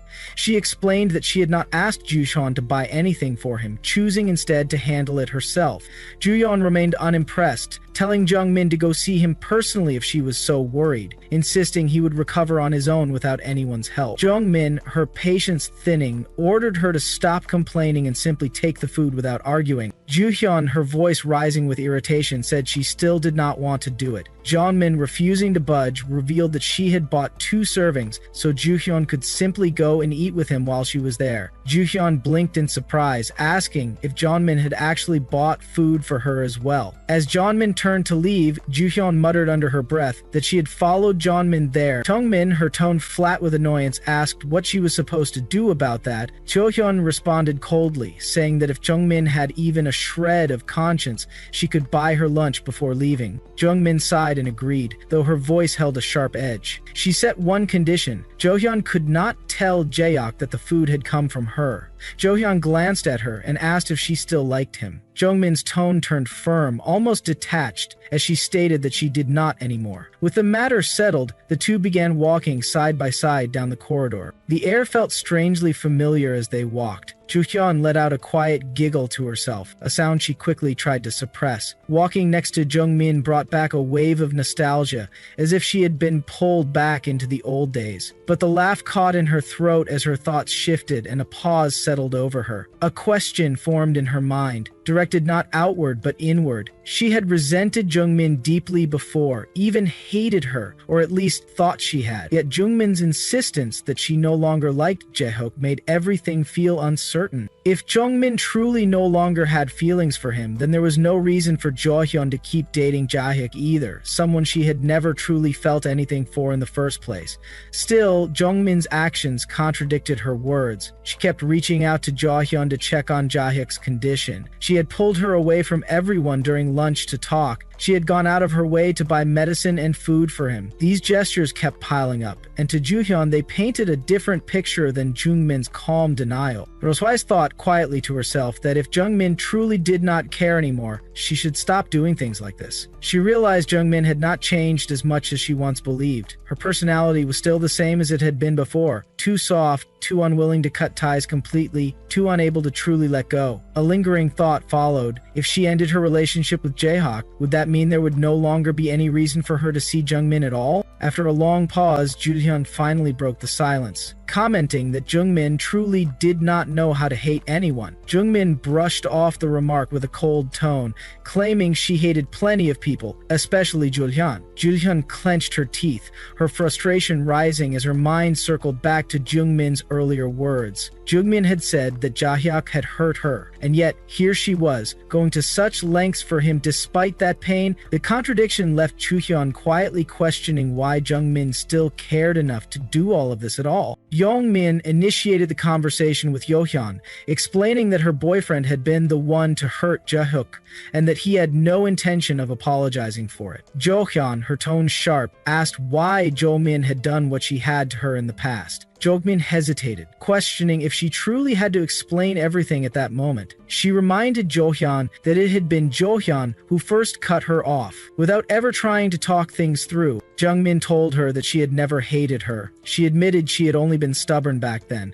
They had been so young and she had made an immature mistake. She thought that if Joo-hyun had given her even one chance, like the chances she now gave Jaehyuk, or even her current boyfriend, things might have turned out differently. Leon's voice hardened as she asked if Jungmin was truly blaming her, questioning if Jungmin was saying it was her fault that she had been bullied simply because they had grown apart. She asked if that alone justified everything that had happened. She told Chongmin that it should already be clear why she had cut ties. She confessed she did not even remember most of what had happened during elementary school anymore. Juyeon said that when they first crossed paths again in high school, she had genuinely felt sorry for her, but Jungmin had been the one to cross the line after that. Juyeon demanded to know what Jungmin had done when she had been bullied, asking why she had done nothing then. With a sigh, she said it was better to end this argument now. She stated that Jungmin had not done anything worth being proud of either, so if Jungmin wanted to frame it as a debate over their past, there was nothing more to be said. Juyeon told her plainly that no matter the circumstances or reasoning, both of them were equally at fault. She declared that Jungmin had turned her into an outcast and she would always remain the victim of Jungmin's actions.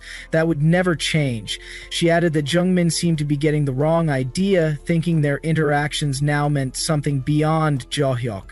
She told her she had no right to bring up what happened back then. Her voice grew firm as she told Jungmin to stop. She accused her of being full of excuses from beginning to end and said she no longer wished to talk to her. Without another word, Juhyun turned and walked away. The scene shifted to Jaehook's house later that day. Juhyun arrived, and Jaehook's face lit up at the sight of her. He told her she did not need to keep taking care of him like this. In his mind, he admitted he had never been entirely sure if Juhyun liked him, but thought perhaps she had simply been shy all along. He recalled feeling a little upset when she had not picked up his calls, especially when Jungmin had called her instead that day. Still, he thought to himself that it was not easy for someone to go out of their way to take care of another person so diligently. Juyeon placed the items she had brought on the table and told him that she was leaving them there and would not be coming back to his house again.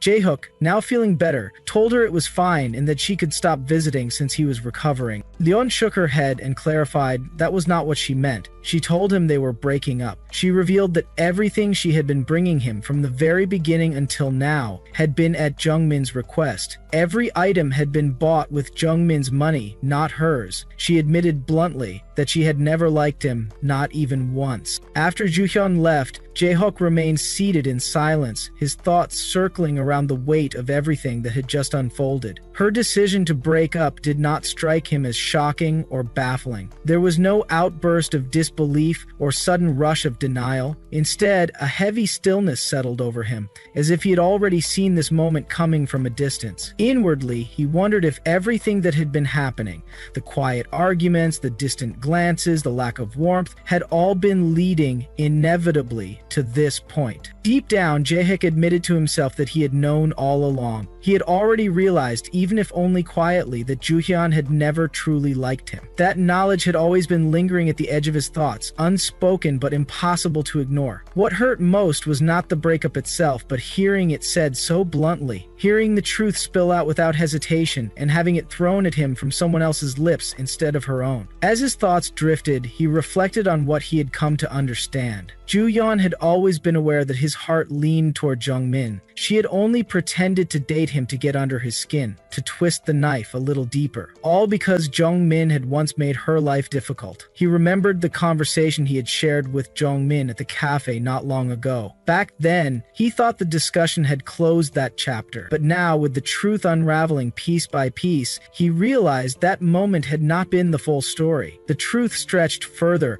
and a part of him wondered if Jungmin, despite everything, might still be curious about what had truly happened. The focus shifted to a bustling, lively cafe where Jungmin sat quietly with Seon. The warm hum of chatter and soft clinking of cups filled the air. Seon leaned his head lightly against her shoulder, his posture casual yet intimate. Around them, curious glances began to gather. A small group of girls at a nearby table whispered among themselves, their voices hushed yet excited. They blushed as they watched the two, remarking on how cute they looked together, calling them a picture-perfect high school couple. Their whispers lingered on Seon, noting his handsome features with a mix of admiration and envy. Jungmin, catching the whispers and noticing the stares, turned towards Seon and told him not to lean on her in public. Her thoughts tightened with irritation, realizing how easily people would take their closeness the wrong way. Seon, calm as ever, brushed off her concern. He questioned in his usual indifferent tone what kind of wrong idea she was so worried about. Jungmin explained that everyone would think they were dating. Siyun, completely unfazed, reminded her that everyone at school already believed they were together anyway, so there was no reason to care. For a brief moment, Jungmin hesitated, her thoughts tangled before slipping out into words as she found herself asking if he actually liked her. Almost instantly, she scolded herself inwardly, wondering why she had even asked such a question. Siyun, without a moment's pause, answered that he did like her. His tone was steady and casual, leaving Jungmin momentarily off balance. Her thoughts churned, caught between confusion and curiosity, as she considered how strangely straightforward yet uncomfortably vague his response felt. Her mind stumbled again, pushing her to press further, asking herself if he actually loved her. When she voiced the question, Sion responded with a simple, nonchalant, "I guess." Frustration rippled through her at his casualness. She demanded that he at least show some form of affection publicly, but Sion calmly pointed out that he had just done so by leaning on her. Jungmin realized quickly that pressing for more would only embarrass her further. She decided to let the moment go, telling him that was enough before suggesting they leave. As they stepped out of the cafe and walked down the quiet street, Siyun broke the silence by asking where they should go next. He suggested grabbing dinner. Jungmin admitted she had no money left, explaining that she had spent it all on Jukek, and adding that her injured hand only made things more inconvenient. Siyun reassured her with a casual confidence, reminding her that he had never made her pay for anything. His tone shifted playfully as he teased her, saying that if she felt that guilty, she could simply feed him instead, since she had brought the situation on herself. He swung his arms lightly at his sides as he walked, his mood light and teasing. Jungmin frowned at his playfulness, telling him not to be so mean. She reminded him he could still eat with his right hand. Siyun smirked and countered that he was left-handed,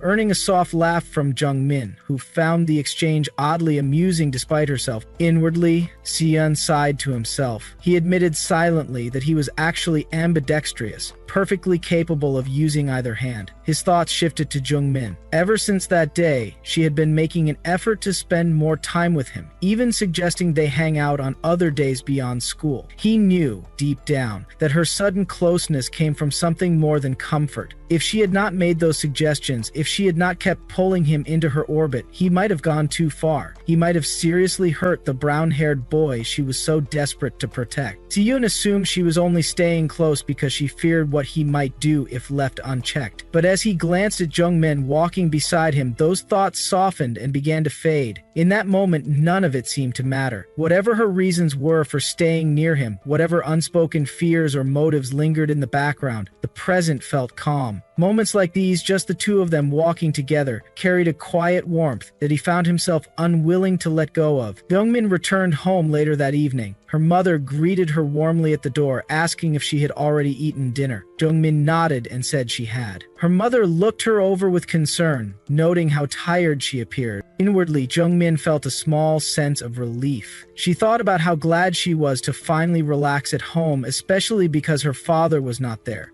She reflected on how long he had been gone, wondering when he had said he would return. It seemed as if his business trip would last much longer than expected. She recalled calling him earlier and hearing him say it would be another month before he came back. She questioned whether such a long trip was even possible, but admitted to herself that the delay was better for both her and her mother. Her mother's voice pulled her from her thoughts as she replied with a gentle, "Sure, honey." Jungmin told her she would take a shower and head to bed first. Her mother wished her a good night, telling her to sleep tight. Jungmin went to her room and quickly drifted into sleep. As sleep took hold, Jungmin found herself in another dream, wandering as she searched for Siyun. Tonight, however, he was late. Unease crept in as she looked around the empty dreamscape. Frustration welled up inside her, and she began calling out for him, loudly, shouting his name over and over again. Eventually, Siyun appeared, stepping into the dream with a calm expression.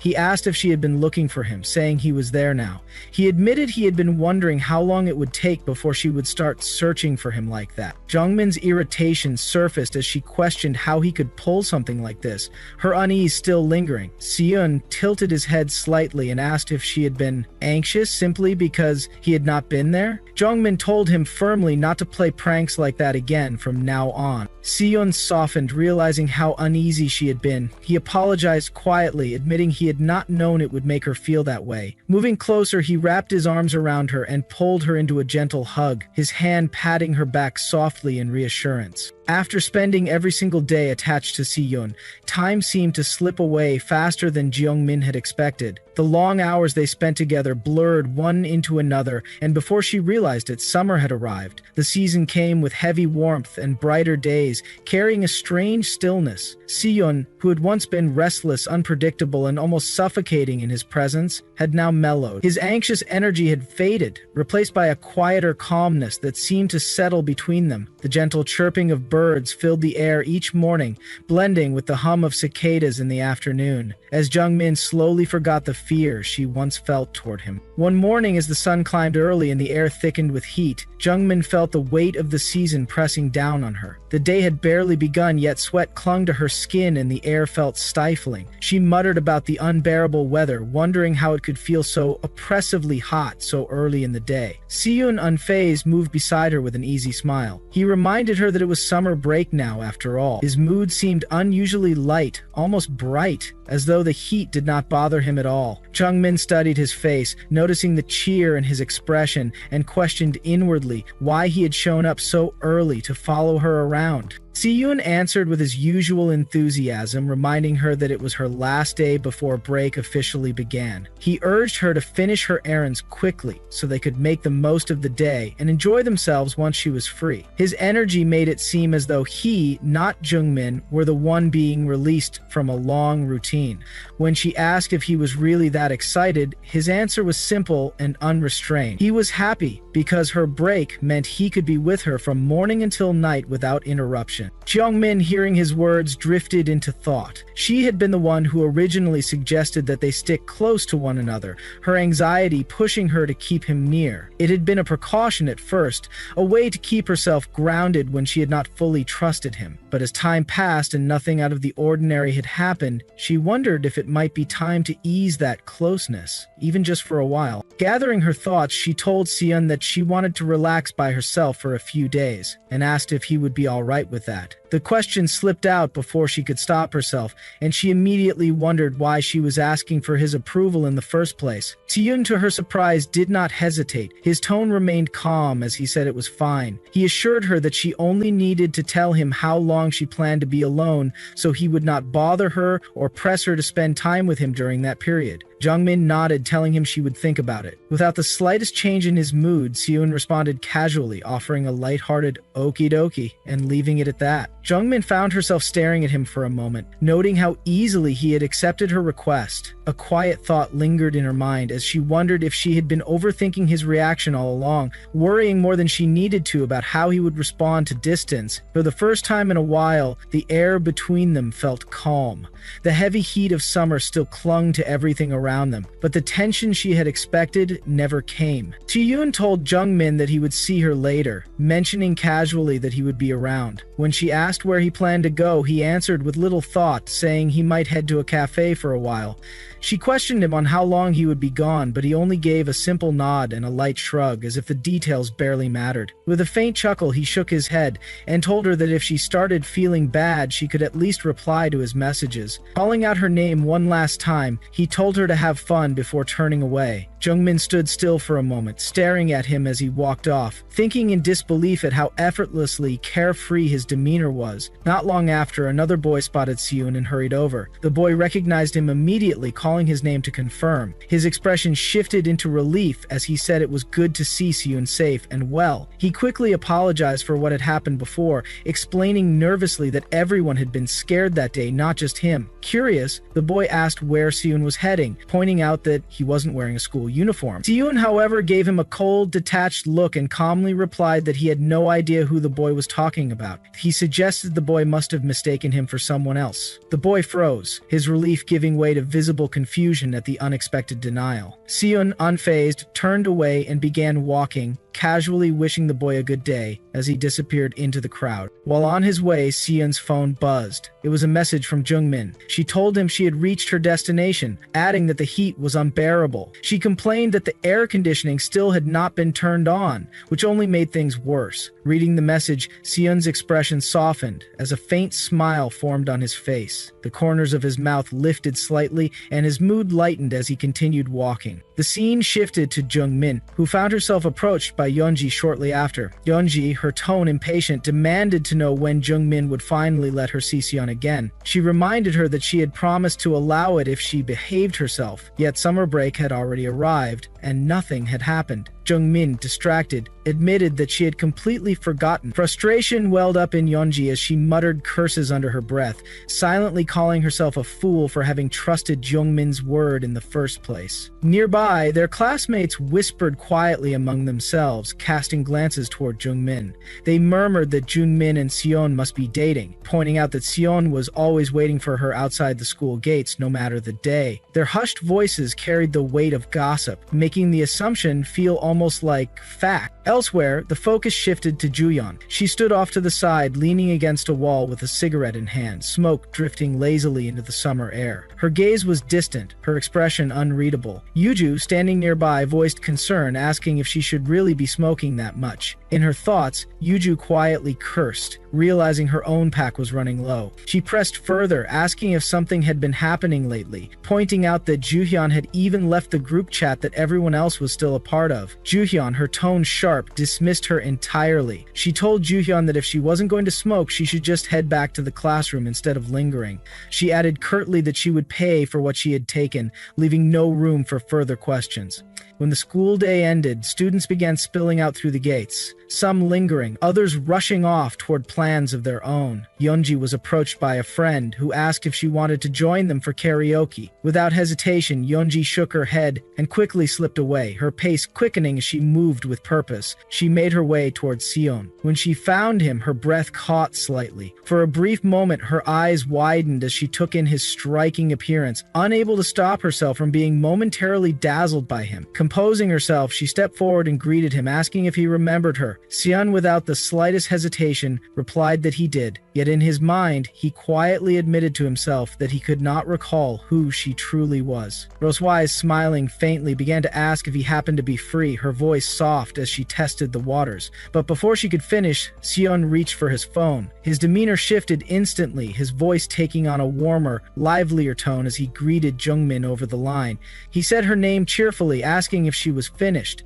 He admitted he had already figured she would be and told her to hurry up and come outside since he was waiting. Moments later, as Jungmin arrived, Seon's eyes softened. His voice lowered slightly as he looked toward her and remarked lightly that there she was. As Jungmin approached, her eyes landed on Yeonji standing beside Seon, her stance casual yet deliberate, as though she had been waiting for this exact moment. Jungmin's gaze sharpened slightly as she asked why Yeonji was there and where Sinya was. Yeonji, unbothered by the tension in her voice, explained that she and Sinya had plans to meet later. For now, she wanted a moment with Sinyan, reminding Jungmin of the promise she had made to let her meet him eventually. Her tone was light, but there was a hint of insistence beneath her words. Seon's eyes lingered on Yeonji for a moment, and recognition finally dawned on him. Memories from the past surfaced, piecing together who she was. A faint glint flickered in his expression before he quickly shifted back to his usual calm demeanor. He offered a short apology, explaining that he and Jungmin already had other plans for the day. His words were polite, but his tone held a subtle firmness, an unspoken indication that their time together would not be easily interrupted. Before the silence between them could turn heavy, Jungmin stepped forward, her voice smooth but decisive. She suggested they all go to a cafe together, saying it would be easier to sit down and talk there. The offer diffused the moment's awkwardness. Yeonji's expression brightened immediately, relief and eagerness flashing across her face. She nodded quickly, agreeing without hesitation, even though her thoughts churned with anticipation at being able to sit with Seon properly. The three made their way to the cafe, the warm hum of conversation and the faint clinking of glasses filling the air as they took their seats. The subtle tension lingered like a quiet current beneath the surface. Yeonji leaned slightly towards Shin, her voice tinged with a mix of curiosity and cautious charm, as she asked if there was something specific he had wanted to discuss with her. Before he could respond, she quickly filled the space, apologizing for leaving so abruptly the last time they met. Her words softened as she smiled shyly, admitting she was a big fan of his. The admission lingered like a quiet confession before she shifted to her next question, asking if he was still in contact with the other DJX members. Seyoon's tone remained even, his gaze calm as he told her that everyone had been too busy lately, leaving nothing noteworthy to share. Yeonji's shoulders dipped slightly at his answer, her eyes flickering with faint disappointment, before she masked it with a polite nod. She followed up by asking about his future plans. Seyoon's response came without hesitation, his voice low but steady as he said he no longer wished to be an idol. The exhaustion behind his words was clear. The lifestyle had worn him down to the point of indifference. He was done with it. Yeonji faltered at his bluntness, her voice stumbling slightly as she said it was a shame, quickly softening her words with a quiet acknowledgement that she understood. Jungmin, observing the subtle shift in their conversation, stood up. Her tone was neutral as she excused herself, saying she would let them continue talking while she went to the bathroom. Yeonji nodded quickly, her face brightening the moment Jungmin walked away. Behind her polite smile, her thoughts sharpened. This was the chance she had been waiting for. With Jungmin gone, Yeonji leaned closer, her tone softening as she brought up Seon's social media. She asked if he was no longer on Instagram, explaining in a light, almost playful tone that she had sent him a message before, one meant to cheer him up. Her quiet laugh lingered like bait as she waited for his reaction. Seyoong's thoughts briefly drifted to Jungmin, the reminder of her absence flickering in his mind before his voice turned colder. He told Yeonji that he was no longer active on Instagram, and that even if she sent messages like that, he would not bother to read them. Yeonji, undeterred, pressed on. She pointed out how many of his fans had left kind and encouraging words for him. She suggested that perhaps he should read them, if only once, noting that the hate comments had all but disappeared. But Seon's indifference was unwavering. He told her plainly that he could not be bothered, that he no longer needed that kind of attention. He even added, almost as an afterthought, that he was considering deleting his account entirely. Inside, Yeonji's frustration tightened, though she kept her face composed. Her thoughts churned as she reminded herself not to give up. This opportunity was too rare to waste. She steadied her tone, leaning forward ever so slightly, and suggested that since their meeting was such a happy coincidence, perhaps he could give her his phone number? For the first time, Seon's expression shifted. His gaze turned sharper and his voice dropped into a firmer tone. He reminded her pointedly that she seemed to be forgetting something important. He was her friend's boyfriend, after all. If she wanted something like that, it would be better to ask Jungmin for permission first. The weight in his words lingered in the air, drawing the tension in the cafe tighter, as Yeonji sat frozen, her faint smile stiffening, while her thoughts scrambled for her next move. Roswai's expression wavered, her tone stammering as she insisted she understood. She said she had no ulterior motives, and then hesitated before asking Seyoon a question that hung awkwardly in the air. She wanted to know what he liked about Jungmin. Seyoon paused, surprised by the sudden question. When he responded, his tone was casual, his answer simple. He said Jungmin was pretty. Moments later, Jungmin returned, glancing around before asking where Yeonji had gone. Seyoon told her that Yeonji had said she had other plans and had left. Jungmin looked mildly puzzled, thinking about how Yeonji had seemed eager to spend time with him earlier, as if she had wanted to linger for hours. Seyoon noticed the change in her expression and asked if she was upset. Jungmin, startled, questioned what he meant. Seyoon pointed out that she was making a sour face. Jungmin stuttered slightly, denying it, but admitted it seemed like he had fun talking with Yeonji. She had expected him to brush Yeonji off. Seyoon explained that it had only been fan service. Jungmin repeated the words to herself quietly, processing them.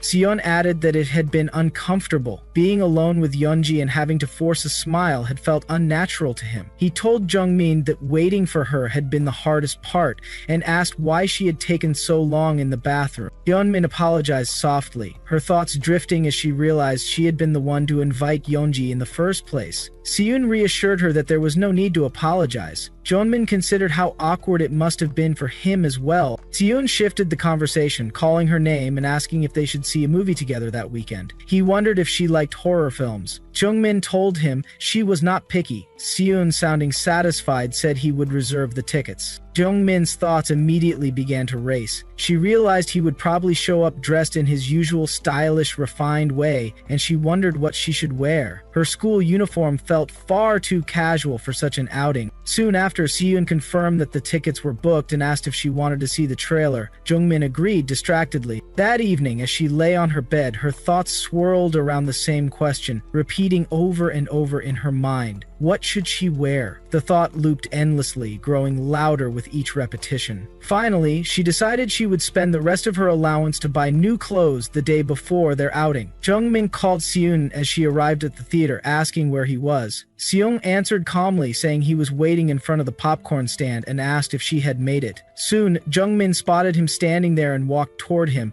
noting that he had arrived earlier than expected. She asked if he was planning to buy popcorn before the movie started. A quiet thought flickered through Jungmin's mind as her eyes scanned his expression. She wondered if her outfit looked strange to him, worried about how she appeared outside of her usual uniform. Siyun simply told her to choose something she wanted to eat, which eased her concerns. Since he said nothing about her appearance, she assumed it looked fine and let out a quiet breath of relief. Looking at the crowd filling the area, she said she would go on her own and asked him to wait where he was. Siyun agreed, his gaze following her as she slipped into the bustling crowd, while he quietly wondered if the air conditioning had been turned off, given how warm the place felt. Jungmin made her way through the crowd, softly grumbling about the number of people around her. Her thoughts were interrupted when someone bumped into her, quickly apologizing. She brushed it off, starting to assure him it was fine, when her eyes focused on the familiar face in front of her. Jae-hook stood there,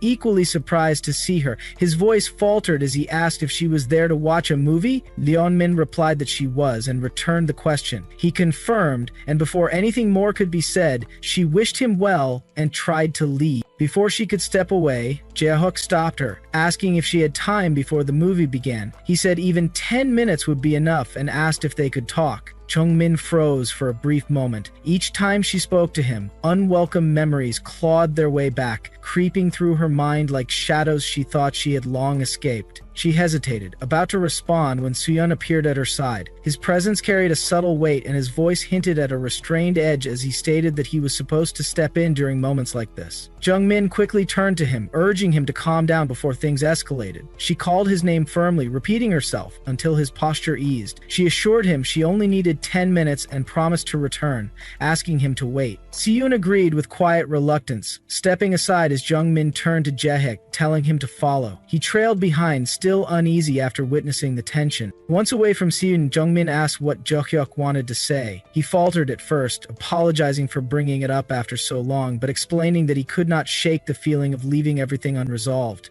He reminded her about the unfinished conversation she had tried to start back at the cafe, and added that Joohyun had told him something important. Joohyun had told him that Jungmin had been the one to take care of him when he was hurt. Jungmin blinked in surprise at the revelation, before confirming it was true. She apologized, saying she had not wanted to make him uncomfortable, and felt partially responsible for what had happened to him. Jae-hook shook his head in disbelief, asking why she was apologizing. He insisted the incident had not been her fault. Jungmin told him not to be tense, and encouraged him to speak freely. Jung-hyuk nodded. He admitted that on that day he had said cruel things to her too, and at the time he had not been thinking clearly. Jungmin accepted his words, acknowledging she had probably been too nosy herself, but said she would try to avoid that in the future. Jo-hyuk interrupted her, telling her it was fine, and revealed that he and Joohyun had broken up a while ago. Jungmin looked at him in surprise. He told her she no longer needed to worry. He explained that he had thought about everything since then, realizing he might have judged her too harshly, and wondered if she was truly the person he had believed her to be. He asked her to tell him if there was anything he had misunderstood about her. The young man reassured him that it was not a big deal, but Jae-hook pressed her to be honest. She told him that everything he had heard was true, which was why she had worried about Joohyun hurting him. She added that things were different now, and she was no longer being bullied. Jae-hook frowned slightly, saying there was no way she could be entirely fine simply because time had passed. He admitted he had never known she had gone through any of it, as all he had heard about back then was Joohyun being hurt. Jungmin reassured him again, her tone firm, arm, telling him she was truly fine now. Jaehook started to speak, but she stopped him by calling his name sharply. She told him not to blame himself, because everything was already in the past. She admitted she had not always been kind to him either, and thanked him for being the one to approach her first. She confessed that she had felt uneasy leaving things unresolved between them. Jaehook stared at her silently, struggling to respond. In his mind, he reflected on her words, realizing he had never expected forgiveness so easily. He wondered what he had said to someone as genuinely kind as her to deserve it. Meanwhile, Jungmin's thoughts drifted back to Seon. She worried he might be imagining something reckless while waiting. His protective nature easily stirred. She realized their conversation had gone on long enough, and that she needed to end it before more tension brewed. Yahyuk spoke again, asking if everything was truly okay now, noting that they were still in the same class together. Jungmin reassured him firmly, though she could sense his lingering doubt. She explained that Seon had played a large role in helping her. His presence alone had been enough to stop the bullying entirely, especially once others began to believe they were dating. Jaehyuk's thoughts darkened as he recalled the first time he had seen Seon. Just one look from him had sent chills running down his spine. Despite not being much larger than him physically, Seon's gaze had been overwhelming, his presence making Jaehyuk feel powerless. To him, Seon felt truly dangerous. With hesitation, he asked Jungmin if she was sure someone like that was good for her. Jungmin looked briefly surprised but brushed the concern away. She told him not to worry, explaining that at the very least Seong was kind to her and that was all that mattered to her. Jaehyuk's thoughts lingered on her choice of words. The phrase "at least" repeated in his mind like an echo, leaving him uneasy as he tried to understand what she truly meant. Before he could speak further, Seon's voice cut through the quiet air, sharp and deliberate.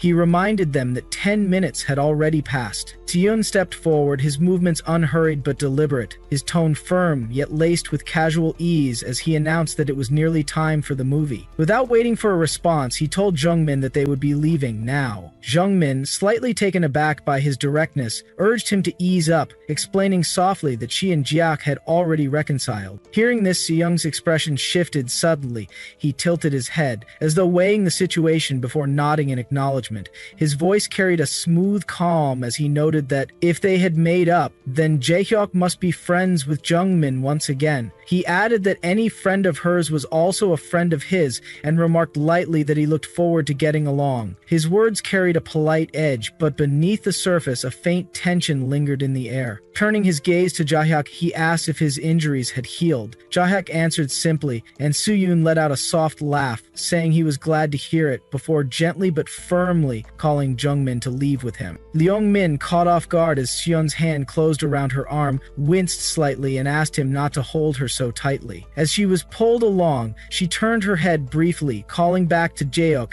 and wishing him an enjoyable movie, her voice carrying a fleeting trace of awkwardness. As the pair disappeared into the crowd, Jaehyuk's gaze lingered on Jungmin, his thoughts momentarily drifting. He noticed how much she had changed, how her presence seemed even more striking than before. A quiet realization struck him. She had become undeniably prettier. Almost immediately, a wave of guilt surged through him, and he clenched his fists slightly, scolding himself in frustration and silently cursing under his breath, calling himself a scumbag for letting such thoughts surface. Despite trying to clear his mind, his thoughts drifted further, pulling him into fragments of conversations he had overheard in recent weeks. His classmates had whispered about a popular figure often seen waiting in front of Eunbaek Girls' School. The image of Seunbaek surfaced in his mind as he wondered if that was the same person they had been talking about. The rumors grew louder in his memory, intertwining with half-forgotten details. Whispers of school violence followed Xian's name wherever it was mentioned. Tales of his reputation as a feared bully and stories of him lashing out at former group members. Some had even claimed there were videos of those incidents, shared discreetly among students. The weight of those murmurs settled heavily in Jaehyuk's chest, filling him with unease. His thoughts circled back to Jungmin, her words from earlier repeating faintly in his mind, like a whisper he could not ignore. "Don't worry about it. At least he's nice to me." So, the phrase lingered, echoing with a subtle, unsettling edge, leaving Jaehyuk to wonder quietly if she was truly safe with someone whose past carried such shadows. Youngmin firmly refused to be dragged along for another shopping trip, her tone sharp and final as she dismissed the idea without hesitation. Seon tried to suggest an alternative, casually offering the idea of visiting a cafe. Youngmin reminded him that they had already gone there the day before, and even the day before that, her patience wearing thin. A tired sigh escaped her as she groaned softly, feeling increasingly frustrated. She urged him not to reject every suggestion she made and demanded to know what he actually wanted to do, her voice tinged with exasperation. In response, Seon muttered nonsense, brushing the question aside playfully, which only left her more annoyed. Jungmin crossed her arms, insisting that they should each rest at home instead, pointing out how unbearably hot the day felt. Yet Seon questioned what she expected him to do then, making the moment linger with a quiet pause between them. His tone shifted, growing more casual yet inviting as he suddenly came up with a different idea. He asked if she wanted to come over to his place instead. Jungmin hesitated, realizing that she had never been to his house before. Seon assured her that his home was close to hers and warmly invited her over, promising to blast the air conditioning to make the heat bearable. He added that she could lounge around in his comfortable clothes, relaxing freely. To make it better, he offered to cook noodles for them, or order delivery so they could enjoy their time together without any fuss. Later, Jungmin stirred awake from her sleep at home. Her eyes blinked open slowly as she adjusted to the light filtering into the room. From outside her door, her mother's voice called out, asking if she was awake. Jungmin responded quietly, saying she had plans for the day. Her mother expressed surprise, reminding her that she had claimed the day before that she didn't have any. Jungmin clarified calmly, explaining that she never said she had no plans, only that she might not have any. Her mother then asked if she would be out late. Jungmin, still uncertain, replied that she wasn't sure, and promised she would let her know if she thought she would return late. Not long after, Jungmin made her way to Seon's home. She stepped through the doorway and quietly announced her arrival, offering a polite greeting as she removed her shoes. Seon appeared and welcomed her inside with an easy smile, mentioning that it was just him there. As she glanced around the living space, Jungmin admired the home's clean and inviting atmosphere. The space felt calm and pleasant, but as she took it all in, she realized it might not be as simple to relax as she had expected, her thoughts lingering on the unfamiliar surroundings. The two soon settled onto the couch, the cool hum of the air conditioning filling the quiet moments as they turned on the television. Jungmin found herself unexpectedly drawn into the shows, realizing just how entertaining television could be. Each scene pulled her in, making her feel more amused than she anticipated. Laughter filled the room as they shared the simple joy of watching together, the sound of their chuckles mixing with the voices from the screen. They enjoyed their food while lounging comfortably, eating casually as the programs continued to play, the relaxed atmosphere making time pass easily. Once their meal was over, Seyoung began clearing the dishes, stacking them carefully before carrying them to the kitchen. He mentioned that it was time to start cleaning up, his voice casual as he moved toward the sink. Jungmin, noticing his effort, offered to clean up instead. Seyoung quickly waved her off, telling her to keep watching TV while he handled it himself. She leaned back on the couch, glancing at the screen, and mentioned that she had already seen the show on repeat countless times, the familiar scenes feeling almost dull by now. As her attention drifted away from the television, Jungmin's gaze fell to her t-shirt. She noticed a fresh spill across the fabric, the stain catching her off guard. A wave of irritation crossed her face as she muttered under her breath, feeling annoyed that she hadn't realized it sooner.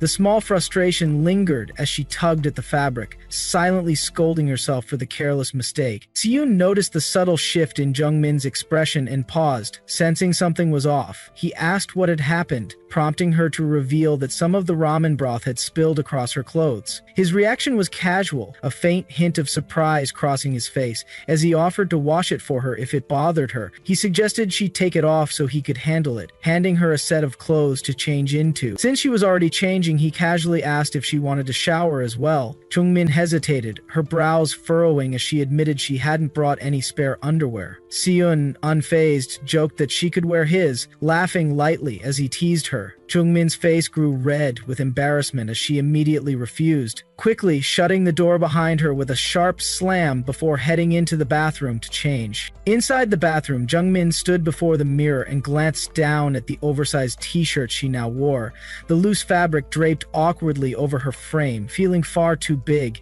She let out a soft sigh, her thoughts beginning to spiral. She recalled what she had been talking about with Siyun moments earlier, her mind echoing with unease. The realization hit her harder now. Siyun was a guy, after all. The thought lingered as she glanced around the unfamiliar bathroom, the weight of her situation sinking in. She was at a guy's house, alone with him, and she knew she couldn't let herself act too comfortable. Her chest tightened with nervous energy as she scolded herself silently, realizing her thoughts weren't clear. She made up her mind to tell him to forget about washing her shirt entirely, feeling unsettled by the idea of waiting around without knowing when it would even dry. But she finally stepped out. She called out to Siyun, asking if he had started the laundry yet. Her voice trailed off mid-sentence as her gaze fell on him sitting calmly in the living room, a face mask spread across his skin as he leaned back on the couch. The casual sight left her momentarily speechless, her surprise twisting into mild irritation. She questioned why he was doing a face mask at that moment, before asking if he had already washed her shirt. Siyun nodded, explaining that he had put it in the washing machine. Jungmin murmured softly in response, muttering to herself in disbelief. Her mind wandered as she wondered what could possibly happen next. But the calmness of his demeanor drained her tension, leaving her unexpectedly deflated. Without warning, Siyun stepped closer from behind and wrapped his arms around Jungmin, asking whether the shirt fit her properly. He mentioned that it was the smallest one he owned. Her breath caught as she stammered out a response, startled by his sudden closeness.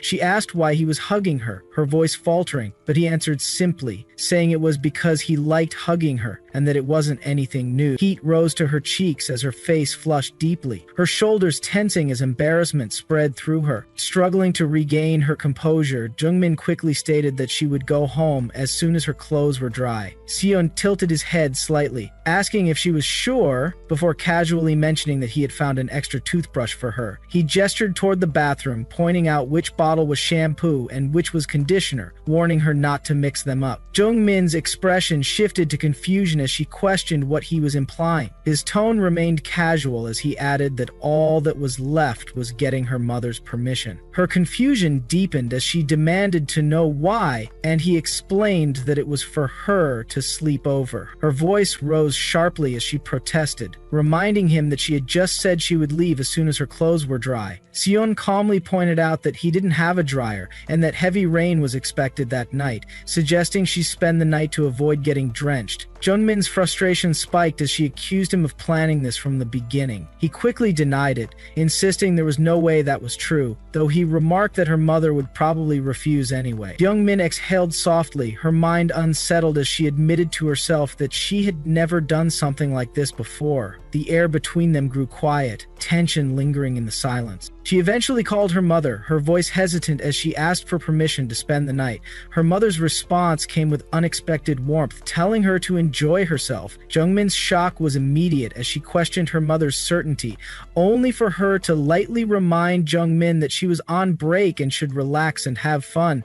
Hanging up, Jungmin let out a deep breath, her thoughts lingering on how casually her mother had responded, despite knowing exactly who she was with. Siyun's excitement cut through the moment as he cheered, thrilled at the thought of Jungmin spending the night. Jungmin's lips pressed into a thin line as she frowned inwardly, wondering if she was the only one reading too much into the situation. His casual attitude and lack of awareness so far made her frustration rise, even though it reassured her slightly. She told herself firmly not to overthink things anymore, deciding it would be pointless to worry further. As the evening drew on, Jungmin quietly asked where she was supposed to sleep. When she questioned where Siyun would rest, he offered to take the sofa, assuming she wanted the bed to herself. Her brows knitted as she asked why he thought that. He reminded her that she had hinted at it earlier. Her face warmed as she grew flustered, quickly clarifying that she hadn't meant it that way. To avoid further misunderstanding, she suggested they simply share the bed. Siyun agreed without hesitation, remarking that it solved the sleeping arrangements. Jungmin looked away, her thoughts tangled as she realized she had been overthinking everything once again. Outside, the rain began to fall heavily. heavily, the sound of water pelting against the windows filling the apartment. Seon slipped on his shoes and mentioned he was heading to the convenience store,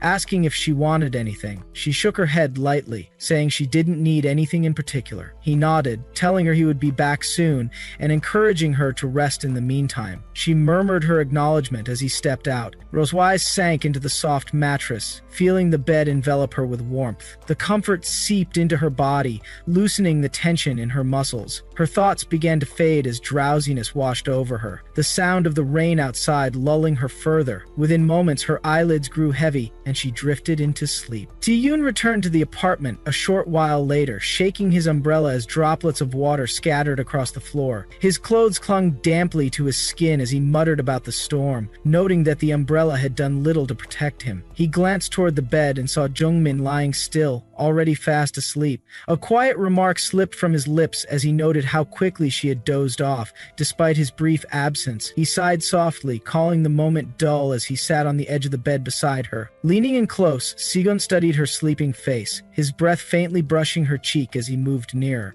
He whispered softly, questioning if she was truly asleep, and leaned in as if to press his lips to hers. But suddenly, a jolt of realization hit him. His thoughts snapped into focus, questioning if he had lost his mind. He pulled back immediately, shaking his head at himself as he rose to his feet and quietly walked out of the room. The door clicked softly behind him, leaving the room in silence. A moment later, Jeong-min stirred. Her eyes fluttered open slowly, revealing that she had been awake all along. Heat spread across her face as her cheeks flushed with embarrassment. She turned her face into the pillow, her thoughts swirling as she hid her expression, the weight of the unspoken moment lingering in the quiet, dimly lit room. Tae-yoon was the first to stir at dawn. The morning light spilled through the room, soft and golden, brushing over the edges of the quiet space they shared. He gently nudged Jungmin awake. Jungmin blinked open his eyes, still hazy with sleep. A slow realization crept in as his surroundings sharpened. He was still here, still with Seon, and somehow that made it harder to meet his eyes. Something unspoken hung between them now. The weight of last night's closeness still lingered. The thought passed quickly, but not without impact. Jungmin couldn't help but wonder, did Seon really like him? That lingering touch, the pause before parting, the way he always seemed to look at him like there was more he wasn't saying. It made Jungmin's heart skip in a rhythm he couldn't quite control. Trying to move past the awkward tension, he asked quietly whether his shirt had dried. Seon shrugged with a casual smile and suggested he go check, but the timing felt suspicious. Jungmin's voice held a hint of accusation. Maybe Seon had done it on purpose, just to keep him around longer. Seon let out a soft, amused laugh, admitting that Jungmin hadn't seemed too eager to leave either. That comment hit differently. Jungmin froze for a moment, confusion tightening around his chest. Had he really stayed because of the shirt, or because he wanted to? It hadn't been just about dry clothes, had it? Seon gently pointed that out. If Jungmin had truly wanted to go, he could have. A damp shirt wasn't enough reason to stay. There had been other ways, using a hair dryer, wearing it damp, even just changing. The choice had always been his. Jungmin fell quiet, then admitted why he hadn't taken those options. If he had returned home wearing someone else's clothes, his mother would have jumped to conclusions. Seon chuckled awkwardly at the idea, conceding that point, but as Jungmin checked again, the shirt was still not fully dry. He held it in his hands, hesitating. Maybe, just maybe, he could stay a little longer, just until it dried, just until the moment passed naturally. Then Seon asked to see Jungmin's phone. He handed it over without hesitation, noting there wasn't much on it. Seon raised his eyebrows, surprised by the almost empty gallery. No photos? Not even a few? Jungmin explained he simply didn't take pictures. Seon smiled and suggested they fix that. Take one together right now. He leaned in playfully, trying to close the distance, but Jungmin instinctively pulled back, flustered. Seon teased him again, pointing out how he was still avoiding eye contact. Jungmin awkwardly denied it, claiming nothing was wrong, but his gaze kept drifting away. Seon didn't press too hard, though he noticed. He was perceptive that way, always catching on to the things Jungmin tried to hide. Suddenly, a notification popped up on the screen. Seon saw it first and pointed it out. Jungmin glanced at the message and recognized the name, Jaehyuk. The mood shifted slightly. Seon frowned, wondering aloud why that guy was still messaging. Jungmin looked uncomfortable, admitting he wasn't really sure. Seon crossed his arms, unconvinced. They had only just made up recently. recently. What had changed that Jaehyuk was suddenly reaching out again? With hesitation, Jung-min explained what he had kept quiet until now. Since the day Jaehyuk got hurt, he had been quietly helping him. His parents worked full-time, so he was often alone.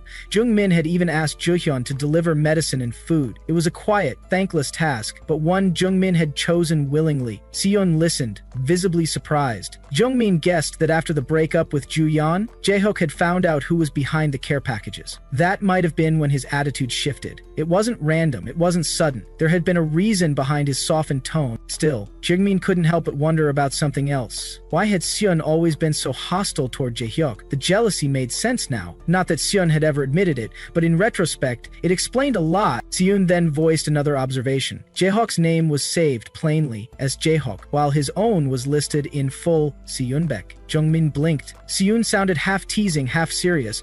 Without much thought, Jung-min told him he could change it if he wanted. Save it however he liked. That invitation lit up Seon's expression. He immediately typed something in, grinning to himself. Jung-min asked what he had changed it to. Seon jerked the phone away and panicked, refusing to say. He claimed he'd written it with all his heart and couldn't bear to hear it mocked. Jung-min laughed gently and asked why not just use Seon. That was simple enough. But Seon grew quiet. That name, coming from Jung-min, it felt too intimate, too racy, he admitted. Something about hearing it in his voice made it feel loaded. Jung-min stared at him, unsure if he was serious. Did he even realize what he was saying? Still, Si-hwan looked straight at him and admitted it. He liked being called by his first name. Jung-min didn't reply right away. In his mind, he questioned it all again. Who even was this guy? This version of Si-hwan, so open, so quietly vulnerable. He hadn't seen him like this before. Seon handed the phone back, thanking him. Jung-min's thoughts, however, drifted elsewhere. Back to the night before. Should they just forget it all? Pretend it hadn't happened? That was probably for the best. Seon had pulled away in the end. Maybe it meant nothing. Maybe it wasn't worth complicating things. Still, Seon was watching him. He noticed the tension in Jung-min's face and asked what was wrong. Jung-min replied that he suddenly felt hot, like a fever was setting in. Seon frowned, concerned. Maybe it was a summer cold, he said. He told Jung-min to take some medicine once he got home and to rest. No lucid dreams today, just real sleep. Jung-min nodded, trying to shake off the warmth in his cheeks. Before he could leave, Seon stepped forward. He offered to walk Jung-min home since he was already outside. That offer caught Jung-min off guard. He paused. Seon clarified he just wanted to spend a little more time together. That admission lingered in the air. Jung-min didn't know what to say. Just then, his phone buzzed again. A call from an unknown number. He hesitated. Seon noticed and asked if something was wrong. Jung-min brushed it off, claiming it was nothing. He didn't recognize the number and didn't usually answer unknown calls. That was that. Yahyuk anxiously noticed his message had been read, but still had no response. The calls he made went unanswered. Panic crept in as he wondered if he was being cut off. He considered the possibility seriously. After all,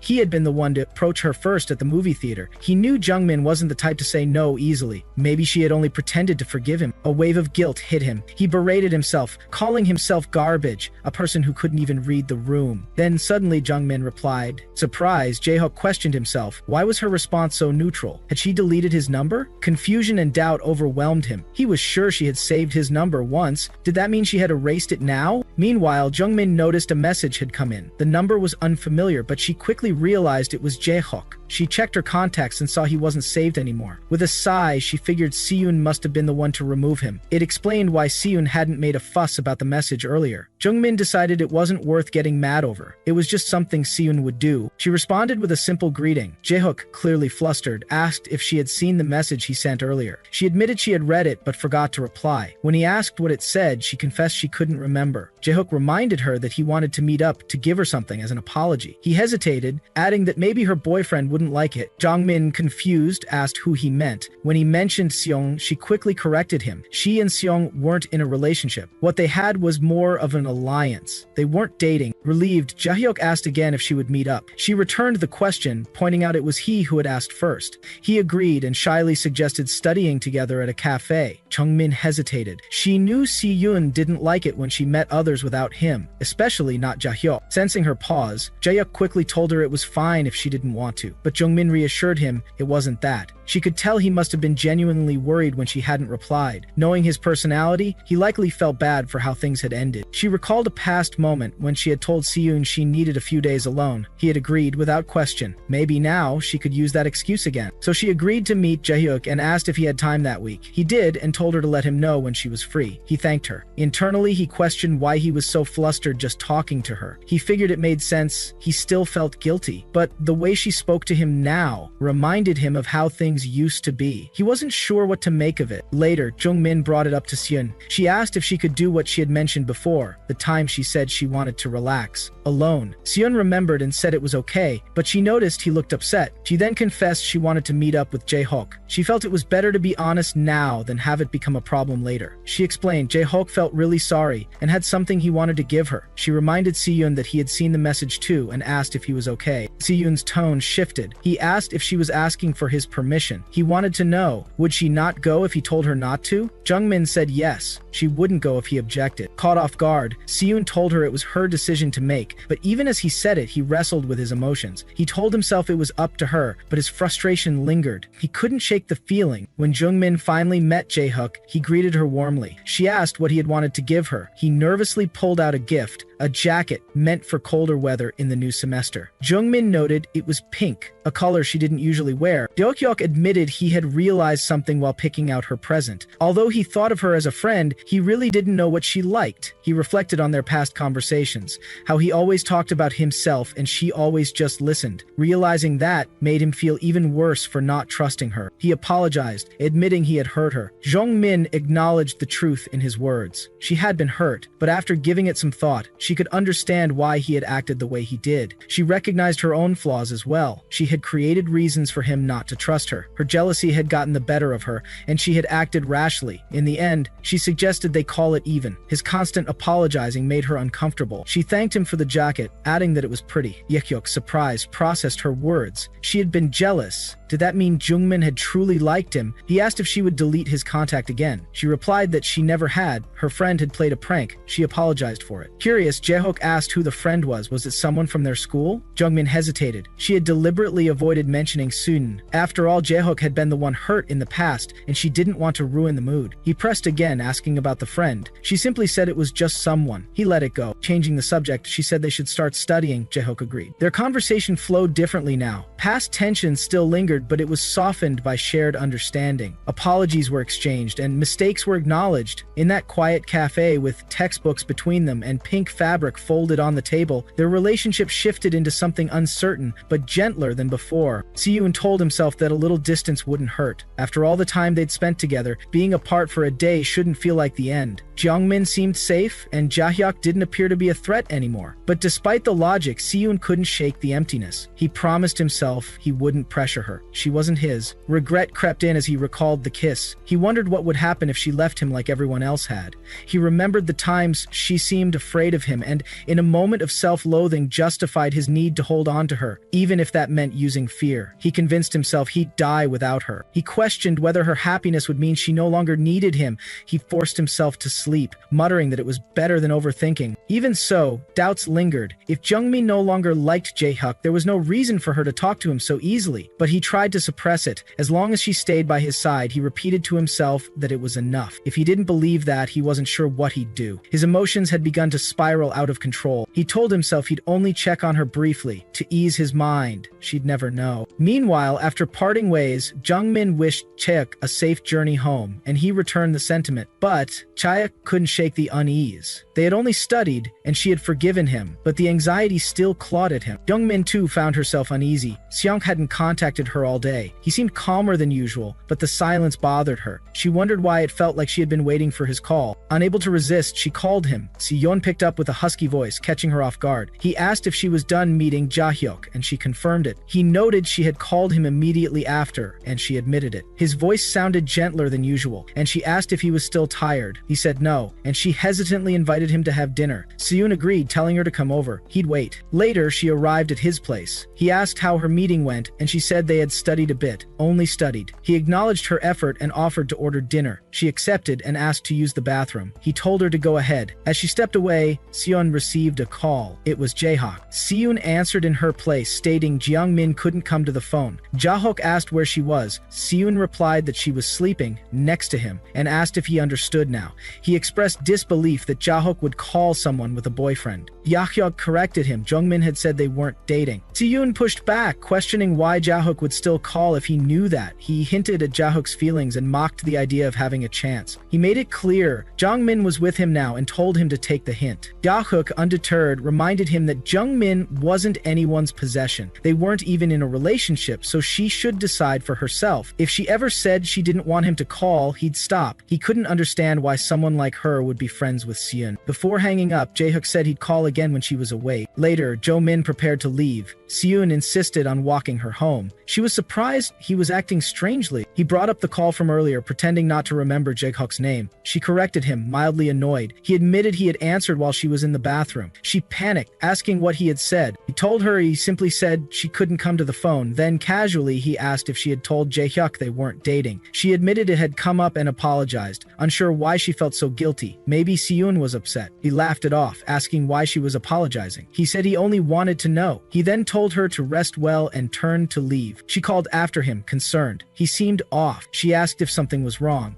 He wondered how she could always sense his emotions so easily. Seon's mind echoed with Jaehook's words, that Jungmin wasn't his, and he should let her decide. Her next question hit deeper. She asked if being alone made him feel low, and offered to stay the night. Her kindness overwhelmed him. It made him feel foolish for harboring dark thoughts, but at the same time, it made him long to be accepted for who he was, entirely. He looked at her and asked whether she was afraid of him. He brought up his outburst at the movie theater and how he had hurt Jaehyuk. He feared he might do it again, that he might keep making things difficult. There were even things he couldn't tell her. In frustration, he asked what he should do to make her stop treating him kindly. If he knew, he would have done it already. Jungmin reminded him of something he had said before, that hugging her calmed him down. Seyoung paused, and in that moment, he believed if it was Jungmin, maybe she could accept every side of him, even the broken parts. Seyoung's thoughts had taken a darker turn. He was convinced of one thing. He needed to remove the useless people around them. Their presence had started to irritate him. He thought of one person, then another, each of them gnawing at his patience. Surely Jungmin would be better off without those parasites lingering in her life. They weren't helping her in any way, but then the doubt crept in. If she found out what he was thinking, what he might do, would she be able to accept it, or would she grow to hate him? For a moment he hesitated. He remembered how she used to avoid him, how difficult it was for her to even look at him daily. But now, she was always close, always seeking him out. Even when she had claimed to want some space for a few days, she returned to him in less than a day. That meant something. If he just kept pushing, if he continued subtly reshaping her thoughts, maybe in the end, she would belong only to him. As he drifted deeper into those thoughts, Jungmin's voice pulled him back to the present. She softly called his name. Startled, he quickly responded, pretending nothing was wrong. She looked at him with concern, asking if he was okay. He nodded, brushing it off. Then came her question. What should she do? Confused, he asked what she meant. She offered to change her clothes and come over to his place, saying she could pick up some food from the convenience store on the way. But before she could finish, he stopped her. Jungmin looked up, startled by how close his face had suddenly gotten. Seon murmured that he felt better now. Holding her had helped. The embrace had calmed him. But as she looked at him, puzzled, he stared back with unusual intensity. He told her he wanted to lick her cheek. Shocked, she stammered in disbelief. He laughed and said her cheek looked sweet, too sweet to resist. He asked if she had done her makeup. When she confirmed it, a little unsure, he pressed further, wondering if she had dressed up for someone else. Jungmin's thoughts screamed the truth. She had done it to see him, not anyone else. But instead, she denied it aloud, brushing the thought aside. Seon didn't seem satisfied. He muttered that it wouldn't do. Jungmin's mind spiraled. Had he truly intended to lick her cheek if she wasn't wearing makeup? His behavior was strange, but somehow comforting. At least it meant he was feeling better. She decided to go change her clothes and come back, but Seyoung stopped her. He told her again that he was fine. He insisted she should just go home and rest. After all, she could always see him in her dreams. She hesitated, still concerned, but he smiled and warned her she might end up in danger if she wasn't careful. Tonight. Without giving her time to respond, he turned and walked away. She stood there, a bit confused, softly agreeing as he left. As she watched him disappear, Tunmin reflected on her decision to wear makeup. A sense of doubt lingered. Maybe she shouldn't have done it. Their relationship had clearly shifted. They weren't just friends anymore. Something more had developed between them, something she couldn't ignore. She wondered how it all began, how she found herself drawn so deeply to Seon, but she shook her head. It wasn't all in her imagination. She was sure now. He liked her. Still, with school resuming the next day, a new thought settled in her mind. They had spent every day together until now, so why hadn't anything changed for real yet? Roswai stood in silence, staring at Si-yun, waiting for something, anything, to break the tension between them. The uncertainty between them had stretched too long, and she wanted clarity, but instead of answering her, Si-yun abruptly said he needed to use the bathroom. Caught off guard, she muttered a quiet response as he walked away. Alone again, Jungmin's thoughts spiraled. She couldn't understand him. He acted so bold most of the time, yet when it came to moments like these, he pulled away. She wondered if it was shyness or hesitation. The more she learned about him, the less she felt she knew. Later, her phone buzzed. A message popped up. It was Jaehook, reminding her that school resumed tomorrow and asking if she'd packed her bag. She recognized his name immediately. He suggested they go to school together, since they took the same route. It had been a while. Still unsettled from earlier, Jungmin responded half-heartedly, but even before she could fully process what she was doing, she messaged Si-yun. Her fingers moved almost on their own, asking if he wanted to walk to school together. As soon as she sent it, regret hit. She didn't even know what she was trying to say. Si-yun replied instantly. He already knew it was her first day back, and he acted disappointed. He offered to walk with her. She asked what he wanted to do, and he agreed without hesitation. She already knew what his answer would be. Now she had to tell Jaehook she couldn't go with him. His reply was casual, brushing it off, but his thoughts betrayed him. He figured she must have turned him down because she was already going with Si-yun. The next morning, they ran into each other. Jaehook greeted her with forced cheer. She was surprised to see him up early, but he brushed it off, blaming the school schedule. Then he turned to Si-yun with a stiff smile, offering a polite hello. Si-yun returned the gesture, apologizing for how things had gone the last time they met. But Jaehook's inner thoughts revealed his true feelings. Si-yun had acted rude to him when Jungmin wasn't around, creating a sense of unease. He found Si-yun strange and unpredictable. Jungmin felt it too.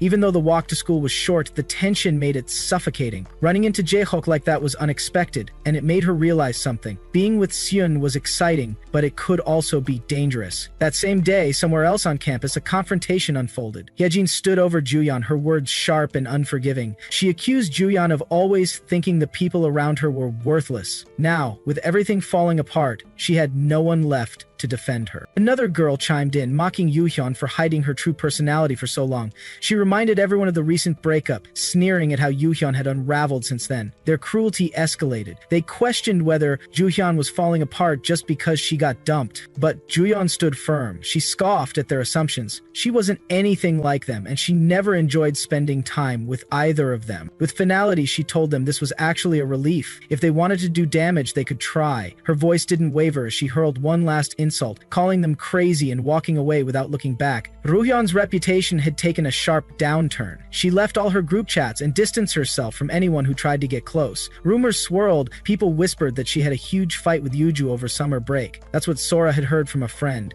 No one really knew why Juhyun was acting so withdrawn. Only she knew the truth behind her sudden change. Jungmin couldn't help but wonder if it had something to do with her, but she quickly dismissed the thought. Juhyun had never been one to be affected by Jungmin's words. If that were the case, she wouldn't have acted the way she did earlier in the semester. The classroom atmosphere was tense. Sora admitted she ran off to the cafeteria as soon as she arrived to avoid the awkwardness. It was especially rough because of 3 students in particular. Other girls approached Jungmin with sympathy. They expressed concern, claiming she must have been really upset. They brought up things she had said to Chuhyun before, asking if they were true. The most shocking part, they said, was hearing Chuhyun had once tried to force Jungmin to smoke a cigarette in elementary school. They said someone mentioned that Jungmin had gone through a tough time back then. They reassured her she wasn't the one who bullied Juhyun, even though the rumors had said otherwise. Jungmin felt confused. Someone had talked about what happened to her? She asked where they had heard that. Was it Sora? Sora got defensive, insisting she didn't say anything. Eunju, flustered, lightly bumped into Jungmin and quickly apologized. Jungmin assured her it was fine. Sora muttered angrily, suspecting that Eunju was the one who spilled everything. Sora explained that now everyone supported Jungmin, so anyone siding with Juhyun would look bad. That likely made Eunju feel guilty. Sora brought up the day they had gone to a cafe together, when Jungmin first talked about Juhyun. She pointed out that only she and Eunju had heard those things. Jungmin agreed that was probably when it started, but she added that maybe Sora had told others afterward. Considering how Sora had behaved at the time, it wasn't unlikely. Sora was taken aback, asking if Jungmin was taking Unu's side. Jungmin denied it, saying she wasn't taking anyone's side. Still, Jungmin realized that after everyone turned against Juhyun, their attitude toward her had completely completely changed. It felt as if she had become Juhyun. The scenario she had once dreamed about was now real, but instead of happiness, discomfort settled in. Elsewhere, Juhyun let out a bitter laugh. Haejin laughed loudly, recalling how Juhyun's face looked earlier in the cafeteria.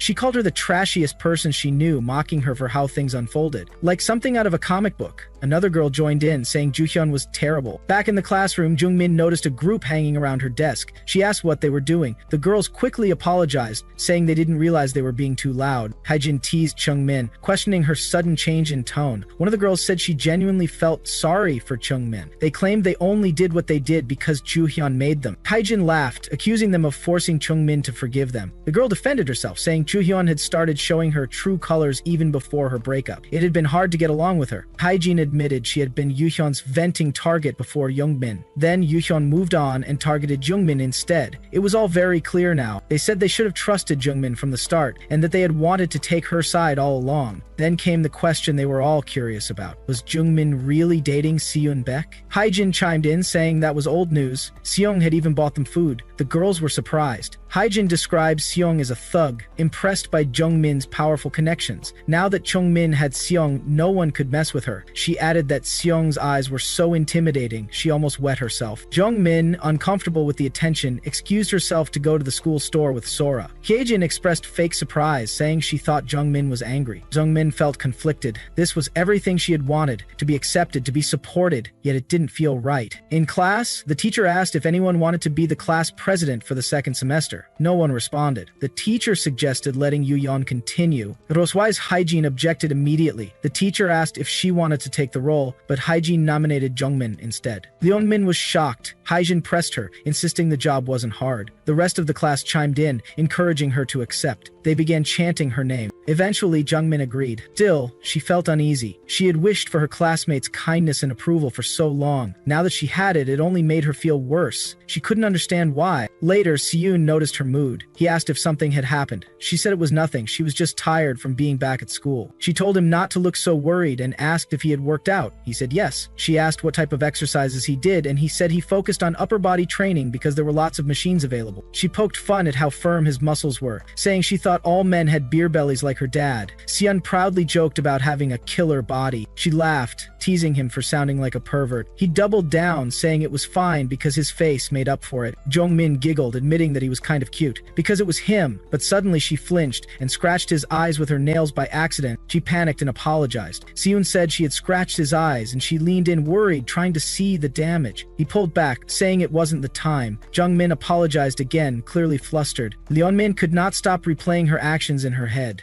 She scolded herself for touching Seung so suddenly. Embarrassment burned inside her, yet her thoughts strayed back to him. His body was well built, better than she expected. Elsewhere, Haejin was cornering Juhyun. She ordered others to empty Juhyun's pockets. If she had money for cigarettes, it would be taken. They discovered only 10,000 won, about $7, and mocked her for bragging about her wealth. With lunch nearly over, they decided to smoke one cigarette and leave. When Jungmin returned, she noticed the scene. She called out to Juhyun, realizing immediately that she must have been hit. She asked what was going on, but Juhyun reminded her that she had told her not to speak to her. Jungmin pressed further, saying she heard Juhyun stop talking to Yuju and the others, and wondered if she realized what she could lose. She asked if Juhyun was doing it because of her. Juhyun snapped back. She denied everything, accusing Jungmin of being delusional. None of this was because of her. Why would it be? She demanded to know why Jungmin was pretending to care now after all this time. This had nothing to do with her. In fact, Jungmin was the first person who would have wished for this downfall. Now that her wish had come true, she should look happy. Instead, her expression made Juhyun feel even worse. She admitted it didn't feel right. She told Jungmin to ignore her like before, to stop acting so foolishly. Everyone else acted the same. Nothing would happen if Jungmin ignored her too. She warned her not to put herself on the line for her sake and not to try anything foolish. Kwon-min was struck by how similar this was to what happened back then. She remembered what she did at that time. She did nothing. She had been afraid they would treat her the same way. Her thoughts turned to Jaehook. She wondered what he would do in this situation, or what Seung might do. In her imagination, Seung's solution sounded brutal, killing everyone, but she knew that wasn't the right answer. She sent a message to Jaehook asking if he could give her advice. He agreed immediately, offering to talk over the phone. She called, apologizing for disturbing disturbing him suddenly. He assured her it was fine and asked her to explain. In the background, his friends wondered why he was stepping away, curious if he was talking to a girl, but Jae-hyuk insisted on listening. Jungmin explained, if someone he totally hated was being bullied, what would he do? Jae-hyuk repeated the question carefully. He admitted it was complicated. It wasn't that he would be trying to help, but sometimes ignoring it like everyone else would seem easier. Yet ignoring it could also feel strangely unbearable. It was wise thought to herself that the Jae-hyuk she knew would surely encourage helping. He admitted honestly that he too might hesitate out of fear. He wanted to believe he would help without hesitation, but the reality was more difficult. There were many times when he had hesitated and chosen wrong. Even so, he said, it was rare to even recognize that something was wrong. For Jungmin to think this way, even about someone she hated, was impressive. Jungmin confessed that she kept thinking about something he had said before. Back then, Joo-hyun had only her. Even as a child, didn't she realize that distancing herself like that would leave Joo-hyun completely alone? She had brushed it off because it happened so long ago, but now, in a similar situation, she finally understood. The people who bullied Joo-hyun back then were her own friends, and she had never once tried to stop them. That had been wrong. If she had found a better way back then, things could have been different. Jae-hyuk grew flustered. He said he hadn't known what he was talking about at the time, urging her not to overthink it. She had suffered too. She thanked him. He said he hadn't even given her proper advice, that they had gone off track. But Jungmin told him that talking to him helped her organize her thoughts. As he listened, he thought she truly was a good person. Cheomin tried to downplay the situation, saying it was about a friend, but Jae-hyuk teased her that it was too late to claim that. Still, he warned her not to do anything too dangerous. She sighed, thanking him. Meanwhile, other girls whispered among themselves. They said Joo-hyun was blaming Jungmin for her loneliness, even though it was her own fault. They said she gave them the creeps, that she was childish. Some admitted they once hated Jungmin too, but now they realized she only had a gloomy aura back then, one that was misunderstood. They claimed even that was because of Joo-hyun. They were relieved that Haejin and Yuju had taken action. Soon, Hyejin called Jungmin over. She told her they had brought Joo-hyun to her knees. She urged Joo-hyun to vent her anger, mocking Joo-hyun for bullying her over something that happened in elementary school. They pressured Joo-hyun to apologize. Joo-hyun began to, but Jungmin interrupted. She turned on Hyejin and Yuju, asking why they weren't apologizing to her. The more she thought about it, the more absurd it seemed. Haejin was startled, asking why Jungmin was suddenly lashing out. Jungmin demanded to know why they acted this way when she had done nothing. Hyejin stammered, saying that was why they brought Juryeon here, so Jungmin could handle it herself. Jungmin cut her off. She never asked them to do that. Sora arrived then, alarmed by the commotion. She tried to stop Jungmin, but Jungmin insisted she was fine. She declared boldly that her boyfriend was a thug, and anyone who messed with her would be crushed. Inside, Jungmin realized she was no longer afraid. The others were only acting out of fear of looking bad, or seeking favor with Seon, or craving gossip. She wanted nothing to do with them. She would rather be alone than become like them. She told Joo-hyun to get up, saying the floor was dirty. Haejin exploded, accusing Jungmin of hypocrisy. Hadn't she said they should teach Joo-hyun a lesson? Why forgive her now? Leonmin admitted she had said that, but she changed her mind. Even if she were a hypocrite, she said, she could never be as bad as them. The murmurs grew louder. Haejin shouted that many people had been hurt by Joo-hyun, not just Jungmin, but her, and Yuju too. This was punishment, and Joo-hyun deserved it. Yeonmin shot back, asking if she herself had deserved punishment at the beginning of the semester. No, they simply enjoyed bullying. Their excuses meant nothing. The fact that they dragged her into it again was even more pathetic. She turned on the rest of the class. They all knew the rumors about her were false, yet they had gossiped about Yoo-hyun in front of her. Not one of them had apologized. She made it clear she wasn't pretending to be a saint, nor was she trying to help Joo-hyun out of pity. She simply found them all worse. With that, Jungmin led Joo-hyun out. But Joo-hyun broke down, shouting through her tears. She reminded Jungmin that she had told her not to do this, not even an hour ago. Why did she keep interfering? She cried that she could never apologize for everything she had done. It was too late. This was all she could do, and Jungmin wasn't even letting her do that. Her voice cracked as she sobbed uncontrollably, overwhelmed by the weight of her actions and the futility of trying to atone. Jiamin and Juyeon sat together on a bench. Jiamin asked if she was feeling any better and reminded her that, because of her, she had skipped school. She joked that she didn't know about Juyeon's parents, but if her teacher called her mother to report the absence, she would be dead meat. Juyeon remained silent. Yeonmin stood up and said she was heading back to class. Juyeon asked what she was going to do now. Yeonmin replied that she didn't know, whatever it turned out to be. She made it clear she wasn't helping Juyeon because she liked her or forgave her. She had simply been disgusted with their classmates, who didn't even have the decency decency to apologize. This was her way of punishing them. She didn't want to witness someone being bullied or isolated again. It was exhausting. She used to think Juhyun was her only enemy, but it turned out that wasn't the case. It wasn't just about the two of them. It was about the others in class, too. She didn't want them to turn into the kind of people they had become. She wanted to make sure nothing like that happened again. Juhyun listened quietly as Jeongmin left and returned to the classroom. When she entered, her classmates whispered among themselves. They were surprised she hadn't left yet. They mocked her, saying she used to be so concerned about them and now she dared to speak against them. They gossiped about her new relationship, accusing her of acting like she didn't care about anyone. Some said she used to be too scared to even make eye contact.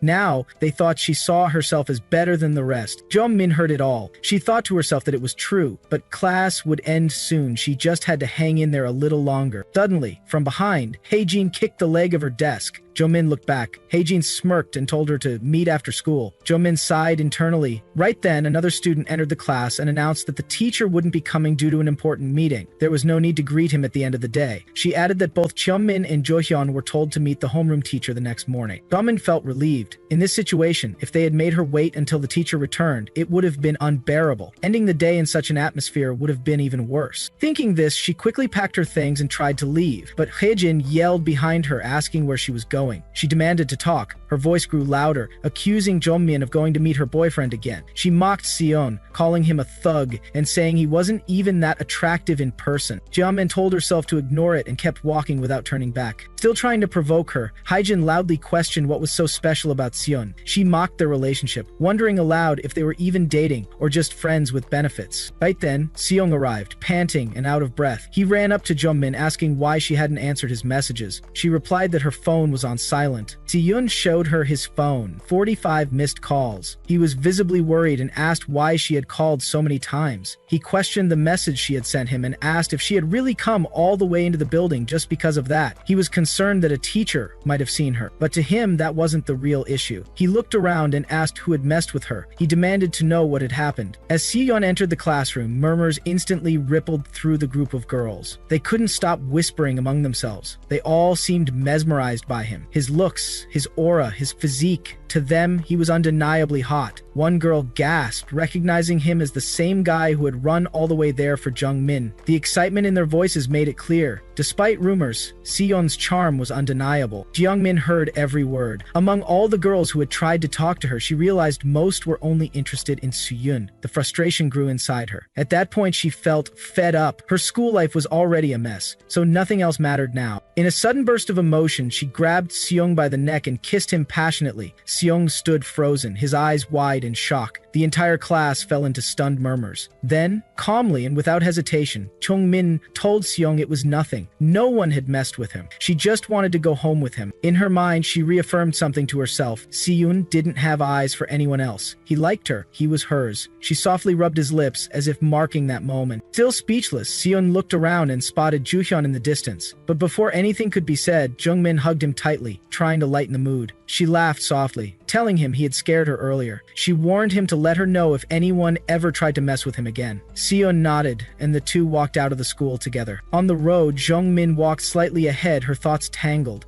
She blushed deeply, replaying the kiss in her mind. It felt surreal. She hadn't meant to go that far, just a hug would have been enough. She scolded herself internally, blaming her impulsiveness. Every time she got emotional, she overreacted. Seyun, walking quietly beside her, hadn't said a word since. She began to worry. Had he hated it? The silence weighed on her. Eventually she broke it, apologizing for kissing him so suddenly, but Seyun stopped her. He needed to understand why she had done that. Leongmin hesitated, then explained everything. The number of girls constantly trying to get close to Seyun had frustrated her. She felt annoyed. She had already given up on fitting in with everyone at school. That kiss had been her way of telling them to back off. She admitted her jealousy and apologized again, then asked quietly if it had been his first kiss. Seyun confirmed that it was, and then asked her the same. As he looked at her, his face turned red. A quiet happiness filled him. He had hesitated for so long, thinking he was the only one with feelings. He had avoided showing affection, afraid of scaring her off. But now he knew she liked him too. The relief flooded him. Jock,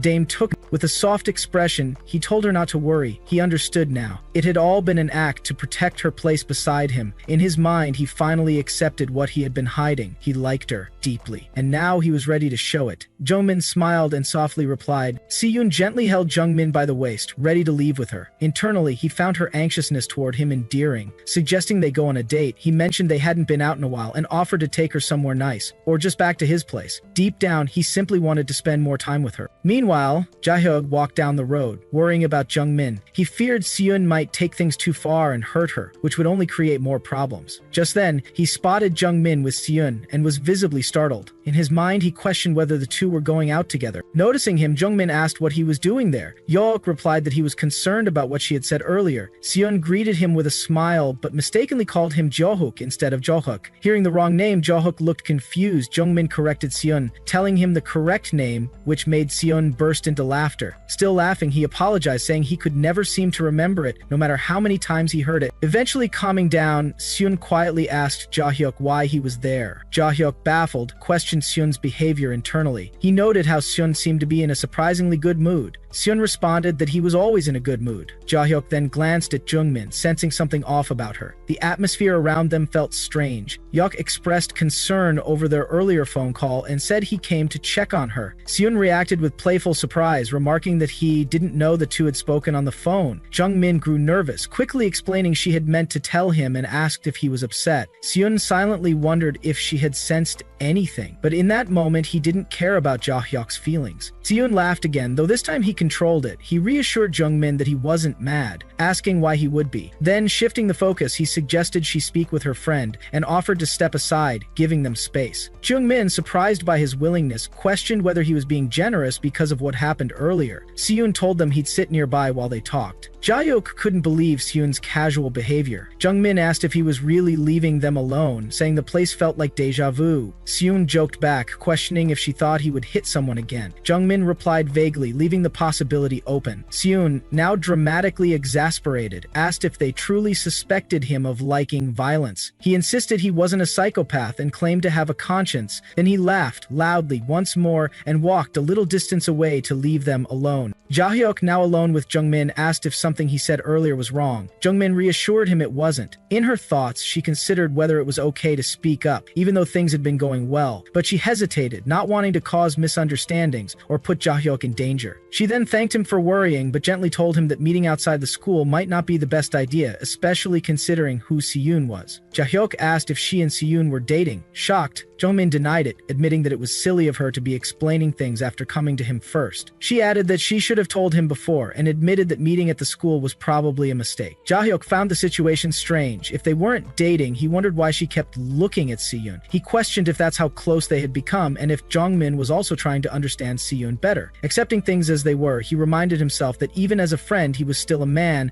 and needed to be understanding. Then he told her it was all right. Jungmin thanked him for understanding. As she got ready to leave, Jaehyuk reflected on the time they had spent together. Watching her walk away, he caught himself wondering what he had just been thinking. Just then, he heard Siyun calling out to Jungmin, asking why she was hugging him in public and mentioning that her bag zipper was open. She checked and asked if anything was missing. Siyun replied that he'd take a look. Jaehyuk stood there silently, watching them together. Siyun told Jungmin they should get going since Jaehyuk was behind them. Jungmin replied that he had probably already left, and again asked if anything was missing. Siyun joked that it tickled, but added that nothing could be done now. He told her she'd just have to accept that whatever was missing was gone, and that she should hope the new owner would take good care of it forever. Jungmin playfully pinched Siyun's cheeks, accusing him of trying to annoy her. Siyun laughed and winced in mock pain. She noticed her backpack was already zipped, which meant he had been teasing her. Calling him out, she guessed he had also lied about Jaehyuk leaving, but when she turned, Jaehyuk was indeed gone. She felt relieved that part had been true. Meanwhile, Jaehyuk made his way home, replaying the close moments between Jungmin and Siyun in his mind. The thought stirred jealousy and he dismissed it with irritation. Siyun and Jungmin continued walking together. Jungmin, glancing at him, wondered if Siyun truly did like her. She called his attention, reached over, and lightly touched his lips, saying something had been there. Jungmin blushed deeply, thanking him, before quickly turning her face forward again. As they walked, Siyun scrolled through his phone, noting that they would likely live in the area once they came of age. He searched for a cafe called Coffee Metal, and then considered looking up wedding halls nearby. Deciding against it, he reasoned that neither of them had friends, making a large ceremony unnecessary. Falling slightly behind her, he heard Jungmin urge him to catch up. Siyun thought they should save the money instead for a more luxurious vacation, though he admitted to himself that he wanted to see Jungmin in a wedding dress. His mind drifted to the idea of traveling together, wondering which country they should visit. The young men casually suggested they get takeout, and Seong readily agreed. As they planned their meal, Seong's thoughts wandered, imagining life after marriage, and wondering when they might have children. He reminded himself that such decisions were not his alone, and that he would prefer spending time as just the two of them for a while. His mind drifted further, wishing to have Jungmin all to himself, even picturing the interior design of a home they might share. Breaking from his thoughts, Jungmin asked if there was anywhere else Seon wanted to go or anything he wished to do before heading home. Lost in his own imagination, he murmured the word marriage, startling Jungmin. Flustered, Seon quickly covered up, asking instead if Jungmin planned on marrying in the future. Jungmin, confused, questioned what he meant. Seon insisted it was just curiosity. When Jungmin considered the question, her mind flashed to memories of her father's violence toward her mother, and she stated firmly that she did not want to marry. Seon's expression darkened, his mood dropping instantly. Jungmin noticed his sudden sadness, but thought the one who should feel upset was herself. She wondered if he truly couldn't understand what she felt unless she said outright that she liked him. He often invited her over and embraced her, but his naturally touchy nature made it hard to know if it meant more. Still, she wished he would be the one to suggest they start dating. Seong, in his own thoughts, longed for marriage with Jungmin. Meanwhile, Jungmin considered his silence, questioning if he was pretending not to know her feelings or deliberately keeping his distance.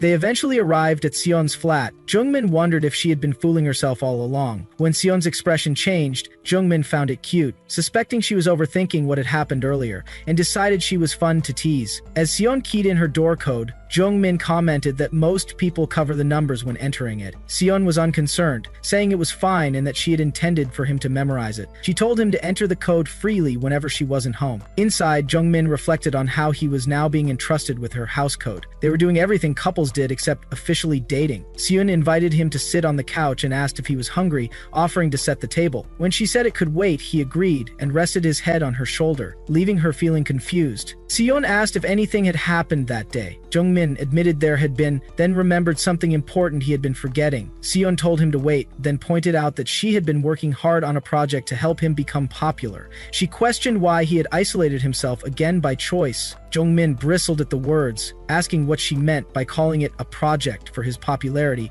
and expressing his irritation. Seon accused him of acting this way because of Juhyun, despite all the trouble she had caused him.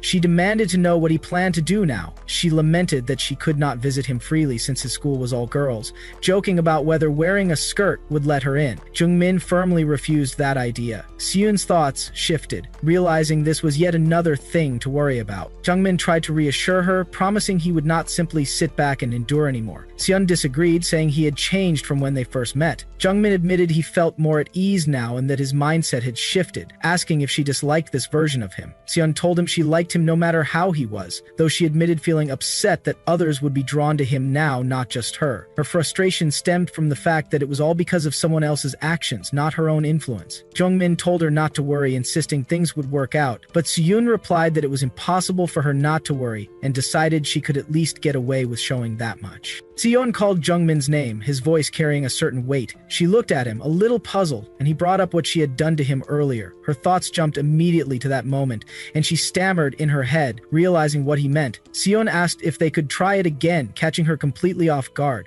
Jungmin froze as his face moved closer to hers, her mind racing. Could he really be about to do what she thought? But suddenly, Seon burst into laughter, brushing it off as a joke. He told her to forget it and suggested they go eat instead, reminding her she was probably hungry. Inside, Jungmin fumed silently, thinking what a jerk he was for teasing her like that. She protested aloud, asking why he would do such a thing. Seon ignored her irritation and offered to walk her home. She quickly declined, but he insisted, claiming it was dangerous for her to walk alone. She finally gave in, demanding he let her go because he was too heavy. As they walked, Seong asked if she was still sulking over his earlier joke. Jungmin denied sulking, clarifying instead that she was angry. He promised not to do something like that again and asked for her forgiveness. She decided to forgive him just this once, then called his name softly. When he hummed in response, response. She began to explain the real reason for her anger earlier. Siyun leaned in with interest, waiting for her to continue, but as she searched for the right words, her thoughts tangled and she became flustered. Abandoning the explanation, she called his name again, trying to say something important. Her mind drifted back to a memory. Jaehyuk telling her she had misunderstood his feelings, apologizing if she thought he liked her. She remembered Siyun at that time, telling her he understood and that it had all been an act. Snapping back to the present, she realized she had gone quiet. Siyun asked why she stopped talking and what she had been about to say. She brushed it off as nothing. Disappointed, he said it was too bad. She told him she was heading in for the night and he wished her to sleep well, still thinking to himself how close she had been to confessing her feelings. He considered telling her how he felt right then, but remembered his earlier decision to let her pine for him a bit longer. The thought frustrated him. Should he tell her first or wait? He wanted to hear her say she liked him, yet the indecision made his head ache. Eventually, he decided he could wait a few more days. After all, there was nothing crueler than giving someone false hope, he thought with a small, mischievous grin. The next morning, Jungmin received a message from Seon, saying he had somewhere to be and that she would have to walk to school alone. She wondered where he was going, but decided not to dwell on it. Elsewhere, Jaehyuk realized she was alone. Spotting her, he called out, and she greeted him with mild surprise. She was secretly relieved Siyun wasn't there. Otherwise, they might have run into each other awkwardly again. She asked if Jaehyuk was also on his way to school. He said yes, and she reassured him that Siyun wasn't coming today, so he didn't need to worry. Realizing what he had just said, Jaehyuk awkwardly corrected himself, but Jungmin agreed that it was a relief. If Siyun had been there, she wouldn't have been able to walk in peace. As they walked together, she mentioned it had been a while since they'd done this, and remembered she had something to show him. Handing him a small item, she explained she had bought bread from the convenience store and this had been inside. She remembered that he liked the character printed on it. Yahyuk's face warmed with embarrassment. He wondered if she found it childish. She asked if he still liked it, and he admitted he did, though shyly. Inside, he wanted it badly. Jungmin started giggling, and when he asked what she was laughing at, she said it was just amusing that such a tall high schooler would like something like that. He chuckled self-consciously, saying it wasn't very manly. But Jungmin disagreed. She said it was cute, and that she had liked him because of it. The words hit Jaehyuk hard. His cheeks flushed, his heart raced, and his thoughts echoed in disbelief. She had liked him? She liked him? Before he could recover, Jungmin began to walk ahead. She turned back briefly to remind him about what she had told him yesterday, about giving him the sticker and walking together, and asked him not to mention it in front of Siyun. Jaehyuk agreed to be careful about what he said when Siyun was around. She thanked him for understanding, admitting it was a strange request. In his mind, Jaehyuk felt a pang of bitterness. He hated the situation, but he also knew that if he didn't go along with it, he might never get the chance to see her again, and if agreeing to her terms meant keeping her in his life even just a little, that was enough for him. Jungmin stood still for a moment, letting out a slow, heavy breath. The thought of going inside filled her with reluctance, as if a weight pressed down on her chest. She eventually stepped in, noticing a small group of girls nearby, debating where to go. With hesitant voices, they decided to head to the store together, walking off without much notice of her presence. Her eyes drifted to a familiar desk, and she realized it used to be Hygiene's seat. She pointed it out, only for one of the girls to explain that Hygiene had asked to switch places and had taken her seat instead. The change struck Jungmin as odd. She had been certain Hygiene would keep sitting there just to bother her, yet she had done the opposite. It was strange, almost unsettling. Something about the day's atmosphere felt off. It wasn't the same as when she had been bullied openly before, but there was still a distinct sense of distance, like people were purposefully avoiding her. She could feel it in the way their eyes slid past her, in the unspoken gap between her and everyone else. Her phone buzzed with a sudden message from Sora Choi. The short note told her to come meet behind the store if she was at school. Without hesitation, Jungmin headed there. Sora greeted her the moment she arrived, but instead of a casual hello, her voice carried sharp urgency. She demanded to know how Jungmin could stay so calm after the trouble she had caused yesterday. Sora's frustration spilled out, pointing out that she was the one who hung out with Jungmin and now had to face the consequences. If it were anyone else, she could have ignored it, but Jungmin had told her to stick by her side, a promise she clearly remembered. Jungmin hesitated, admitting she had expected the situation to be worse that morning. Strangely enough, no one had tried to mess with her. Sora wasn't surprised. She remembered clearly the look on his face the previous day, the cold, dangerous glare that seemed to pierce through anyone in its path. It had been like staring into the eyes of a killer. And then, there was the unexpected moment when Jungmin had kissed him without warning. In Sora's mind, it confirmed that neither of them were ordinary. She warned Jungmin that while she wasn't a complete outcast, people would now deliberately avoid her. Yeonji and Sunga were likely done speaking to her. Jungmin listened quietly before telling Sora she should change her seat. The suggestion startled Sora, who stammered in surprise. Jungmin explained further that she didn't need to hang out with her anymore,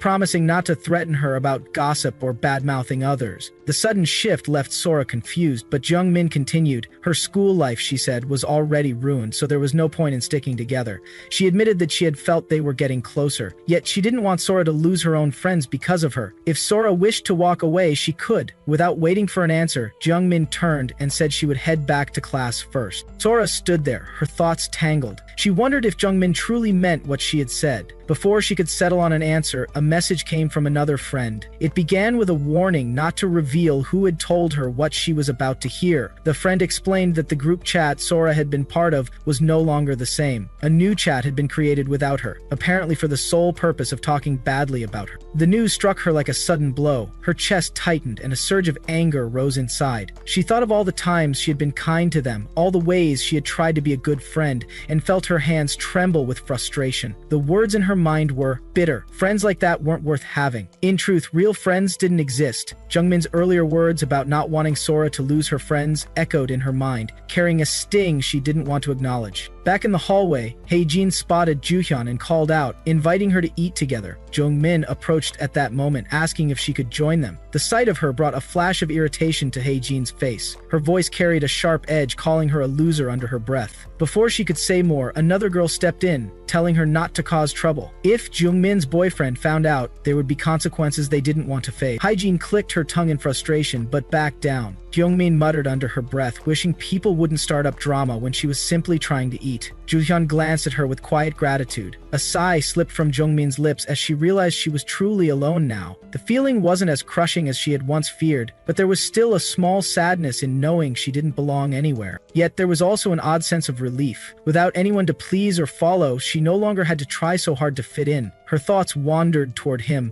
He hadn't come that morning, and it had been some time since she last heard from him. This had never happened before. His absence lingered in her mind, and she wondered why he wasn't answering. Elsewhere, in a quieter setting, the CEO placed a cup of coffee in front of Seodun. She accepted it with a polite nod of thanks before sitting back. Her voice was calm as she addressed him, ready to hear the reason she had been called there today. The meeting began with the agency's CEO addressing Seon in a calm but direct manner. He told him it was nothing serious and that he should pick up his belongings from the dorm. Seon seemed surprised, admitting he thought the company had already taken everything. He questioned whether the items were truly being returned to him and remarked that they could have simply been mailed. The CEO called his name, and when Seon responded, he asked if he had a girlfriend. The CEO explained that Seon's online exposure had dropped significantly and that the news surrounding him had not spread enough to cause major issues. However, reports still surfaced occasionally. Seon wondered aloud if there was anything he wasn't allowed to do anymore, pointing out that he was no longer an idol. The CEO observed that Seon seemed fine now, even after all the talk of suicide and other rumors from before. His words caused Seon to give a faint laugh, prompting the CEO to react with a flicker of irritation. Seon admitted that life was pretty decent these days and thanked him sincerely, believing the improvement was because of him. Seon mentioned that he often saw the group DZX on television and noted how well they were doing. He congratulated the CEO, saying he had known they would succeed. They shook hands, and the CEO expressed his thanks. As Seon walked away, the CEO thought to himself that Seon didn't seem bitter at all. It didn't appear to be sarcasm either. The conversation shifted again as the CEO asked Seon if he liked his home. Seon replied that he did, finding it nice and spacious. The CEO reminded him that he had agreed to let him live there until he came of age, but that the arrangement had been made under one condition. Seon recognized what he meant and asked if the call was because of concern over that matter. He assured him not to worry, promising that his lips were sealed. If the promise was kept, he would never reveal what had happened in the past. He confirmed that he held no resentment. With that settled, he said they were good and prepared to leave. The CEO paused to ask if Seon had gotten taller. Seon admitted to growing a little and wondered why he asked. The CEO remarked that he seemed to be in good shape and noted how much skinnier he had been before. His hand then moved to touch Seon's body, prompting a flash of anger from him. The CEO quickly apologized.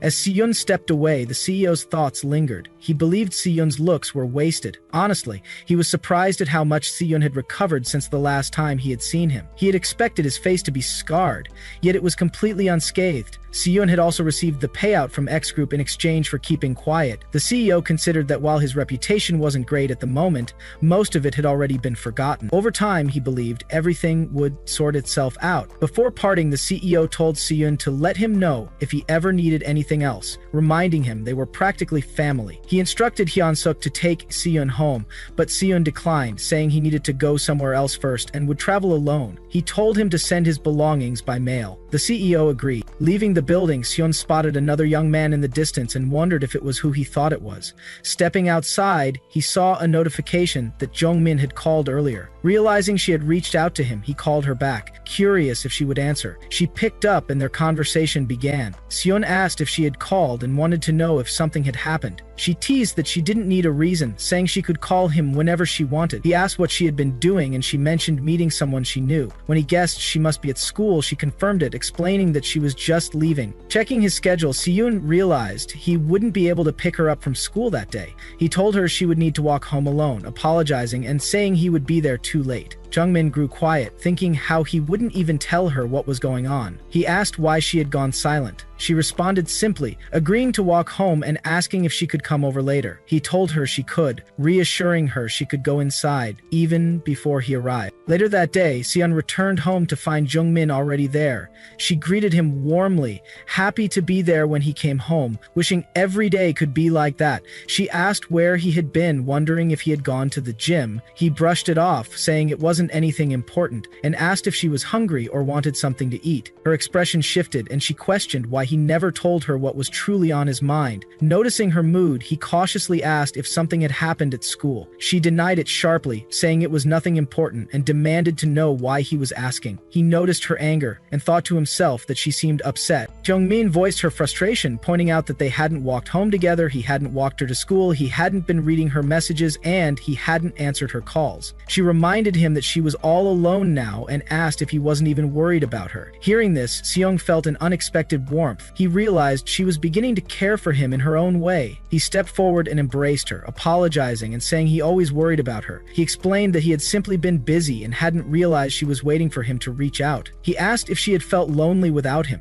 Inwardly, he thought about how he had been concerned for her because she was alone, yet now he found the situation not entirely unpleasant. He explained that the agency's CEO had called him that morning, asking to meet. He couldn't refuse because the apartment was still under the CEO's name. Jungmin's expression tensed as she asked why the CEO wanted to see him, what had been said, and whether he had been told to leave the apartment. Seon noticed the possessiveness in her voice and felt pleased by it. He hugged her again, telling her it was only about keeping a secret. She asked if that was really all, and he confirmed it. In a playful yet charged moment, Seon pressed his thumb gently against her lips, his thoughts shifting toward a desire to completely claim her. The impulse rose sharply, but he forced himself to pull back, regaining control. Without explaining, he stepped toward the door. She asked if something had happened and offered to come with him, but he declined, promising to return soon. Outside, Siyun sat down alone. His mind replayed the moment from earlier, and a quiet laugh escaped him. He couldn't believe what he had just done. Containing himself had been far more difficult than he expected, and the thought left him with a mix of amusement and lingering desire. Siyun stood at the counter as the shopkeeper rang up the total, announcing the price at 15,800 won. He turned and recognized the customer in front of him. It was Jaehook. Siyun commented on how he had thought the back of Jaehook's head looked familiar and said he only wanted to say hello before leaving, but Jaehook stopped him and insisted they talk. Siyun agreed but mentioned that Jungmin was waiting for him at home, asking Jaehook to keep it brief. Jaehook noted that she must visit Siyun's place often, to which Siyun casually explained that he lived alone.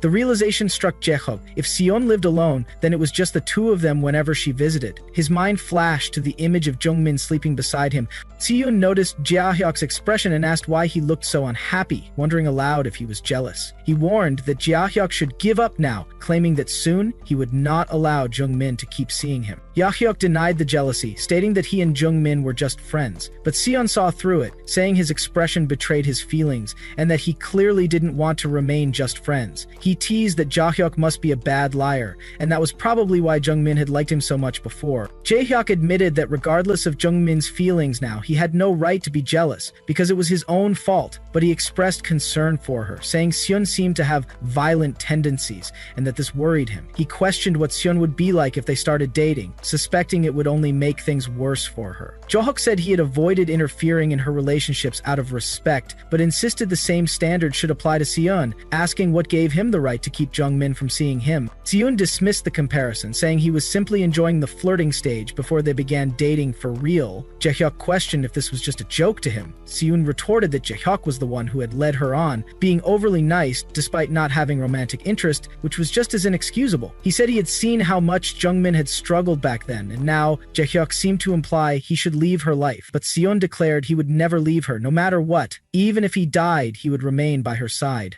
Jae-hyuk thought to himself that Seon was dangerous, capable of something terrible if he stayed near Jungmin. Seon guessed that Jungmin was kind to Jae-hyuk, never getting angry or blaming him. He suggested this might be because she didn't care enough about him to even resent him.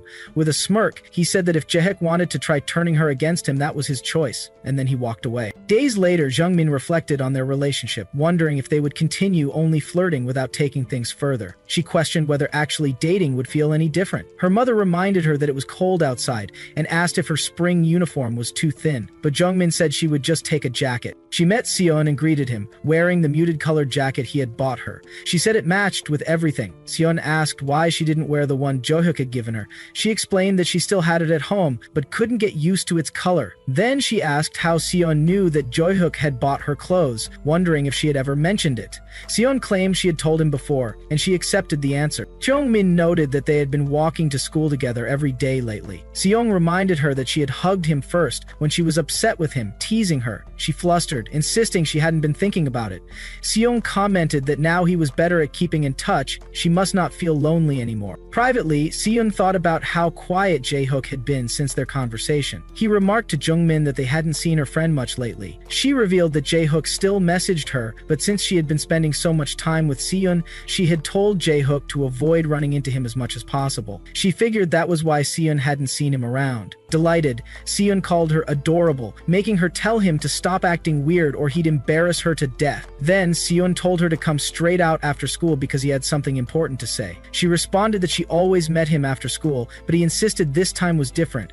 When she asked what it was about, he told her she would have to wait to find out, hinting it was something he had thought about a lot. He left her wondering, but assured her it wasn't anything bad. Jungmin felt curious and slightly annoyed. Meanwhile, Seon decided that trying to get Jungmin to confess first would be too difficult. He resolved to confess himself, unable to hold back any longer. Since the next day was the weekend, he thought about how they could spend it together once they started dating, imagining being able to kiss her all day long. He went to a cafe to plan his confession, but struggled to decide what to say. With little time left before meeting her, he began to feel unexpectedly nervous.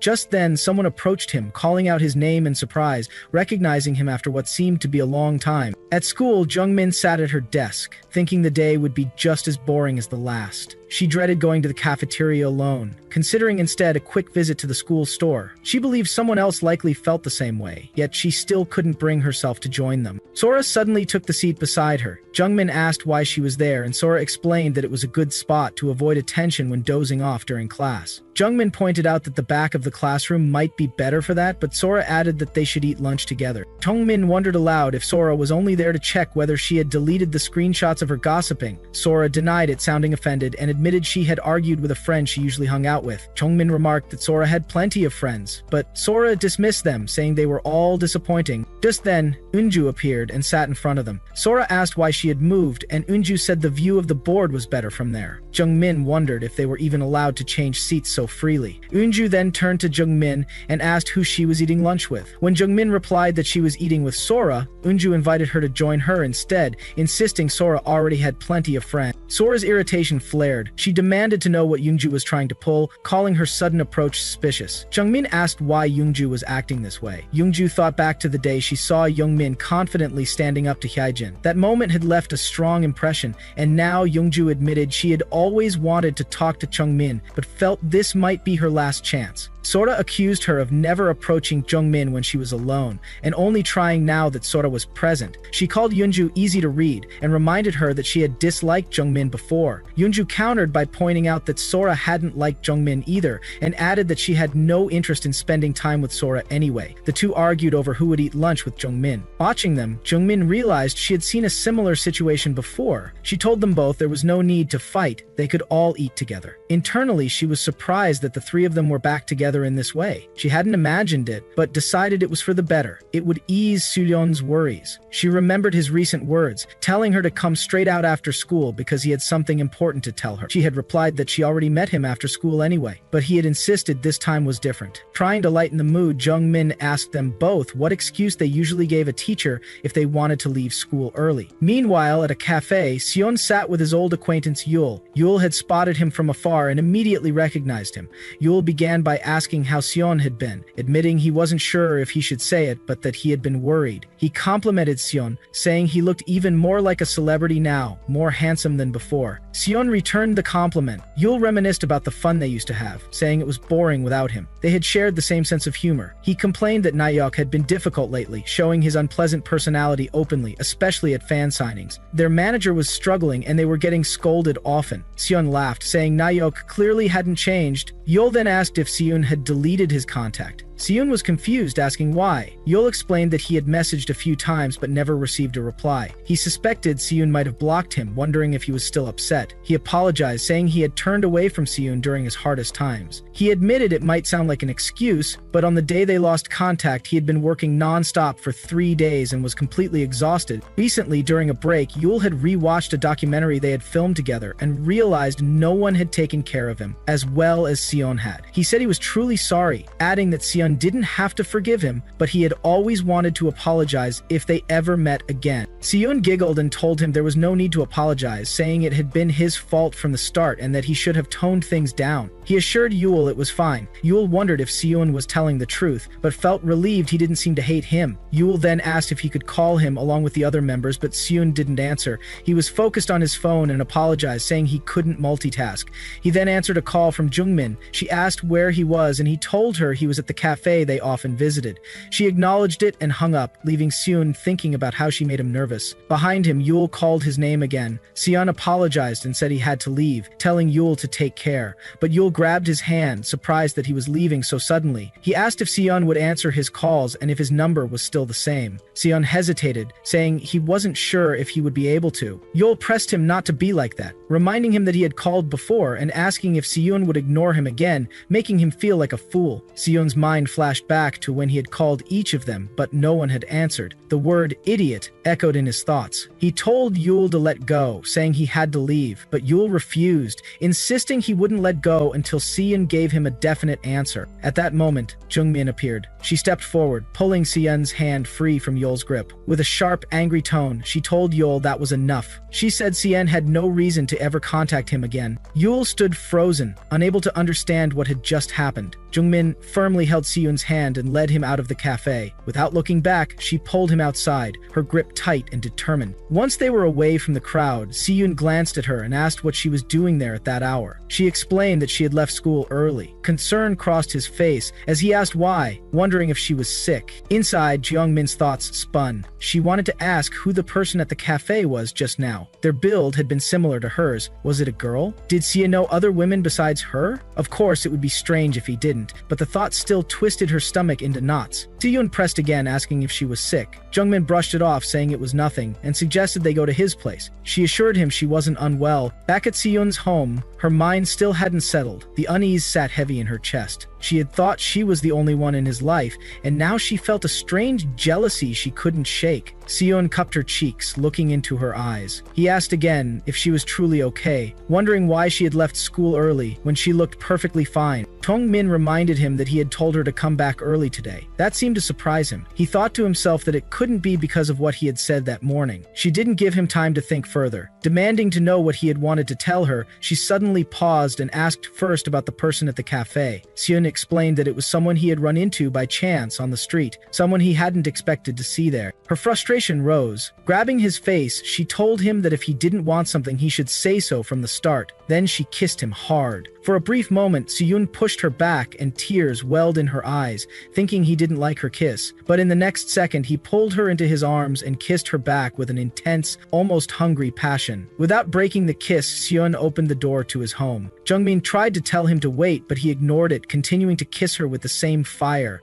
When he finally stopped, he held her tightly and told her how much he liked her, so much that words alone could barely express it. His lips brushed her neck, sending shivers through her. She asked him, almost breathless, what they were now. He teased her in return, asking why she didn't just tell him what she wanted them to be. Gathering her courage, Jungmin said they should start dating. Siyun pretended not to hear her, leaning closer and asking again. Frustrated, she repeated it several times, until he finally laughed, saying he got it and hugging her. He confirmed it. He was hers now. He admitted he hadn't meant to confess his feelings like this, but it seemed actions suited them better than words. Still, Jungmin's curiosity lingered. She asked again who the person from earlier was and whether Sien knew that girl. Sien looked confused. A girl? Did she mean the person just now? He explained that it wasn't a girl at all but a guy named Yul, who had been in the same group as him back when he was a trainee. Jungmin turned away, covering her face in embarrassment as realization hit her. She had completely misunderstood. She admitted she hadn't been able to tell because he was wearing a hat. Siyun smiled knowingly and asked if she had been jealous. She tried to deny it but quickly gave in, admitting she had been. He held her face again, asking if she liked him. She said yes. Did she love him? Again, yes. Really? Yes, really. He told her he loved her too, believing that everything he had gone through in life had been leading to the moment he met her. Then, in a softer tone, he asked if she could spend the night there with him. Without waiting for an answer, he leaned in and began kissing her again, gentle at first, then deeper, their connection speaking louder than any confession could. Jungmin returned home earlier than usual, stepping inside with a quiet, measured pace. Her mother noticed immediately, asking if she was back a little earlier today. Jungmin confirmed, offering no further explanation. Inside, she wondered if there was any chance the school had contacted her mother simply because she had left early. The thought lingered, but she quickly pushed it aside. She then asked her mother if she could sleep over at a friend's house tonight. The weekend was starting the next day, making it a convenient time. Her mother commented that she must be getting along very well with this new friend, pointing out that Jungmin had been having dinner with her every day. It was easier for her mother too, since she no longer had to set the table for her. Curious, her mother asked if this friend was from school. She suggested inviting her over sometime, mentioning that she hadn't met any of Jungmin's friends since she was in elementary school.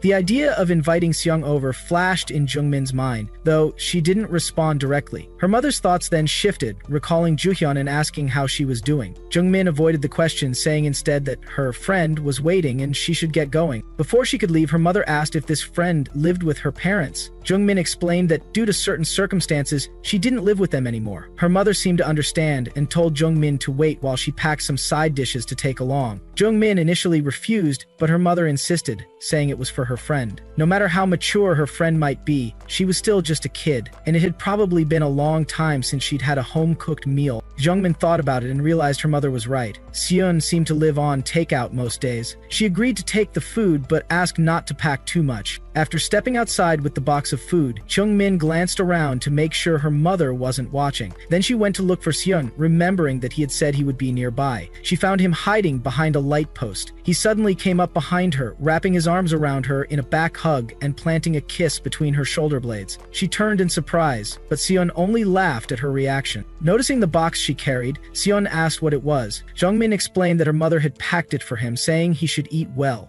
Seon grinned, calling her mother mother-in-law and thanking her in amusement. Jungmin froze at the term, repeating his words and asking about it. Seon simply teased her, asking if she had only noticed now. Soon after, he made a stop at a convenience store. Jungmin offered to go with him in case he needed anything, but he told her to wait. When she asked why, he gave no clear reason and assured her he'd be right back. She watched him walk away, wondering what was going on. When Sigun returned, Jungmin asked what he had bought. He told her she would find out once they got home. Her curiosity deepened. She wondered what it could be, thinking about all the things sold in a convenience store. Was it something awkward for him to show her? Was it something so bad he had to hide it? Back at home, Seon told her he was going to shower before dinner and instructed her not to open the bag until he came out.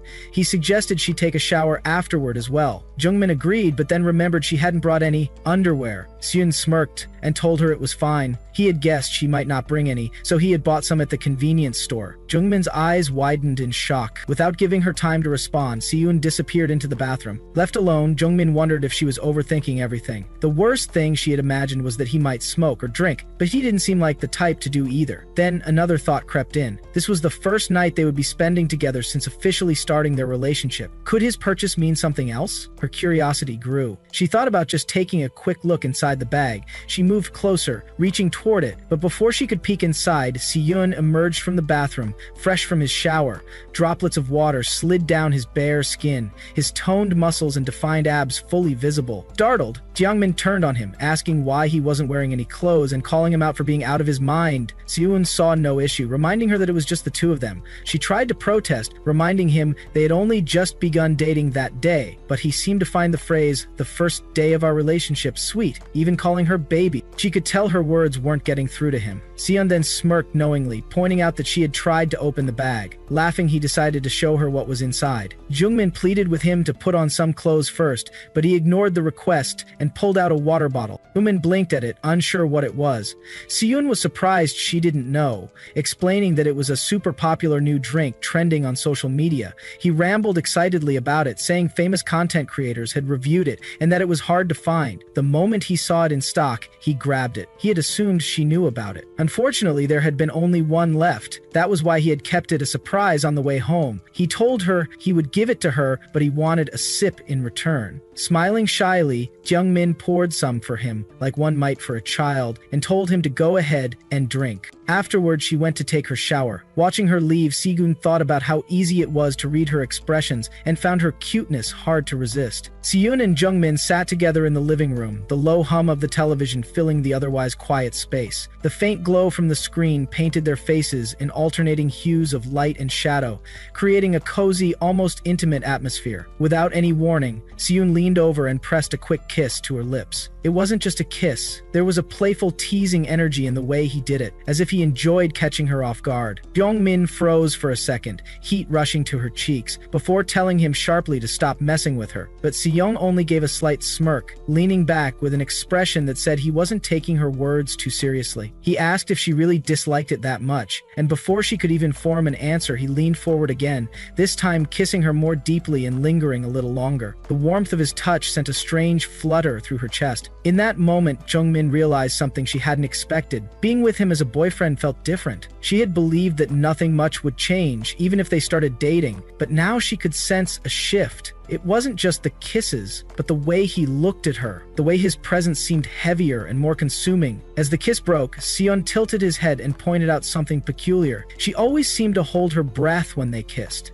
That, he said, was why she ended up gasping for air afterward. Jungmin blinked in surprise, admitting she hadn't even realized she was doing it. He chuckled softly, his eyes tracing her features, saying he liked seeing her face in those moments. Then, almost as if he couldn't resist teasing her further, he added that maybe they should practice kissing more often so she could get better at it. She quickly called him a pervert, trying to hide her flustered expression, but he smoothly shifted the conversation. He brought up the drink he had bought from the convenience store earlier in the evening, asking her what she thought it was. According to him, she had looked slightly disappointed when she saw what it was, and he was convinced she had been expecting something else. She protested immediately, saying it wasn't like that at all, but he only grinned and claimed she was blushing because she was being naughty. Jungmin pushed against his chest, telling him to get off, but his laughter only grew. He teased that maybe she was a pervert too. His voice softened after a beat, and he asked a question that caught her off guard. When had she first started having feelings for him? Jungmin hesitated before answering. It had been a while, she admitted, something that had happened naturally over time as they spent more moments together, but she couldn't recall the exact day it began. Wanting to turn the question back on him, she asked when he had started to like her. He didn't hesitate to answer. Honestly, he said, he thought he had liked her since the very first time they met. Jungmin's brows furrowed slightly, and he clarified that he meant the very first time, when they had met inside their dreams. She kept quiet, privately thinking that couldn't be true, but he continued. She had saved him back then, and looking back, he felt it must have been the moment his feelings began. He went on to say that he only realized his emotions fully on the day they had gone to the cinema together. That was the day, he admitted with a small grin, when he had looked at her lips and thought they looked dangerously delicious. The sudden boldness of his words startled her so much that she choked on her drink, spraying it directly onto his face. Her eyes widened in horror, and she quickly quickly apologized, saying it was entirely his fault for saying something so weird. He wiped his face with a faint laugh and said it was fine, heading off to the bathroom to wash up again. While he showered, Jungmin hurriedly cleaned the mess in the living room, trying to compose herself. When Seon returned, the television still played quietly, but neither of them seemed interested anymore. He glanced at the clock and suggested they go to bed. Jungmin hesitated, pointing out that it was only 1 a.m., but he insisted that it was late enough and that getting some rest would be better. Plus, he added, lying down together would give them more time to talk before sleeping. They moved to the bedroom, and as they settled beneath the covers, Seong wrapped his arms around her, pulling her closer until she was resting comfortably against him. He thought to himself how adorable she looked like this. How nice it felt to have her warmth beside him. Jungmin noticed his gaze and asked why he was staring. He answered with quiet sincerity, thanking her for dating him and calling her a lovely and pretty girl. Jungmin felt her cheeks warm again and told him she was serious about her feelings. She asked why he was so surprised, and he explained that, considering how handsome and popular he was, she must have plenty of other options.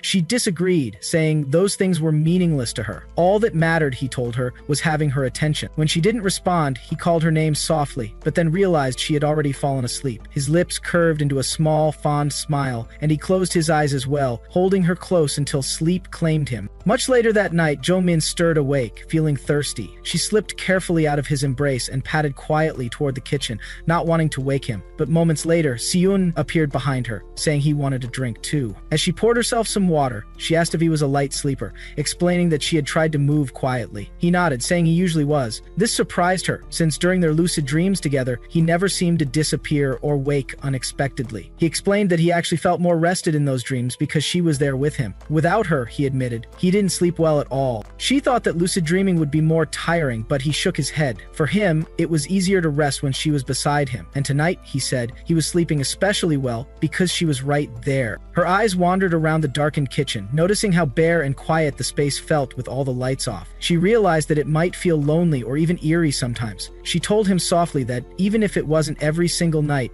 she would come and sleep over occasionally. Her words lit up his expression, and without hesitation, he stepped forward and wrapped her in a warm embrace. He told her he loved her, and she laughed lightly, asking how he could possibly live without her. He didn't miss a beat, replying that he couldn't and wouldn't want to. Without her, he said plainly, he'd die. He told her to think of it as saving him, which meant she would have to stay with him for the rest of her life. She felt a shiver run through her at the intensity of his words, telling him not to say such scary things, even if he didn't truly mean them. He didn't reply right away, only looked at her seriously before suggesting they head back to bed. As they walked back to the bedroom, he remarked with a teasing tone that she seemed like the kind of person who could sleep through anything. She turned to look at him curiously, asking how he knew that. He simply smiled and said it was just a feeling. Back in bed, the two of them settled in again. The air was warm and quiet, the night outside silent except for the faint hum of the refrigerator down the hall. Morning arrived quietly. Jungmin was still asleep while Seon was already awake. He leaned over, softly calling her by a pet name to wake her. When she did not respond, he teased that he would touch her if she kept ignoring him. Half asleep, Jungmin brushed his hand away, but her hand accidentally landed on his face, causing him to lose balance and fall down. Jungmin finally woke up, surprised, and asked why he was on the floor. Seon dismissed it lightly, pretending it was nothing. They shared breakfast together. After eating, Jungmin insisted she would wash the dishes, but Seon stopped her. He declared he would not allow a single drop of water to touch her hands. Instead, he told her to give him a back hug if she felt so troubled about it. She wrapped her arms around him from behind, holding him tightly. He told her that was just right. Then, while he worked, he asked what dessert they should have. Jungmin said she liked strawberries. Seon smiled and promised he would go buy some after finishing up. She hesitated, saying he didn't need to go out just for her, but he was determined. He said she wanted strawberries so he would scour the entire country if he had to. As he washed the dishes, Seon mentioned how much they looked like newlyweds and wondered if they should get married. He promised he would buy her anything she wanted to eat every single day. Jungmin blushed, pointing out it hadn't even been long since they had started dating. He noticed her face turning red and asked if she didn't want to marry him, promising he would treat her well. Flustered, she told him to stop, but her heart raced. Then Seon noticed her phone vibrating constantly and asked who was contacting her. Jungmin hesitated, but asked him to promise not to be angry. She admitted that Jaehook had been messaging her a lot recently, and she explained that she responded occasionally so as not to seem rude. However, it had grown worse, and she was unsure what to do. Hearing this, Seon grew upset. Jungmin leaned forward and kissed him suddenly. His mood shifted and happiness lit his face. He asked her what that was about, while she whispered that he should do the same to her as well. He wondered if she was acting cute just to stop him from being angry, but she insisted it wasn't true. He teased that she was very cute, though she protested, saying she didn't even know how to act that way. In her thoughts, she wondered if her little action had truly worked. Jungmin then admitted that Jae-hyuk kept asking to meet her, and she confessed she didn't know what to do. Seon told her to simply cut ties with him, since Jae-hyuk was making her uncomfortable. She hesitated, saying they still got along, and that cutting him off suddenly just because she had a boyfriend seemed too harsh. She felt it would be mean to completely ignore him. Seon reminded her that the situation was different from him and his old friends. He explained that Jae-hyuk still had both parents, was doing well in school,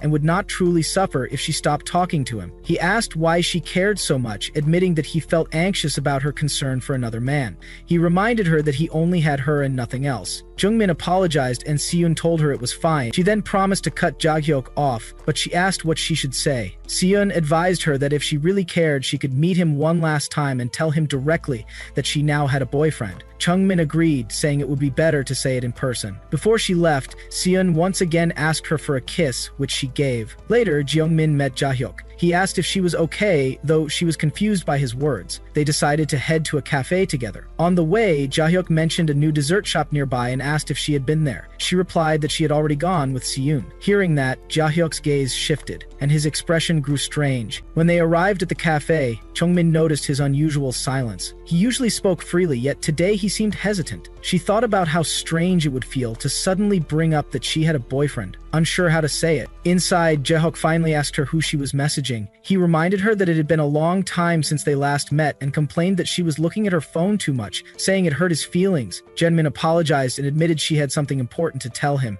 She hoped he wouldn't feel bad, then explained how he had been sending her too many messages lately and that she needed to set boundaries. Before she could finish, Jae-hyuk interrupted. He said that her dating Seon was strange and selfish. He mentioned controversies surrounding Seon, claiming people said he smoked and behaved badly. He admitted he didn't always trust what people wrote online, but based on Seon's behavior, he thought the rumors might be true.